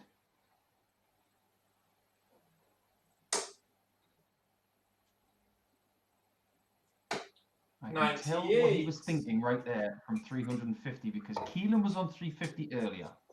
He hit a ton 80 and missed the ball for the 170. 55. The ultimate conversion, the ultimate six darter. And Diogo was on the 350 there and he got the first 60. He wanted to get 5 of them for the bull. 81. Does not leave the finish after that single one, and Keelan's got breathing space. And those darts pulling to the left are really starting to annoy him. 39. Much like earlier, I feel that Keelan needs an early settler, an early double, just to give him some confidence.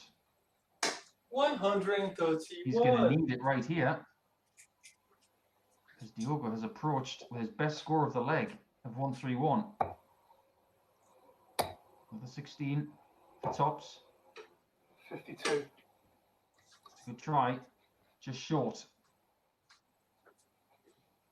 And Diogo's doing what he needs to do right now to keep his challenge alive. Checking 1. Oh, that's a beautiful tops. Look at that.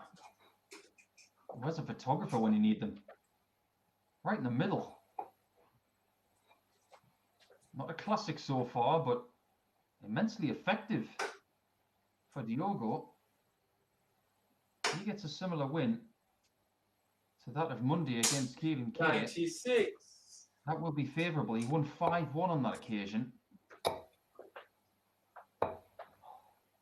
125. 3 victories of 5-1 will be sufficient for Diogo to top the table. It's a huge ask, 58. but it's not impossible. And what's happened this week? You just 81. can't rule it out.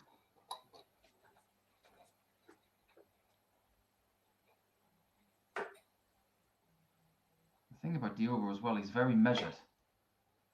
He won't get ahead of himself. 58.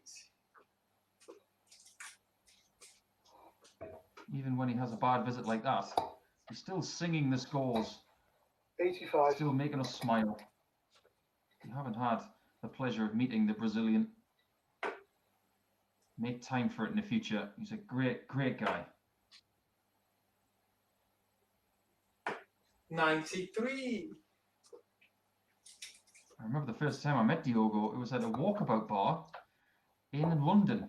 I was doing an exhibition with Simon Whitlock, and we were short of competitors that night, and Diogo was in the 100. crowd. And he put his hand up to play. As a result, he beat Simon Whitlock that night in a straight-up game, no exhibition shots or anything. And that's when I realised that he was 120. pretty decent. And he's more than pretty decent. Keelan does not get a shot at double from the 54. 110. But Diogo is on a very doable 76 here. Even more so now.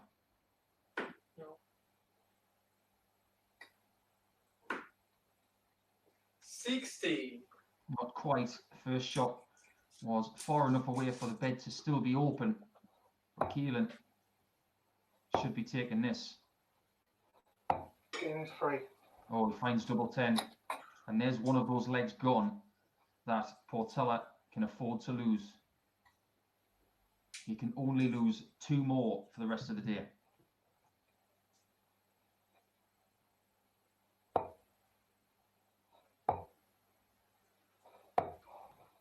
$57.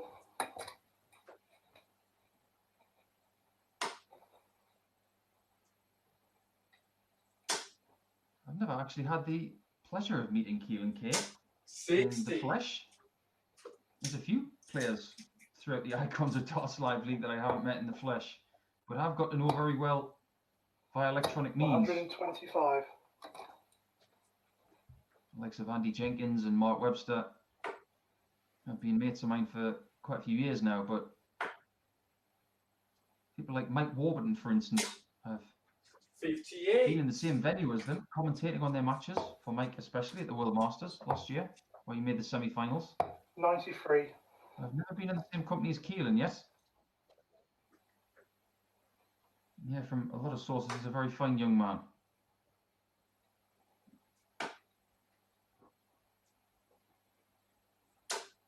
$83.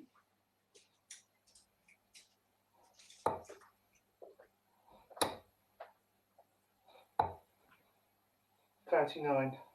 Not to be for Keelan then. He's just a little bit flat now.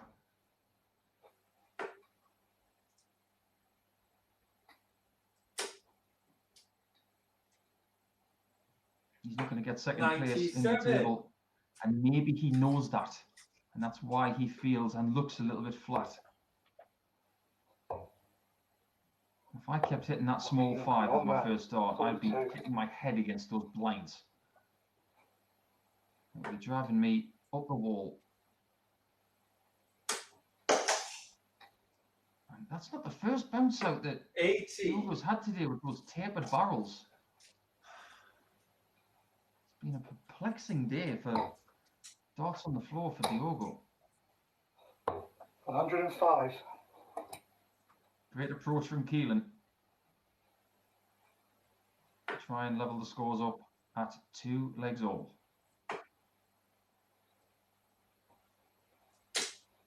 I can't. And there's another one on the 37. floor. You can see his reaction. He's just perplexed by it.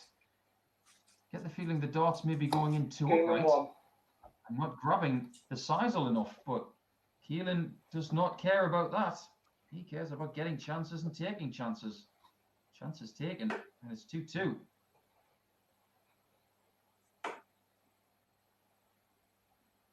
Just because other players have a 57. very upright angle of entry. Just remember, Rod Harrington's darts were very, very long. And they would go in at a 67. very upright angle. That doesn't suit everybody.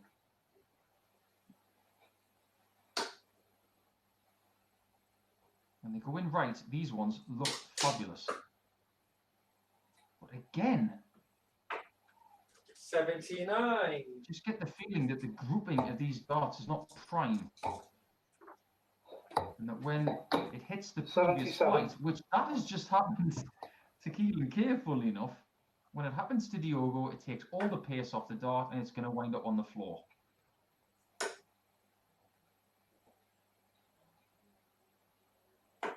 99. Maybe the balance of the dart for Diogo is not perfect. And if he does want to persevere with those barrels or potentially the 140. flights, some tweaks may be needed.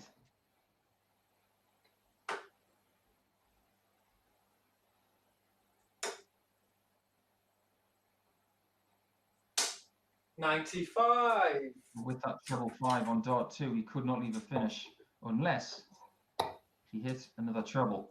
177. Oh, Keelan. A 140 followed by a 177.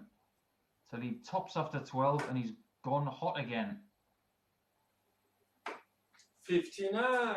He can be categorized as a particularly streaky player. Game in 1. And then you have a hot streak in that leg. He was 2-0 down. He is now 3-2 up.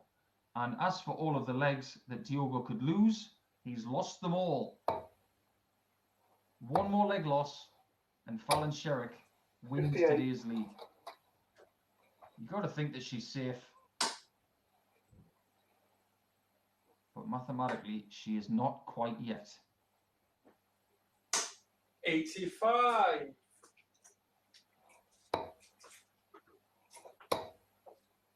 Keelan has got nothing else on his mind apart from getting 49. 2 more points. To mimic what he did on Monday,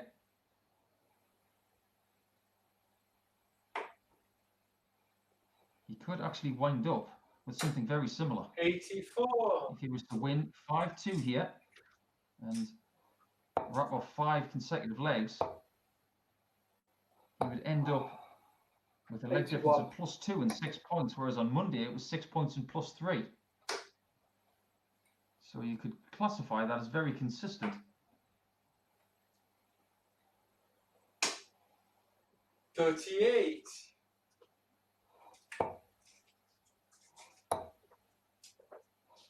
140. I do know that John Brown is very safe for second spot at this time. We will work out after this match just who can catch John Brown. 59. But we know that Keelan cannot. If he was to win 5 legs to 2, 139. Keelan K, and that 139 definitely helps his cause as he leaves double 17, curiously. He could equalise the points and leg difference of John, but the head-to-head goes against 65. him. For 4-2. Double 17. Gaining 2. Fabulous. 17 darter there. Nice steady hold of throw. Now, one thing I do want you to notice, we're going to go on to the lighter side of darts now, with Diogo potentially 180. singing us a 180. But when you look at Keelan K coming to shot, it's like he's coming out of nowhere like a 134. magician. I've been watching this for about a month, and it brings a genuine smile to my face every time. So when Diogo finishes his shot here, watch Keelan. From nowhere, he comes into shot. 134. Oh, not this time. Maybe next time. 81. It's like a dog that just peers from around the door saying, "Were you looking for me?"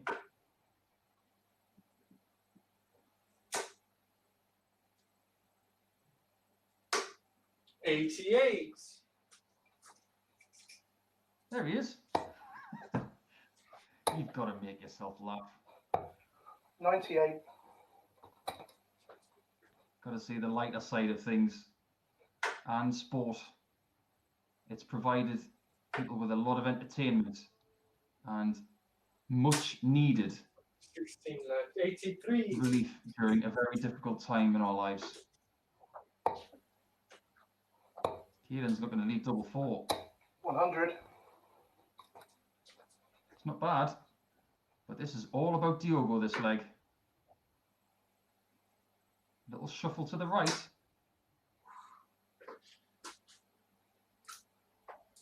He thought it was in. I thought it was in. I'm sure you guys did too. But it isn't. Checking 3. That one is. It's a great leg. Could have been a little bit better, but still top quality from the Brazilian.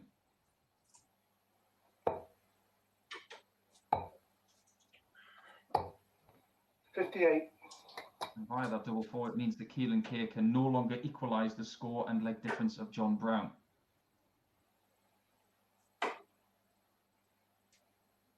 Not that it mattered anyway, but I'm 93. sure with those two young men, there will be bragging rights on the line. Maybe via a WhatsApp chat or social 81. media. Nobody's taken it to the level of Glenn Durrant and Matthew Edgar yet. It's been very sportsmanlike in the Icons of Darts Live League. 84.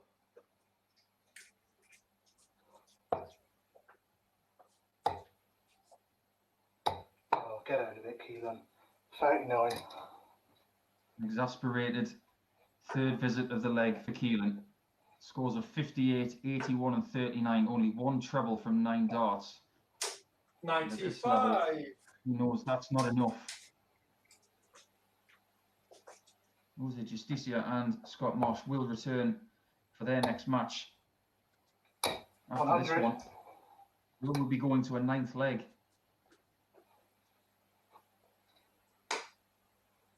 Or will Keelan win 5 legs to 3? 97. Great tactics there from Diogo. I like that. Looking for the minimum leave of 132. 44. And he doesn't have to go for the bullseye, but he might anyway. He's Brazilian. He's a bit of a showman. Oh, Well, Jesus. you probably wish he had gone for the bullseye. 26. And when you're using new darts that you don't fully trust, sometimes you do get the odd dart that just flies out of your hand. 87. trying to overcompensate for the things that have happened before. And this leg could get away from Diogo if he's not careful. 50. Keelan's chance to win the match 5-3 is right here. In he comes. Ball. 10. 16 left. Match start number 1 so- goes begging. He really wanted to finish that one off. Jacking 2. But he has to do it in the 9th leg. All the best. Thank you. Echoes of an earlier game with Justicia where match darts were missed, and he finally got over the line in the 9th. When Keelan did that against Justicia, he pulled out a 15 darter in the very last leg. 57. It was full of guts when he did that.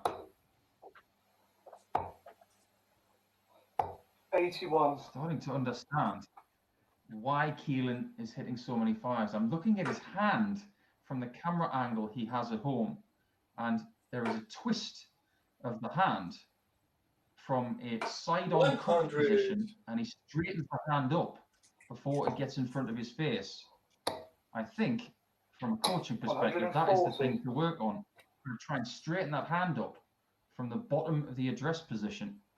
So if anybody's watching on Keelan's behalf, if he wants to eliminate those fives, I would definitely look at the 81. hand position at the bottom of the address. And if there are any other coaches watching, 96. interested to get your take on that, by all means, please tweet me if you agree or disagree.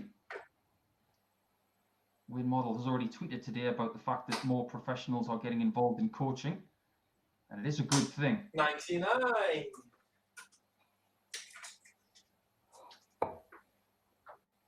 Keelan looking to finish off another 9-leg 100. thriller in 15, and can still do so if he checks the 84 next time, but if he gets the shot.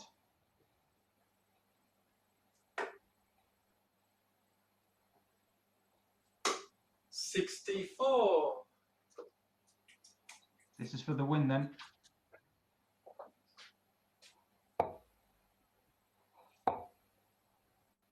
Bullseye. 59. Oh, not far away. Very, very close. Can Diogo place the dagger in the heart? No. 80 scored. And will Keelan go for 1 double 12? That's his usual route for 25.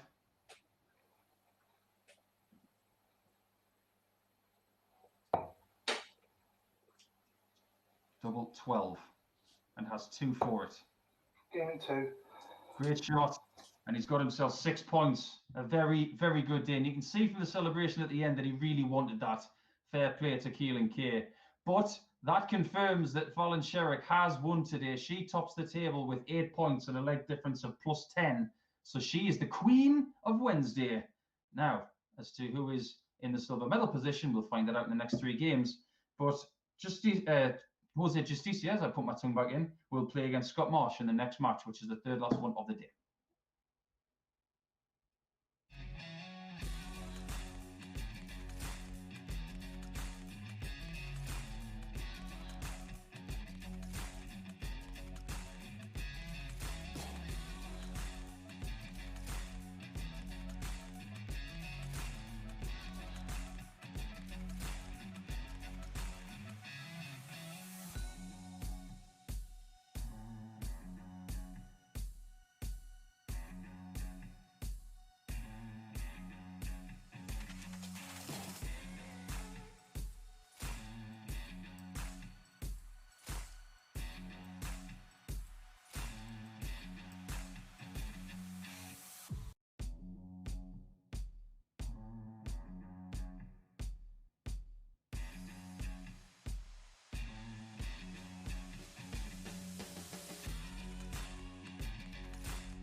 Well, after that very short break in between games, we go into Jose Justicia against Scott Marsh. And Jose Justicia will be looking for 4 points after this game. He will play this game and the next. Bullseye. And Justicia with 2 games to go, with Portela with 2 games to go. They both have the opportunity Bullseye. of getting to second spot. Scott does not.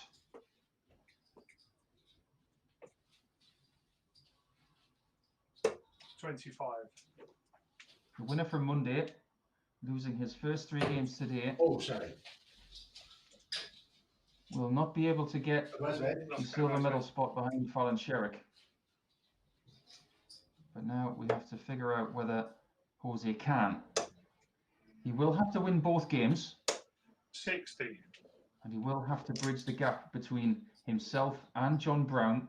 There's a difference of 3 legs between them. And we do have to take into consideration the fact that Jose beat John Brown. So if he equalizes his 140. leg difference, that will be enough. 60. Huh? 60. Okay. Just a little bit of confusion there as to what Scott's first score was. It has been ironed out. So, 30. for example, Jose Justicia wins this game 5 legs to 3. He will improve to +1. 45. He then beats Diogo Portela 5 legs to 4. That will be enough.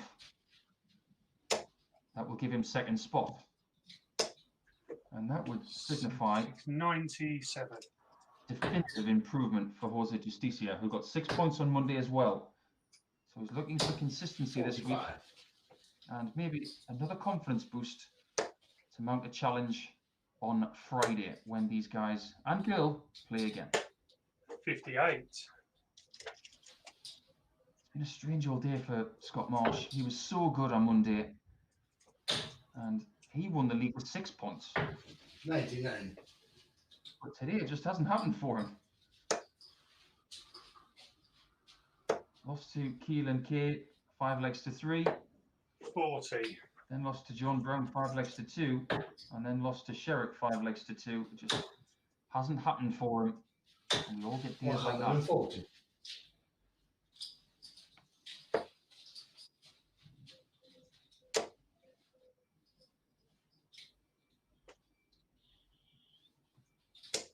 $60. Well, Scott obviously stayed on the 20s because he wanted to leave 156 minimum. But it's out of his hands. As Jose looks at double 4. Game 3. Really was leaning over on those 3 darts, wasn't he? He was leaning very close to that double 4. Close enough as it stands.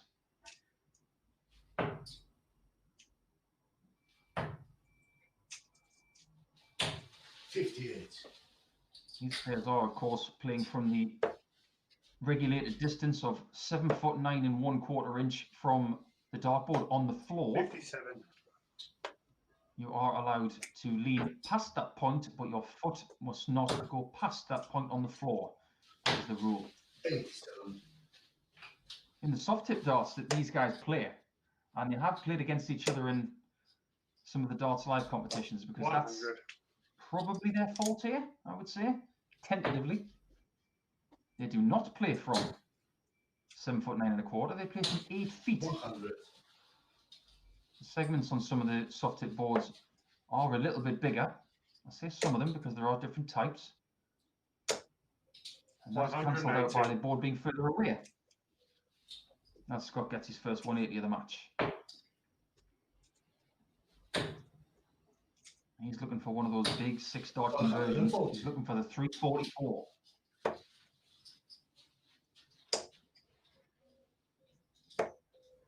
There's 72 left. 92. Scott can just enjoy himself in these games that he has. This one and Portela, the last one of the day. But he won't enjoy Jose hitting this. 96. But he doesn't. Scott Marsh does not want to finish bottom of the table. after winning on Monday. Trust me. 18 left. Oh, and he's missing by the smallest margins. Wires 18s, wires 9s, and the likelihood is he will be 2-0 down now. Okay, big one. Is that big, fat black point signifies enough of a shadow in that double 10 to say it's 2-0 to Jose. 137.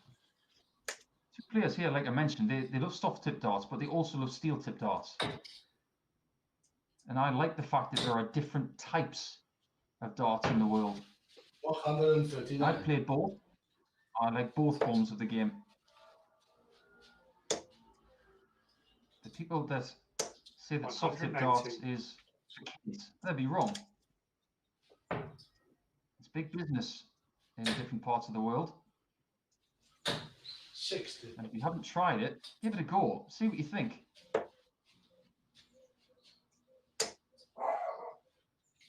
A lot of people have likened 100. the difference between steel tip darts and soft tip darts as playing pool or snooker.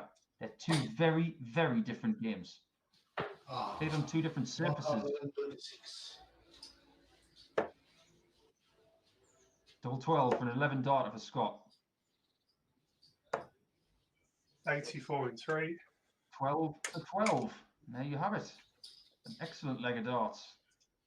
That'll improve your average more often than not.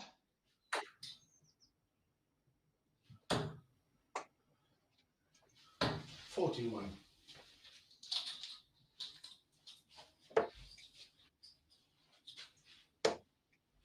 This is the point of it. There are only 3 players remaining. You just need to put in one last big effort over the course of about an hour. And then you can rest and get yourself ready for the challenge on Thursday.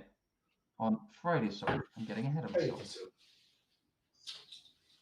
There may be some players today who wish they were playing tomorrow, but they aren't. 45. Yesterday was a very exciting league. And I get the feeling 140. tomorrow will be the same. You'll have the likes of Mike Warburton, Scott Mitchell, Martin Adams back, 140.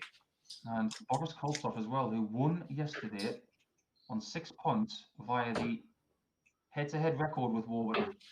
130. I will not be in the commentary box tomorrow because Chris Mason returns. And I'm sure he'll be full of beans after being on his holidays. I can't wait to welcome him back to the team. 76. 76 indeed to leave 140, but Jose in the more favourable position of a 1 treble out. There's the treble. Game in 3. Oh, and there's the double. Very handy. 3-1. I think that's right. I'm singing that song in my head. 100. Trying to think of my numbers. 1, 2, 3, 4, 5, 6. That's right. I watch too many movies. 100.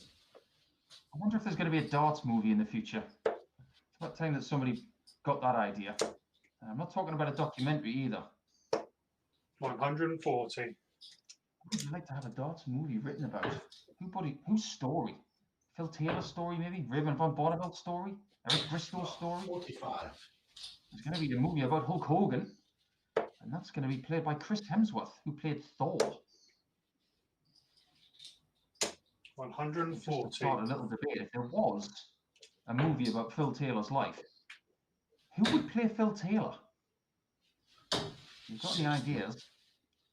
Why don't you start a little conversation on social media to see what people think of that one?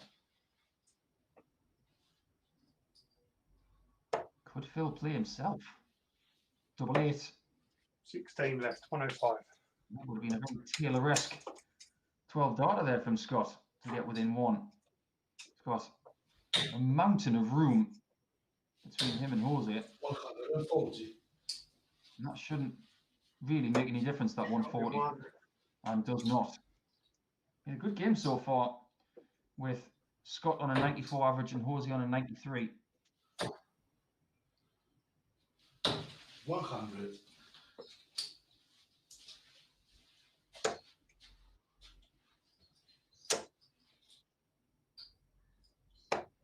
97. I sincerely hope I haven't opened a can of worms with that idea of who would play Phil Taylor in a movie. 53. I'm sure there are other stories out there in the world of darts that are dying to be told. 120. Oh, that's unfortunate for Scott. That was begging to be lying on top of the other two darts to make the 180, and he just gets a piece of the barrel and takes all the pace away from the shot.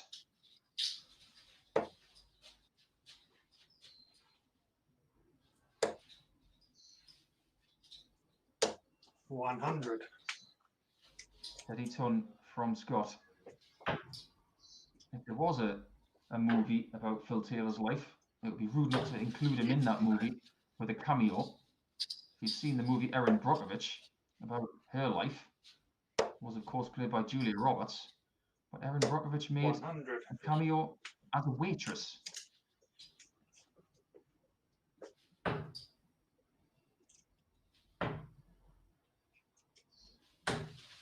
$94. Looking to equalise here, Scott Marsh. Oh, it's a great first start for double 12. Double 6 again. Shot in 3. Oh, it's been very good to him in this game. He's hit it twice now. Yeah, mate. A nice show of respect there from Jose, because he has played well in the last couple of legs. You can just tell that Scott does not want to finish bottom. 57. First and foremost, he wants to get his first points of the day.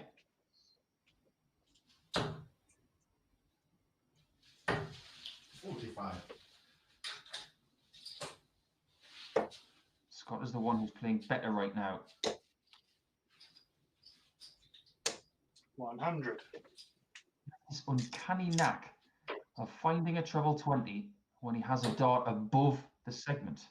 The 100. way his darts fly, it's a gift that he has.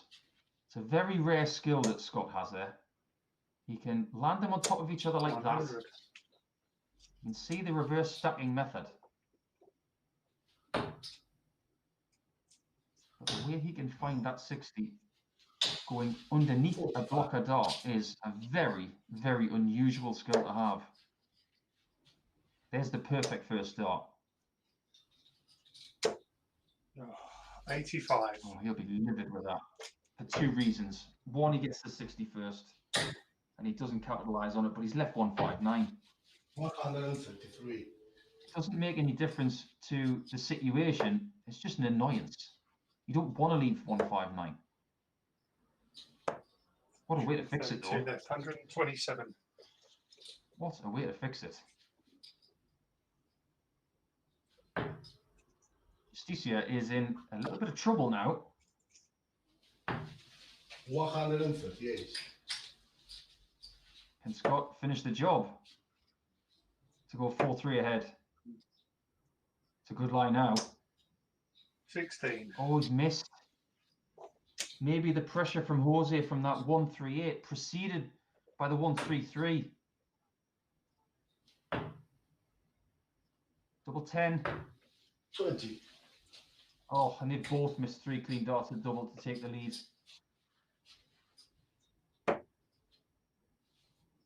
Again, he gets the good lie. Is it better or is it worse? Oh, it's in the corner, is it? 16 in 3. Oh, he will count himself very lucky that that went in. It looked like it was in double 11 for a moment, but it was in double 8. Right in the corner. 60. I have to pay tribute because maybe that second dart was in the way and he had very little to aim at. If that was the case, he's probably hit 1/6 of a bed. 76. Try doing that when you're practicing tonight.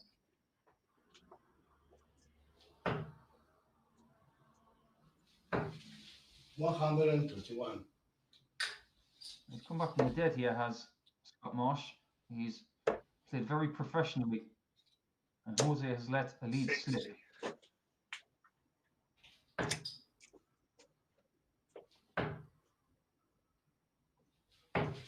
$44.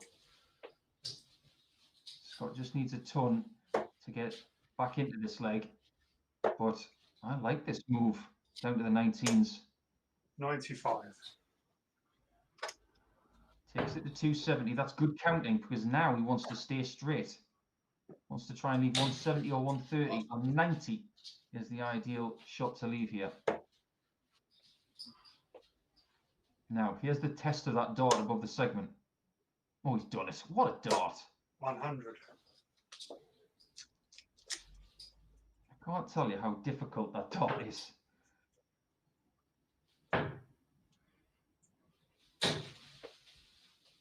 $84. 170 coming in, and it's a perfect lie with the dart. One and dart two's in. 170 coming in. 25 left. Oh, it's so close. The second time it's been wired today. That's a 17, is it? 90 left. He's got a 2.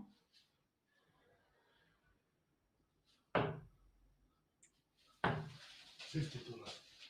And he's going for treble 20 for double 15, unusually. But this is Scott Marsh to win the match. 25 in Brilliant. 22. Burst from Scott Marsh, and he gets his first 2 points of the day. Very interesting as we go into the penultimate game of the day, which is Diogo Portela and Jose Justicia. Scott Marsh is not going to be pointless today, but he will return for the final game against Diogo. But first and foremost, we have Diogo against Justicia coming up.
Welcome to the penultimate game of today's Icons of Darts Live League.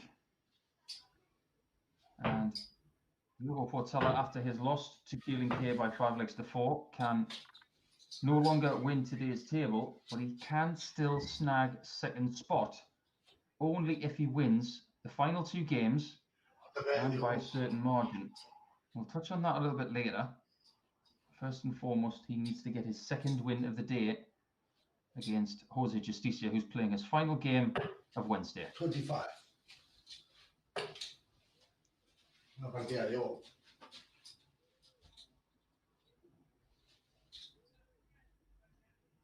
The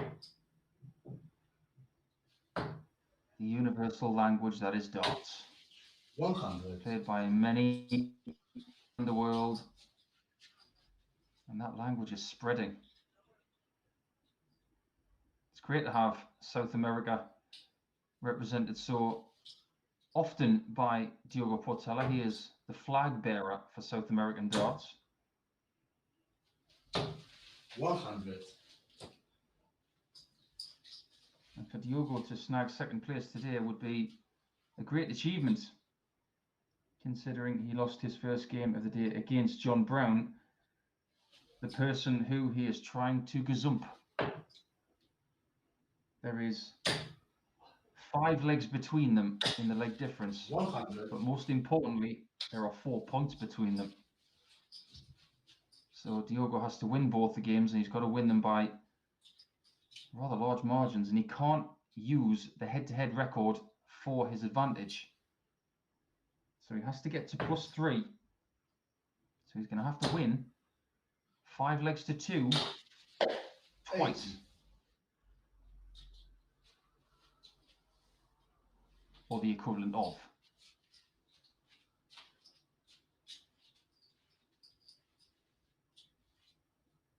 Jose not making it easy for him with 4 visits in this match, every single one of them with a treble 20 in there. Bullseye. 35 left. That is where Diogo's going to go with his first dart. He's got it. 85 left. Wrong bed. Needed the treble 15 for tops.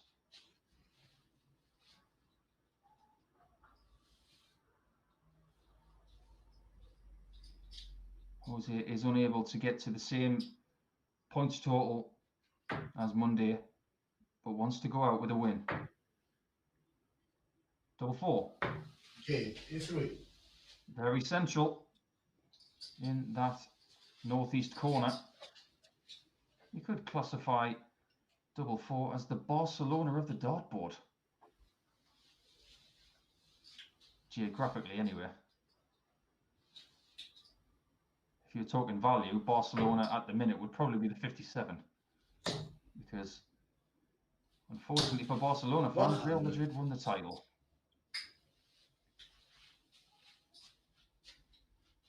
There's one thing I know after all my travels around the world with this game: don't start talking football. It stirs up too much of a tribal atmosphere, no matter what country you go to, whether it's England, the Netherlands, Scotland, 135. or Spain. You're better off talking about something else.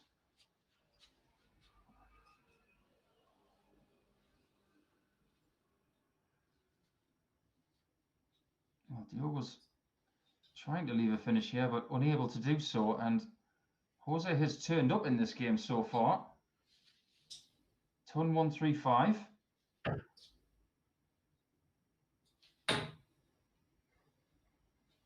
Treble 58. to leave a finish, and he doesn't get it. This time on 266, he did everything right, but didn't execute the right amount of trebles.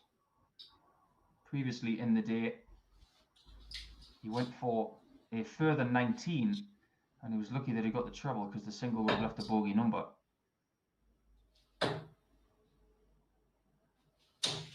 100. It really does get some sort of sound out of that dartboard when he hits the treble. Thunders those darts into the segments. Tops for Diogo. Ooh, a wire clipper.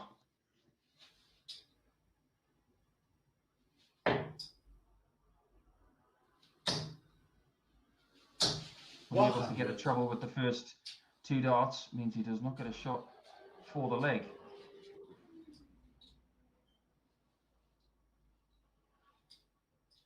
He doesn't get a second visit either, as Diogo equalises at 1-1.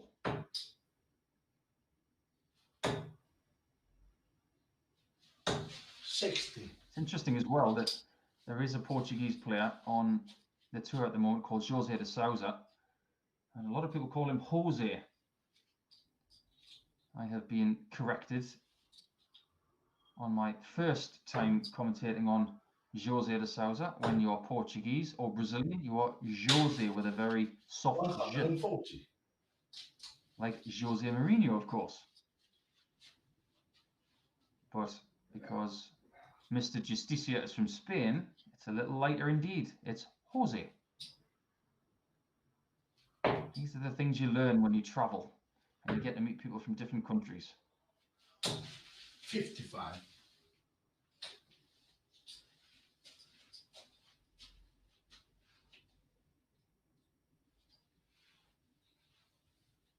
Just a bit of an ooh there from Diogo.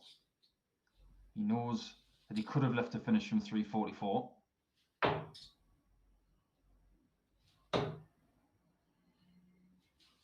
$60. Listen to that noise. When he hits that board next visit, just listen to the noise he makes. And yes, he lives in Spain, so he's got tiled floors and paint on the walls, no wallpaper, so the resonance of the sound is louder, but it still doesn't detract from the noise it makes. No.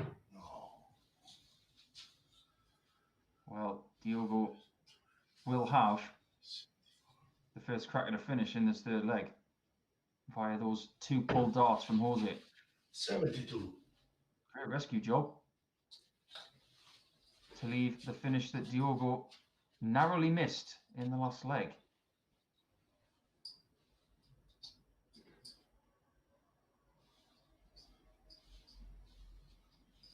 I'm just wondering as well whether Diogo has not only changed his darts, his flights and stems, I think he's changed his grip. I've been surveying it all day long. Single 14. The double top. 74. Same equation as last time for Diogo. Misses the tops on the end of the combination. Is Diogo tinkering? Is he trying to unlock something else in his game? Double 10. Just checking where Diogo is. He's not far behind you. 83. Oh, that double 5. It's not the first time he's done that today. It's got him the lead back. And what Diogo's doing, I think, is he's trying to throw towards the back of this barrel and to try and eliminate some of the smaller fingers in his throwing hand. He's trying to put a lot of emphasis on the weight he's got on the dart from his forefinger and his thumb.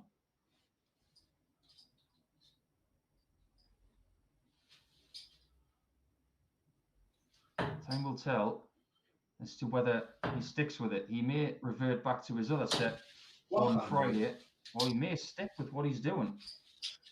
If you want to find out, you'll have to tune in on Friday morning from 10:30 British time. Whether you're tuning in via your favourite betting site, on dartshop.tv, the Motorsports YouTube channel, or indeed the Online Darts TV YouTube channel as well. Lots of different ways for you to find the icons of Darts Live League. And some of the games do make it a YouTube as well if you want to relive them.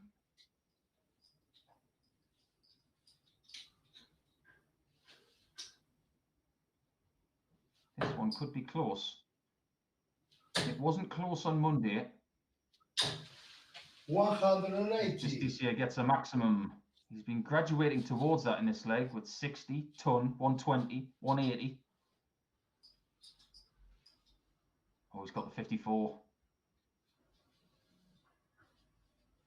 Oh, that was an interesting noise. Would have been a very different noise if he'd hit it.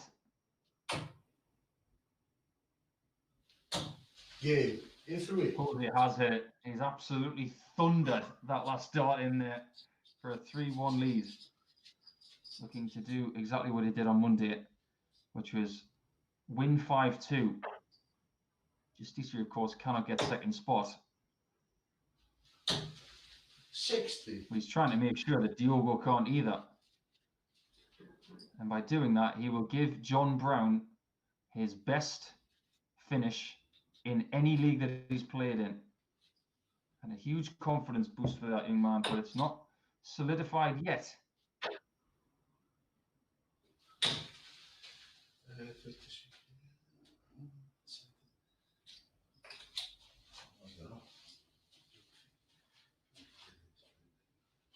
93. Sorry. A little bit of a brain meltdown there from Jose Justicia. We all have it when you're in the heat of battle trying to beat an opponent. It's difficult to keep the arithmetic skills going. It's a real juggling act playing in the Icons of Darts Live League, or any online darts for that matter. 100. You're trying to stay focused on playing darts. At the same time, you've got to do your addition and your subtraction. And wearing a headset as well, or earphones, you've got to be really careful that you don't breathe too loudly. Because I'm a bit of a breather, I'm not going to lie. 94. I do a lot of deep breathing when I play darts to try and keep my anxiety at bay and try to stay focused. And one thing I've had to do with online darts is to breathe less and not as loud, which has been a real education for me.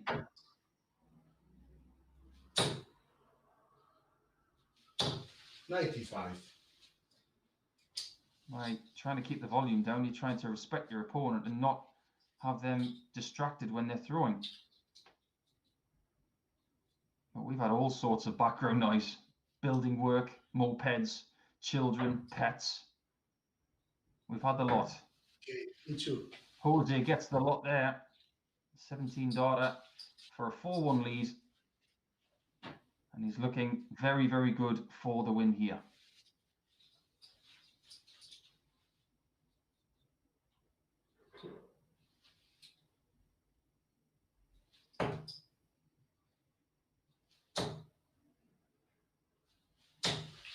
$140.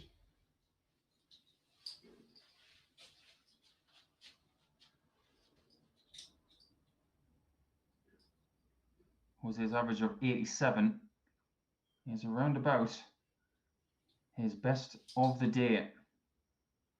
Early in the campaign, he had an 82 against Sherrick, and then 100.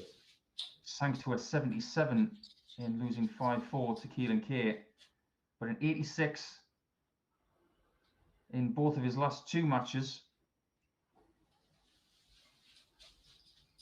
Hey, Diogo has turned up with the 180 there, trying to stop Jose from winning this one by 1 better leg than on Monday. 25. There's a few noises coming out now. Jose did not like that visit. And nobody likes to score 25. Unless, of course, it's a checkout. There used to be a game show in the United Kingdom called It's a Knockout. I think a good name for a game show in darts in the UK would be It's a Checkout.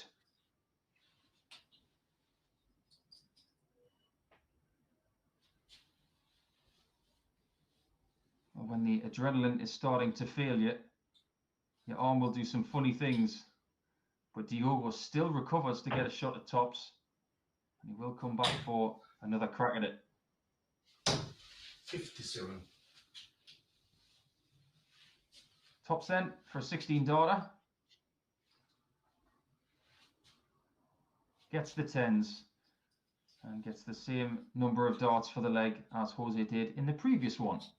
4-2 to Spain now. There was a time in the early part of my career, in 2008, 2009, where if you had a Spaniard playing against a Brazilian in world level darts, we'd think probably won't be that good. It's the kind of draw you would want at the World Championships. Oh, how things have changed.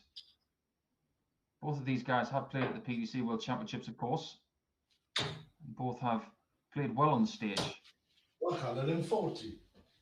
But Spanish darts has been strong now for over a decade. We can't forget about Carlos Rodriguez and some of the runs he's had. One of the only Spaniards to have made a Pro Tour final. Tony Alcinos, of course, who's been around for around 10 years. And Cristo Reyes as well. One of the best players of the last 5 years not to have won a Pro Tour title.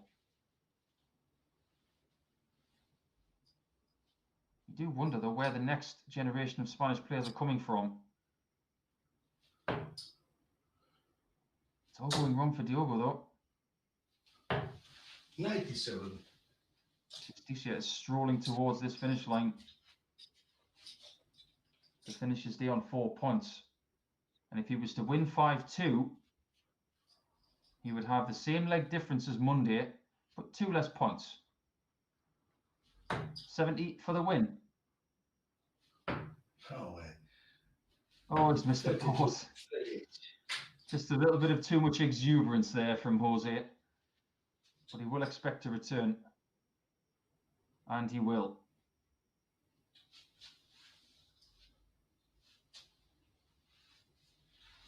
Two 16s for 2 points. Game. There it is. Jose's day finishes on 4 points. And what that does is it ensures that not only does Fallon Sherritt win today's table, which was already sorted out, but John Brown has finished second. So congratulations to John Brown for finishing second for the very first time. We will see more of him on Friday. But Jose's done. Diogo will stay on the board now to have a game of pride against Scott Marsh.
It's the last game of the day, so let's enjoy this one.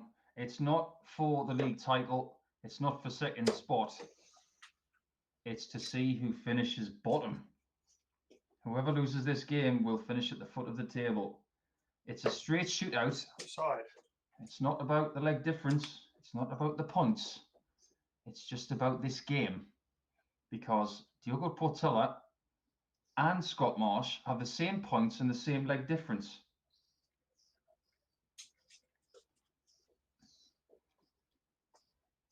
Just had it confirmed Yeah, off the air very as nice well play, that Diogo Portilla is trying new darts today.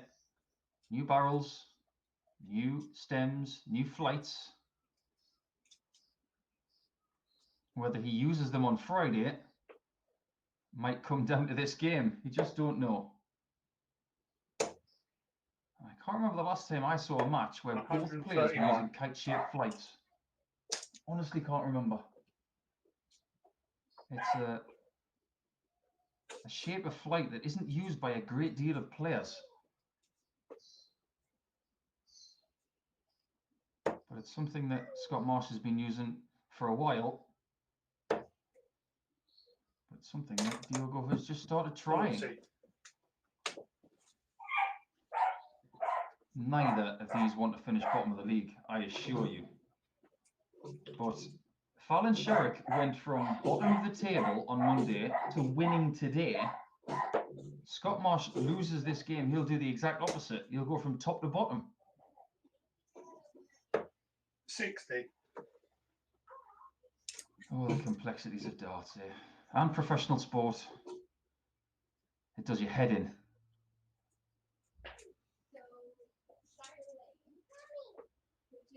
You'd rather have a bottom of the table and a top than two in the middle of the table, I assure you, because you want that high of winning the table on one of the days. 60. We're all going to suffer those bottom of the table days, but it's how we react to those that define us.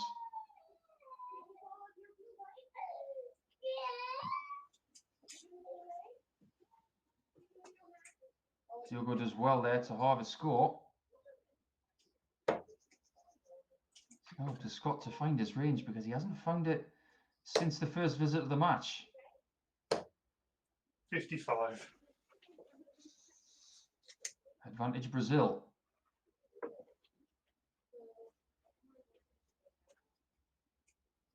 .48.32 was the try. That will do if Scott misses the 155, which he has. Biggest finish of the day. That went to John Brown. And for the second consecutive day of playing, it goes to John 58. Brown. Today it was 140. Monday was 145. Double 16 for Diogo. Always hit a 7. It's just so close and yet so far. And Scott can perform a burglary act here. Treble 18. Now, a lot of people might have gone for double 19 tops there, but Scott's not going to do that because the way his darts fly, that first dart was in his way. So the best thing for him to do was to go for the treble 18. Diogo hoping for check in 2. He would love a check in 3. There you have it. Everybody's got their own way of saying it. You don't care how you say it as long as you get it. 100. If I was in Scott Marsh's position right now, I feel very motivated. Same for Diogo, of course. I would want my dinner to taste very sweet about the fact that I'm not bottom of the table. There's nothing worse than looking at social media later on and seeing your name at the bottom of the table. 100. It makes you angry, but it also motivates you. Makes you want to play better next time. And next time for these guys is Friday. Too many times today with these new darts, Diogo has found darts on the floor.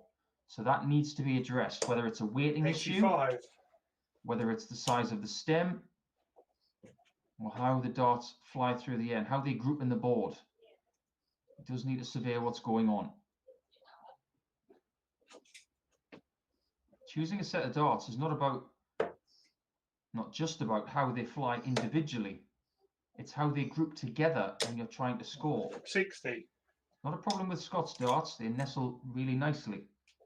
But if the flights are too vertical, going towards the board, it's going to lose pace.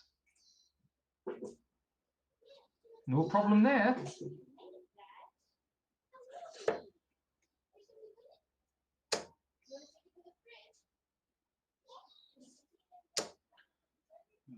$22. Just hasn't been Scott's day today. And you get days like that. And they're hard to take. It's probably where that famous saying, and look at what's just happened. The flight has clattered into the previous one, taken all the pace off it, and it's taken the other dart with it.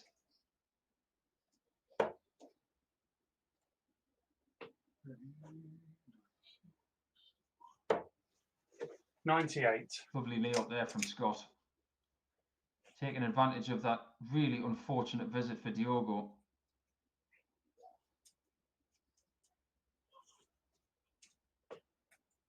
He went for the 180. Well, why not? 36 in He one. was out of time anyway, as Scott equalises at 1 leg all. Seen a lot more people doing that these days from 182. The best time I've seen from the 182 was Michael van Gerwen, who started a leg with a 180. Then he scored 139 going for the 9 darter. He missed the 57 to leave 144. So he's got 182 left.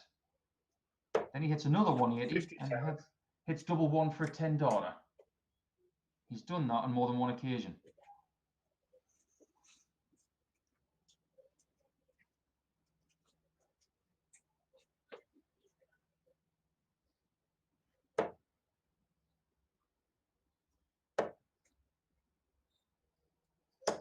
$128. Great use of the treble 18 from Scott, who has every right to feel a little bit frustrated today. He has actually had the highest average of the day. He could finish bottom. That average was a losing average against Fallon Sherrick. 140. It was 99 against Sherrick in the middle part of the afternoon session. She averaged 94. He averaged 5 more than that, but he only got 2 legs off her. Her timing was impeccable. One of those 100. unusual days where we haven't had a ton plus average. I can guarantee you that that will not happen tomorrow when you have the likes of Wolfie, Scott Mitchell, Mike Warburton, Boris Koltsov, and Stephen Burton all vying for another title. Shot in 3. And Scott Marsh gets himself in front once more. And don't forget about Keane Barry, someone who I found out last night via social media, having a bit of a chinwag with young Keane. He's not playing from Ireland this week. 180. And Scott gets another 180. Keane Barry will be playing from the Czech Republic tomorrow, surrounded by his girlfriend's trophies. So when Chris Mason is commentating tomorrow, he will see a very fancy dart room 100. in the Czech Republic. One of the best we've seen on the Icons of Darts Live League. It didn't work for Keane yesterday, as he was languished at the foot of the table. So we'll be hoping for a rebound tomorrow.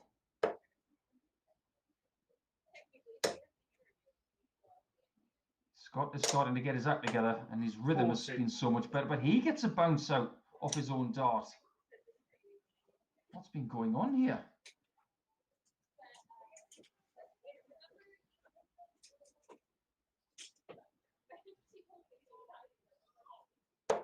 Still has an advantage of 50. Plus these. There's that dart that he can bypass the blocker. 100. Just a wonderful shot.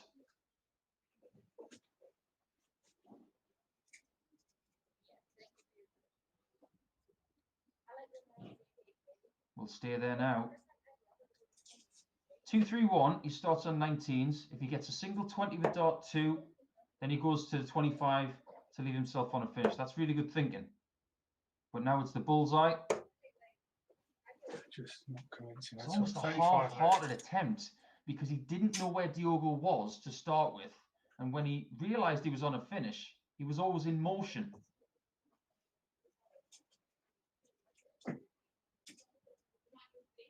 Diogo's giving it the jazz hands because he knows he should have had a better shot towards the bullseye than that one. Double 16 for 3-1. 35 Good and shot. 3.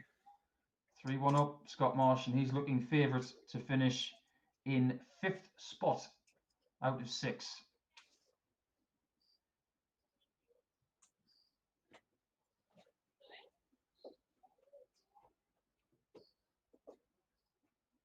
Bottom position on Monday belonged to Fallon Sherrick.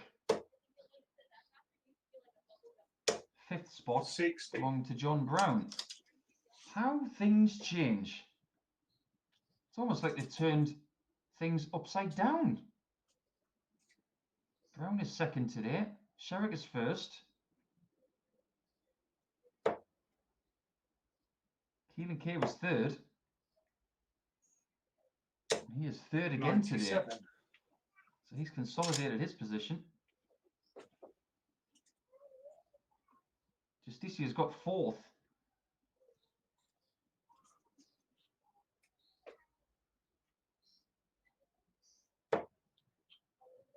Who's going to sprint to the finish here? Has Diogo got anything left? Does he believe in this equipment enough to mount a challenge? But that's a forgettable visit for 32. Scott. You can see his reaction after that second dart. He was not pleased. You probably need the 1-4-5 of 2 treble 20s and a 25 to get to a finish now.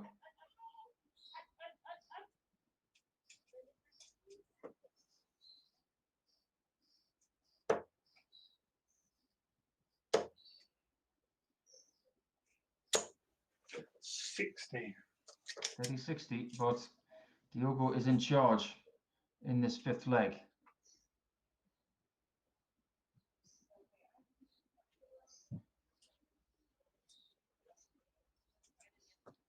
When you use a new dart like Diogo is today, you tend to think a lot more about what you're doing. It's one of the reasons why Peter Wright really likes to change his equipment now and again. Hasn't done so a lot this year 100. because those World Championship winning darts seem to work most of the time. But when you have a new dart in your hand, you do tend to think more about every dart you throw. Double 16 for Diogo. There he has his 2nd leg of the contest. But Scott still has that break to throw. He can serve it out from here.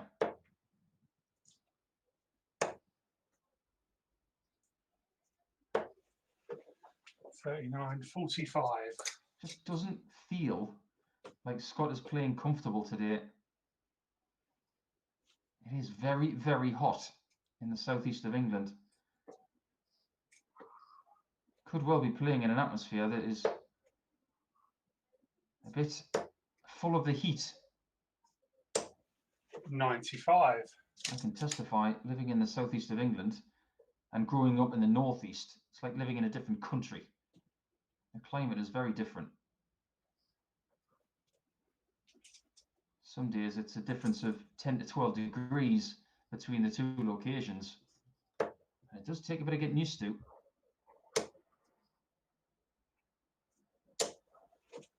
$60. I'm starting to see the reasons why these guys are at the foot of the table. Just increasing frustration. As Diogo starts to steady the ship a bit with 2 tons and a 96 to take charge here. 100. Trebles are hard to come by for Scott, but he's working really, really hard to try and get them. That was a great last start.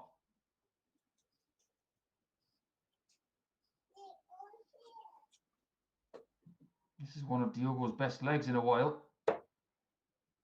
Still got to convert the 71 to take us into the 7th leg 93. all level. But what this would do is get him his throwback. If he converts 18 and tops.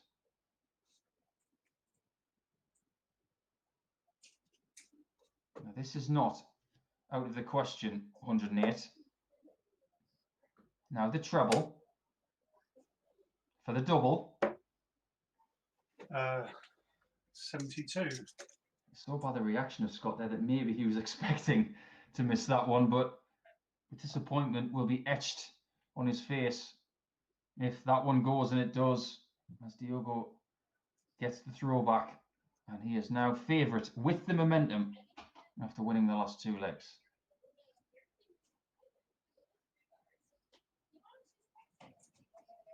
You wonder if Diogo's been getting more sleep lately.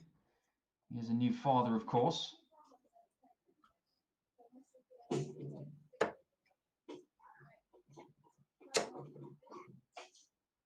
This is better from Scott.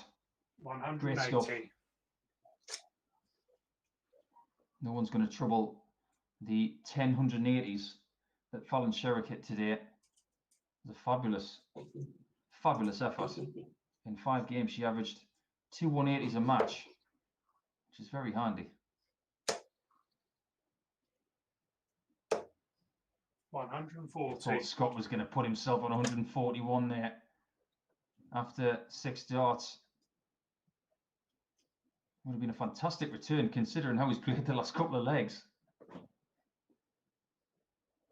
But he's got himself on 181 after 6 darts here. Diogo's on 303. 95. 95 from Scott leaves 86. So Diogo on 303 will go south to 19s.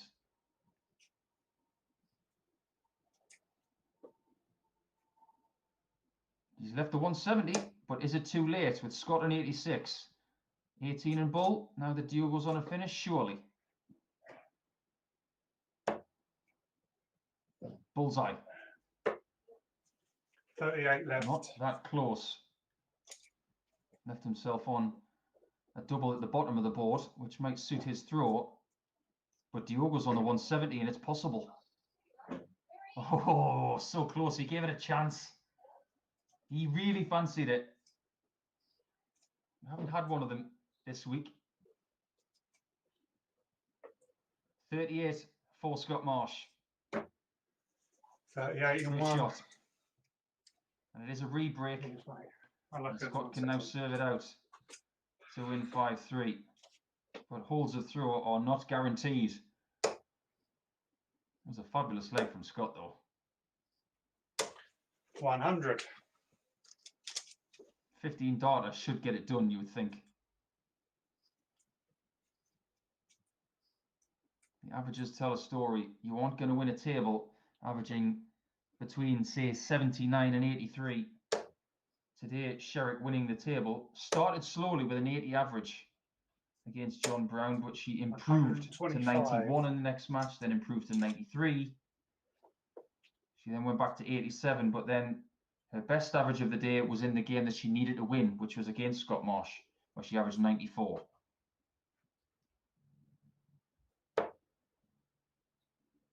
Scott Marsh is kicking for home here. 140. Very good. 136 left after 9. And he will have a minimum of 6 darts for it, possibly 9. Looks like the game is up for Diogo. It would be nice for Scott to finish on a 136. Oh, he could as well. 88 for a fine finish to the day. 120. Not bad enough at that. He could have mimicked Fallon Sherrick, whose high finish of the day was exactly that shot.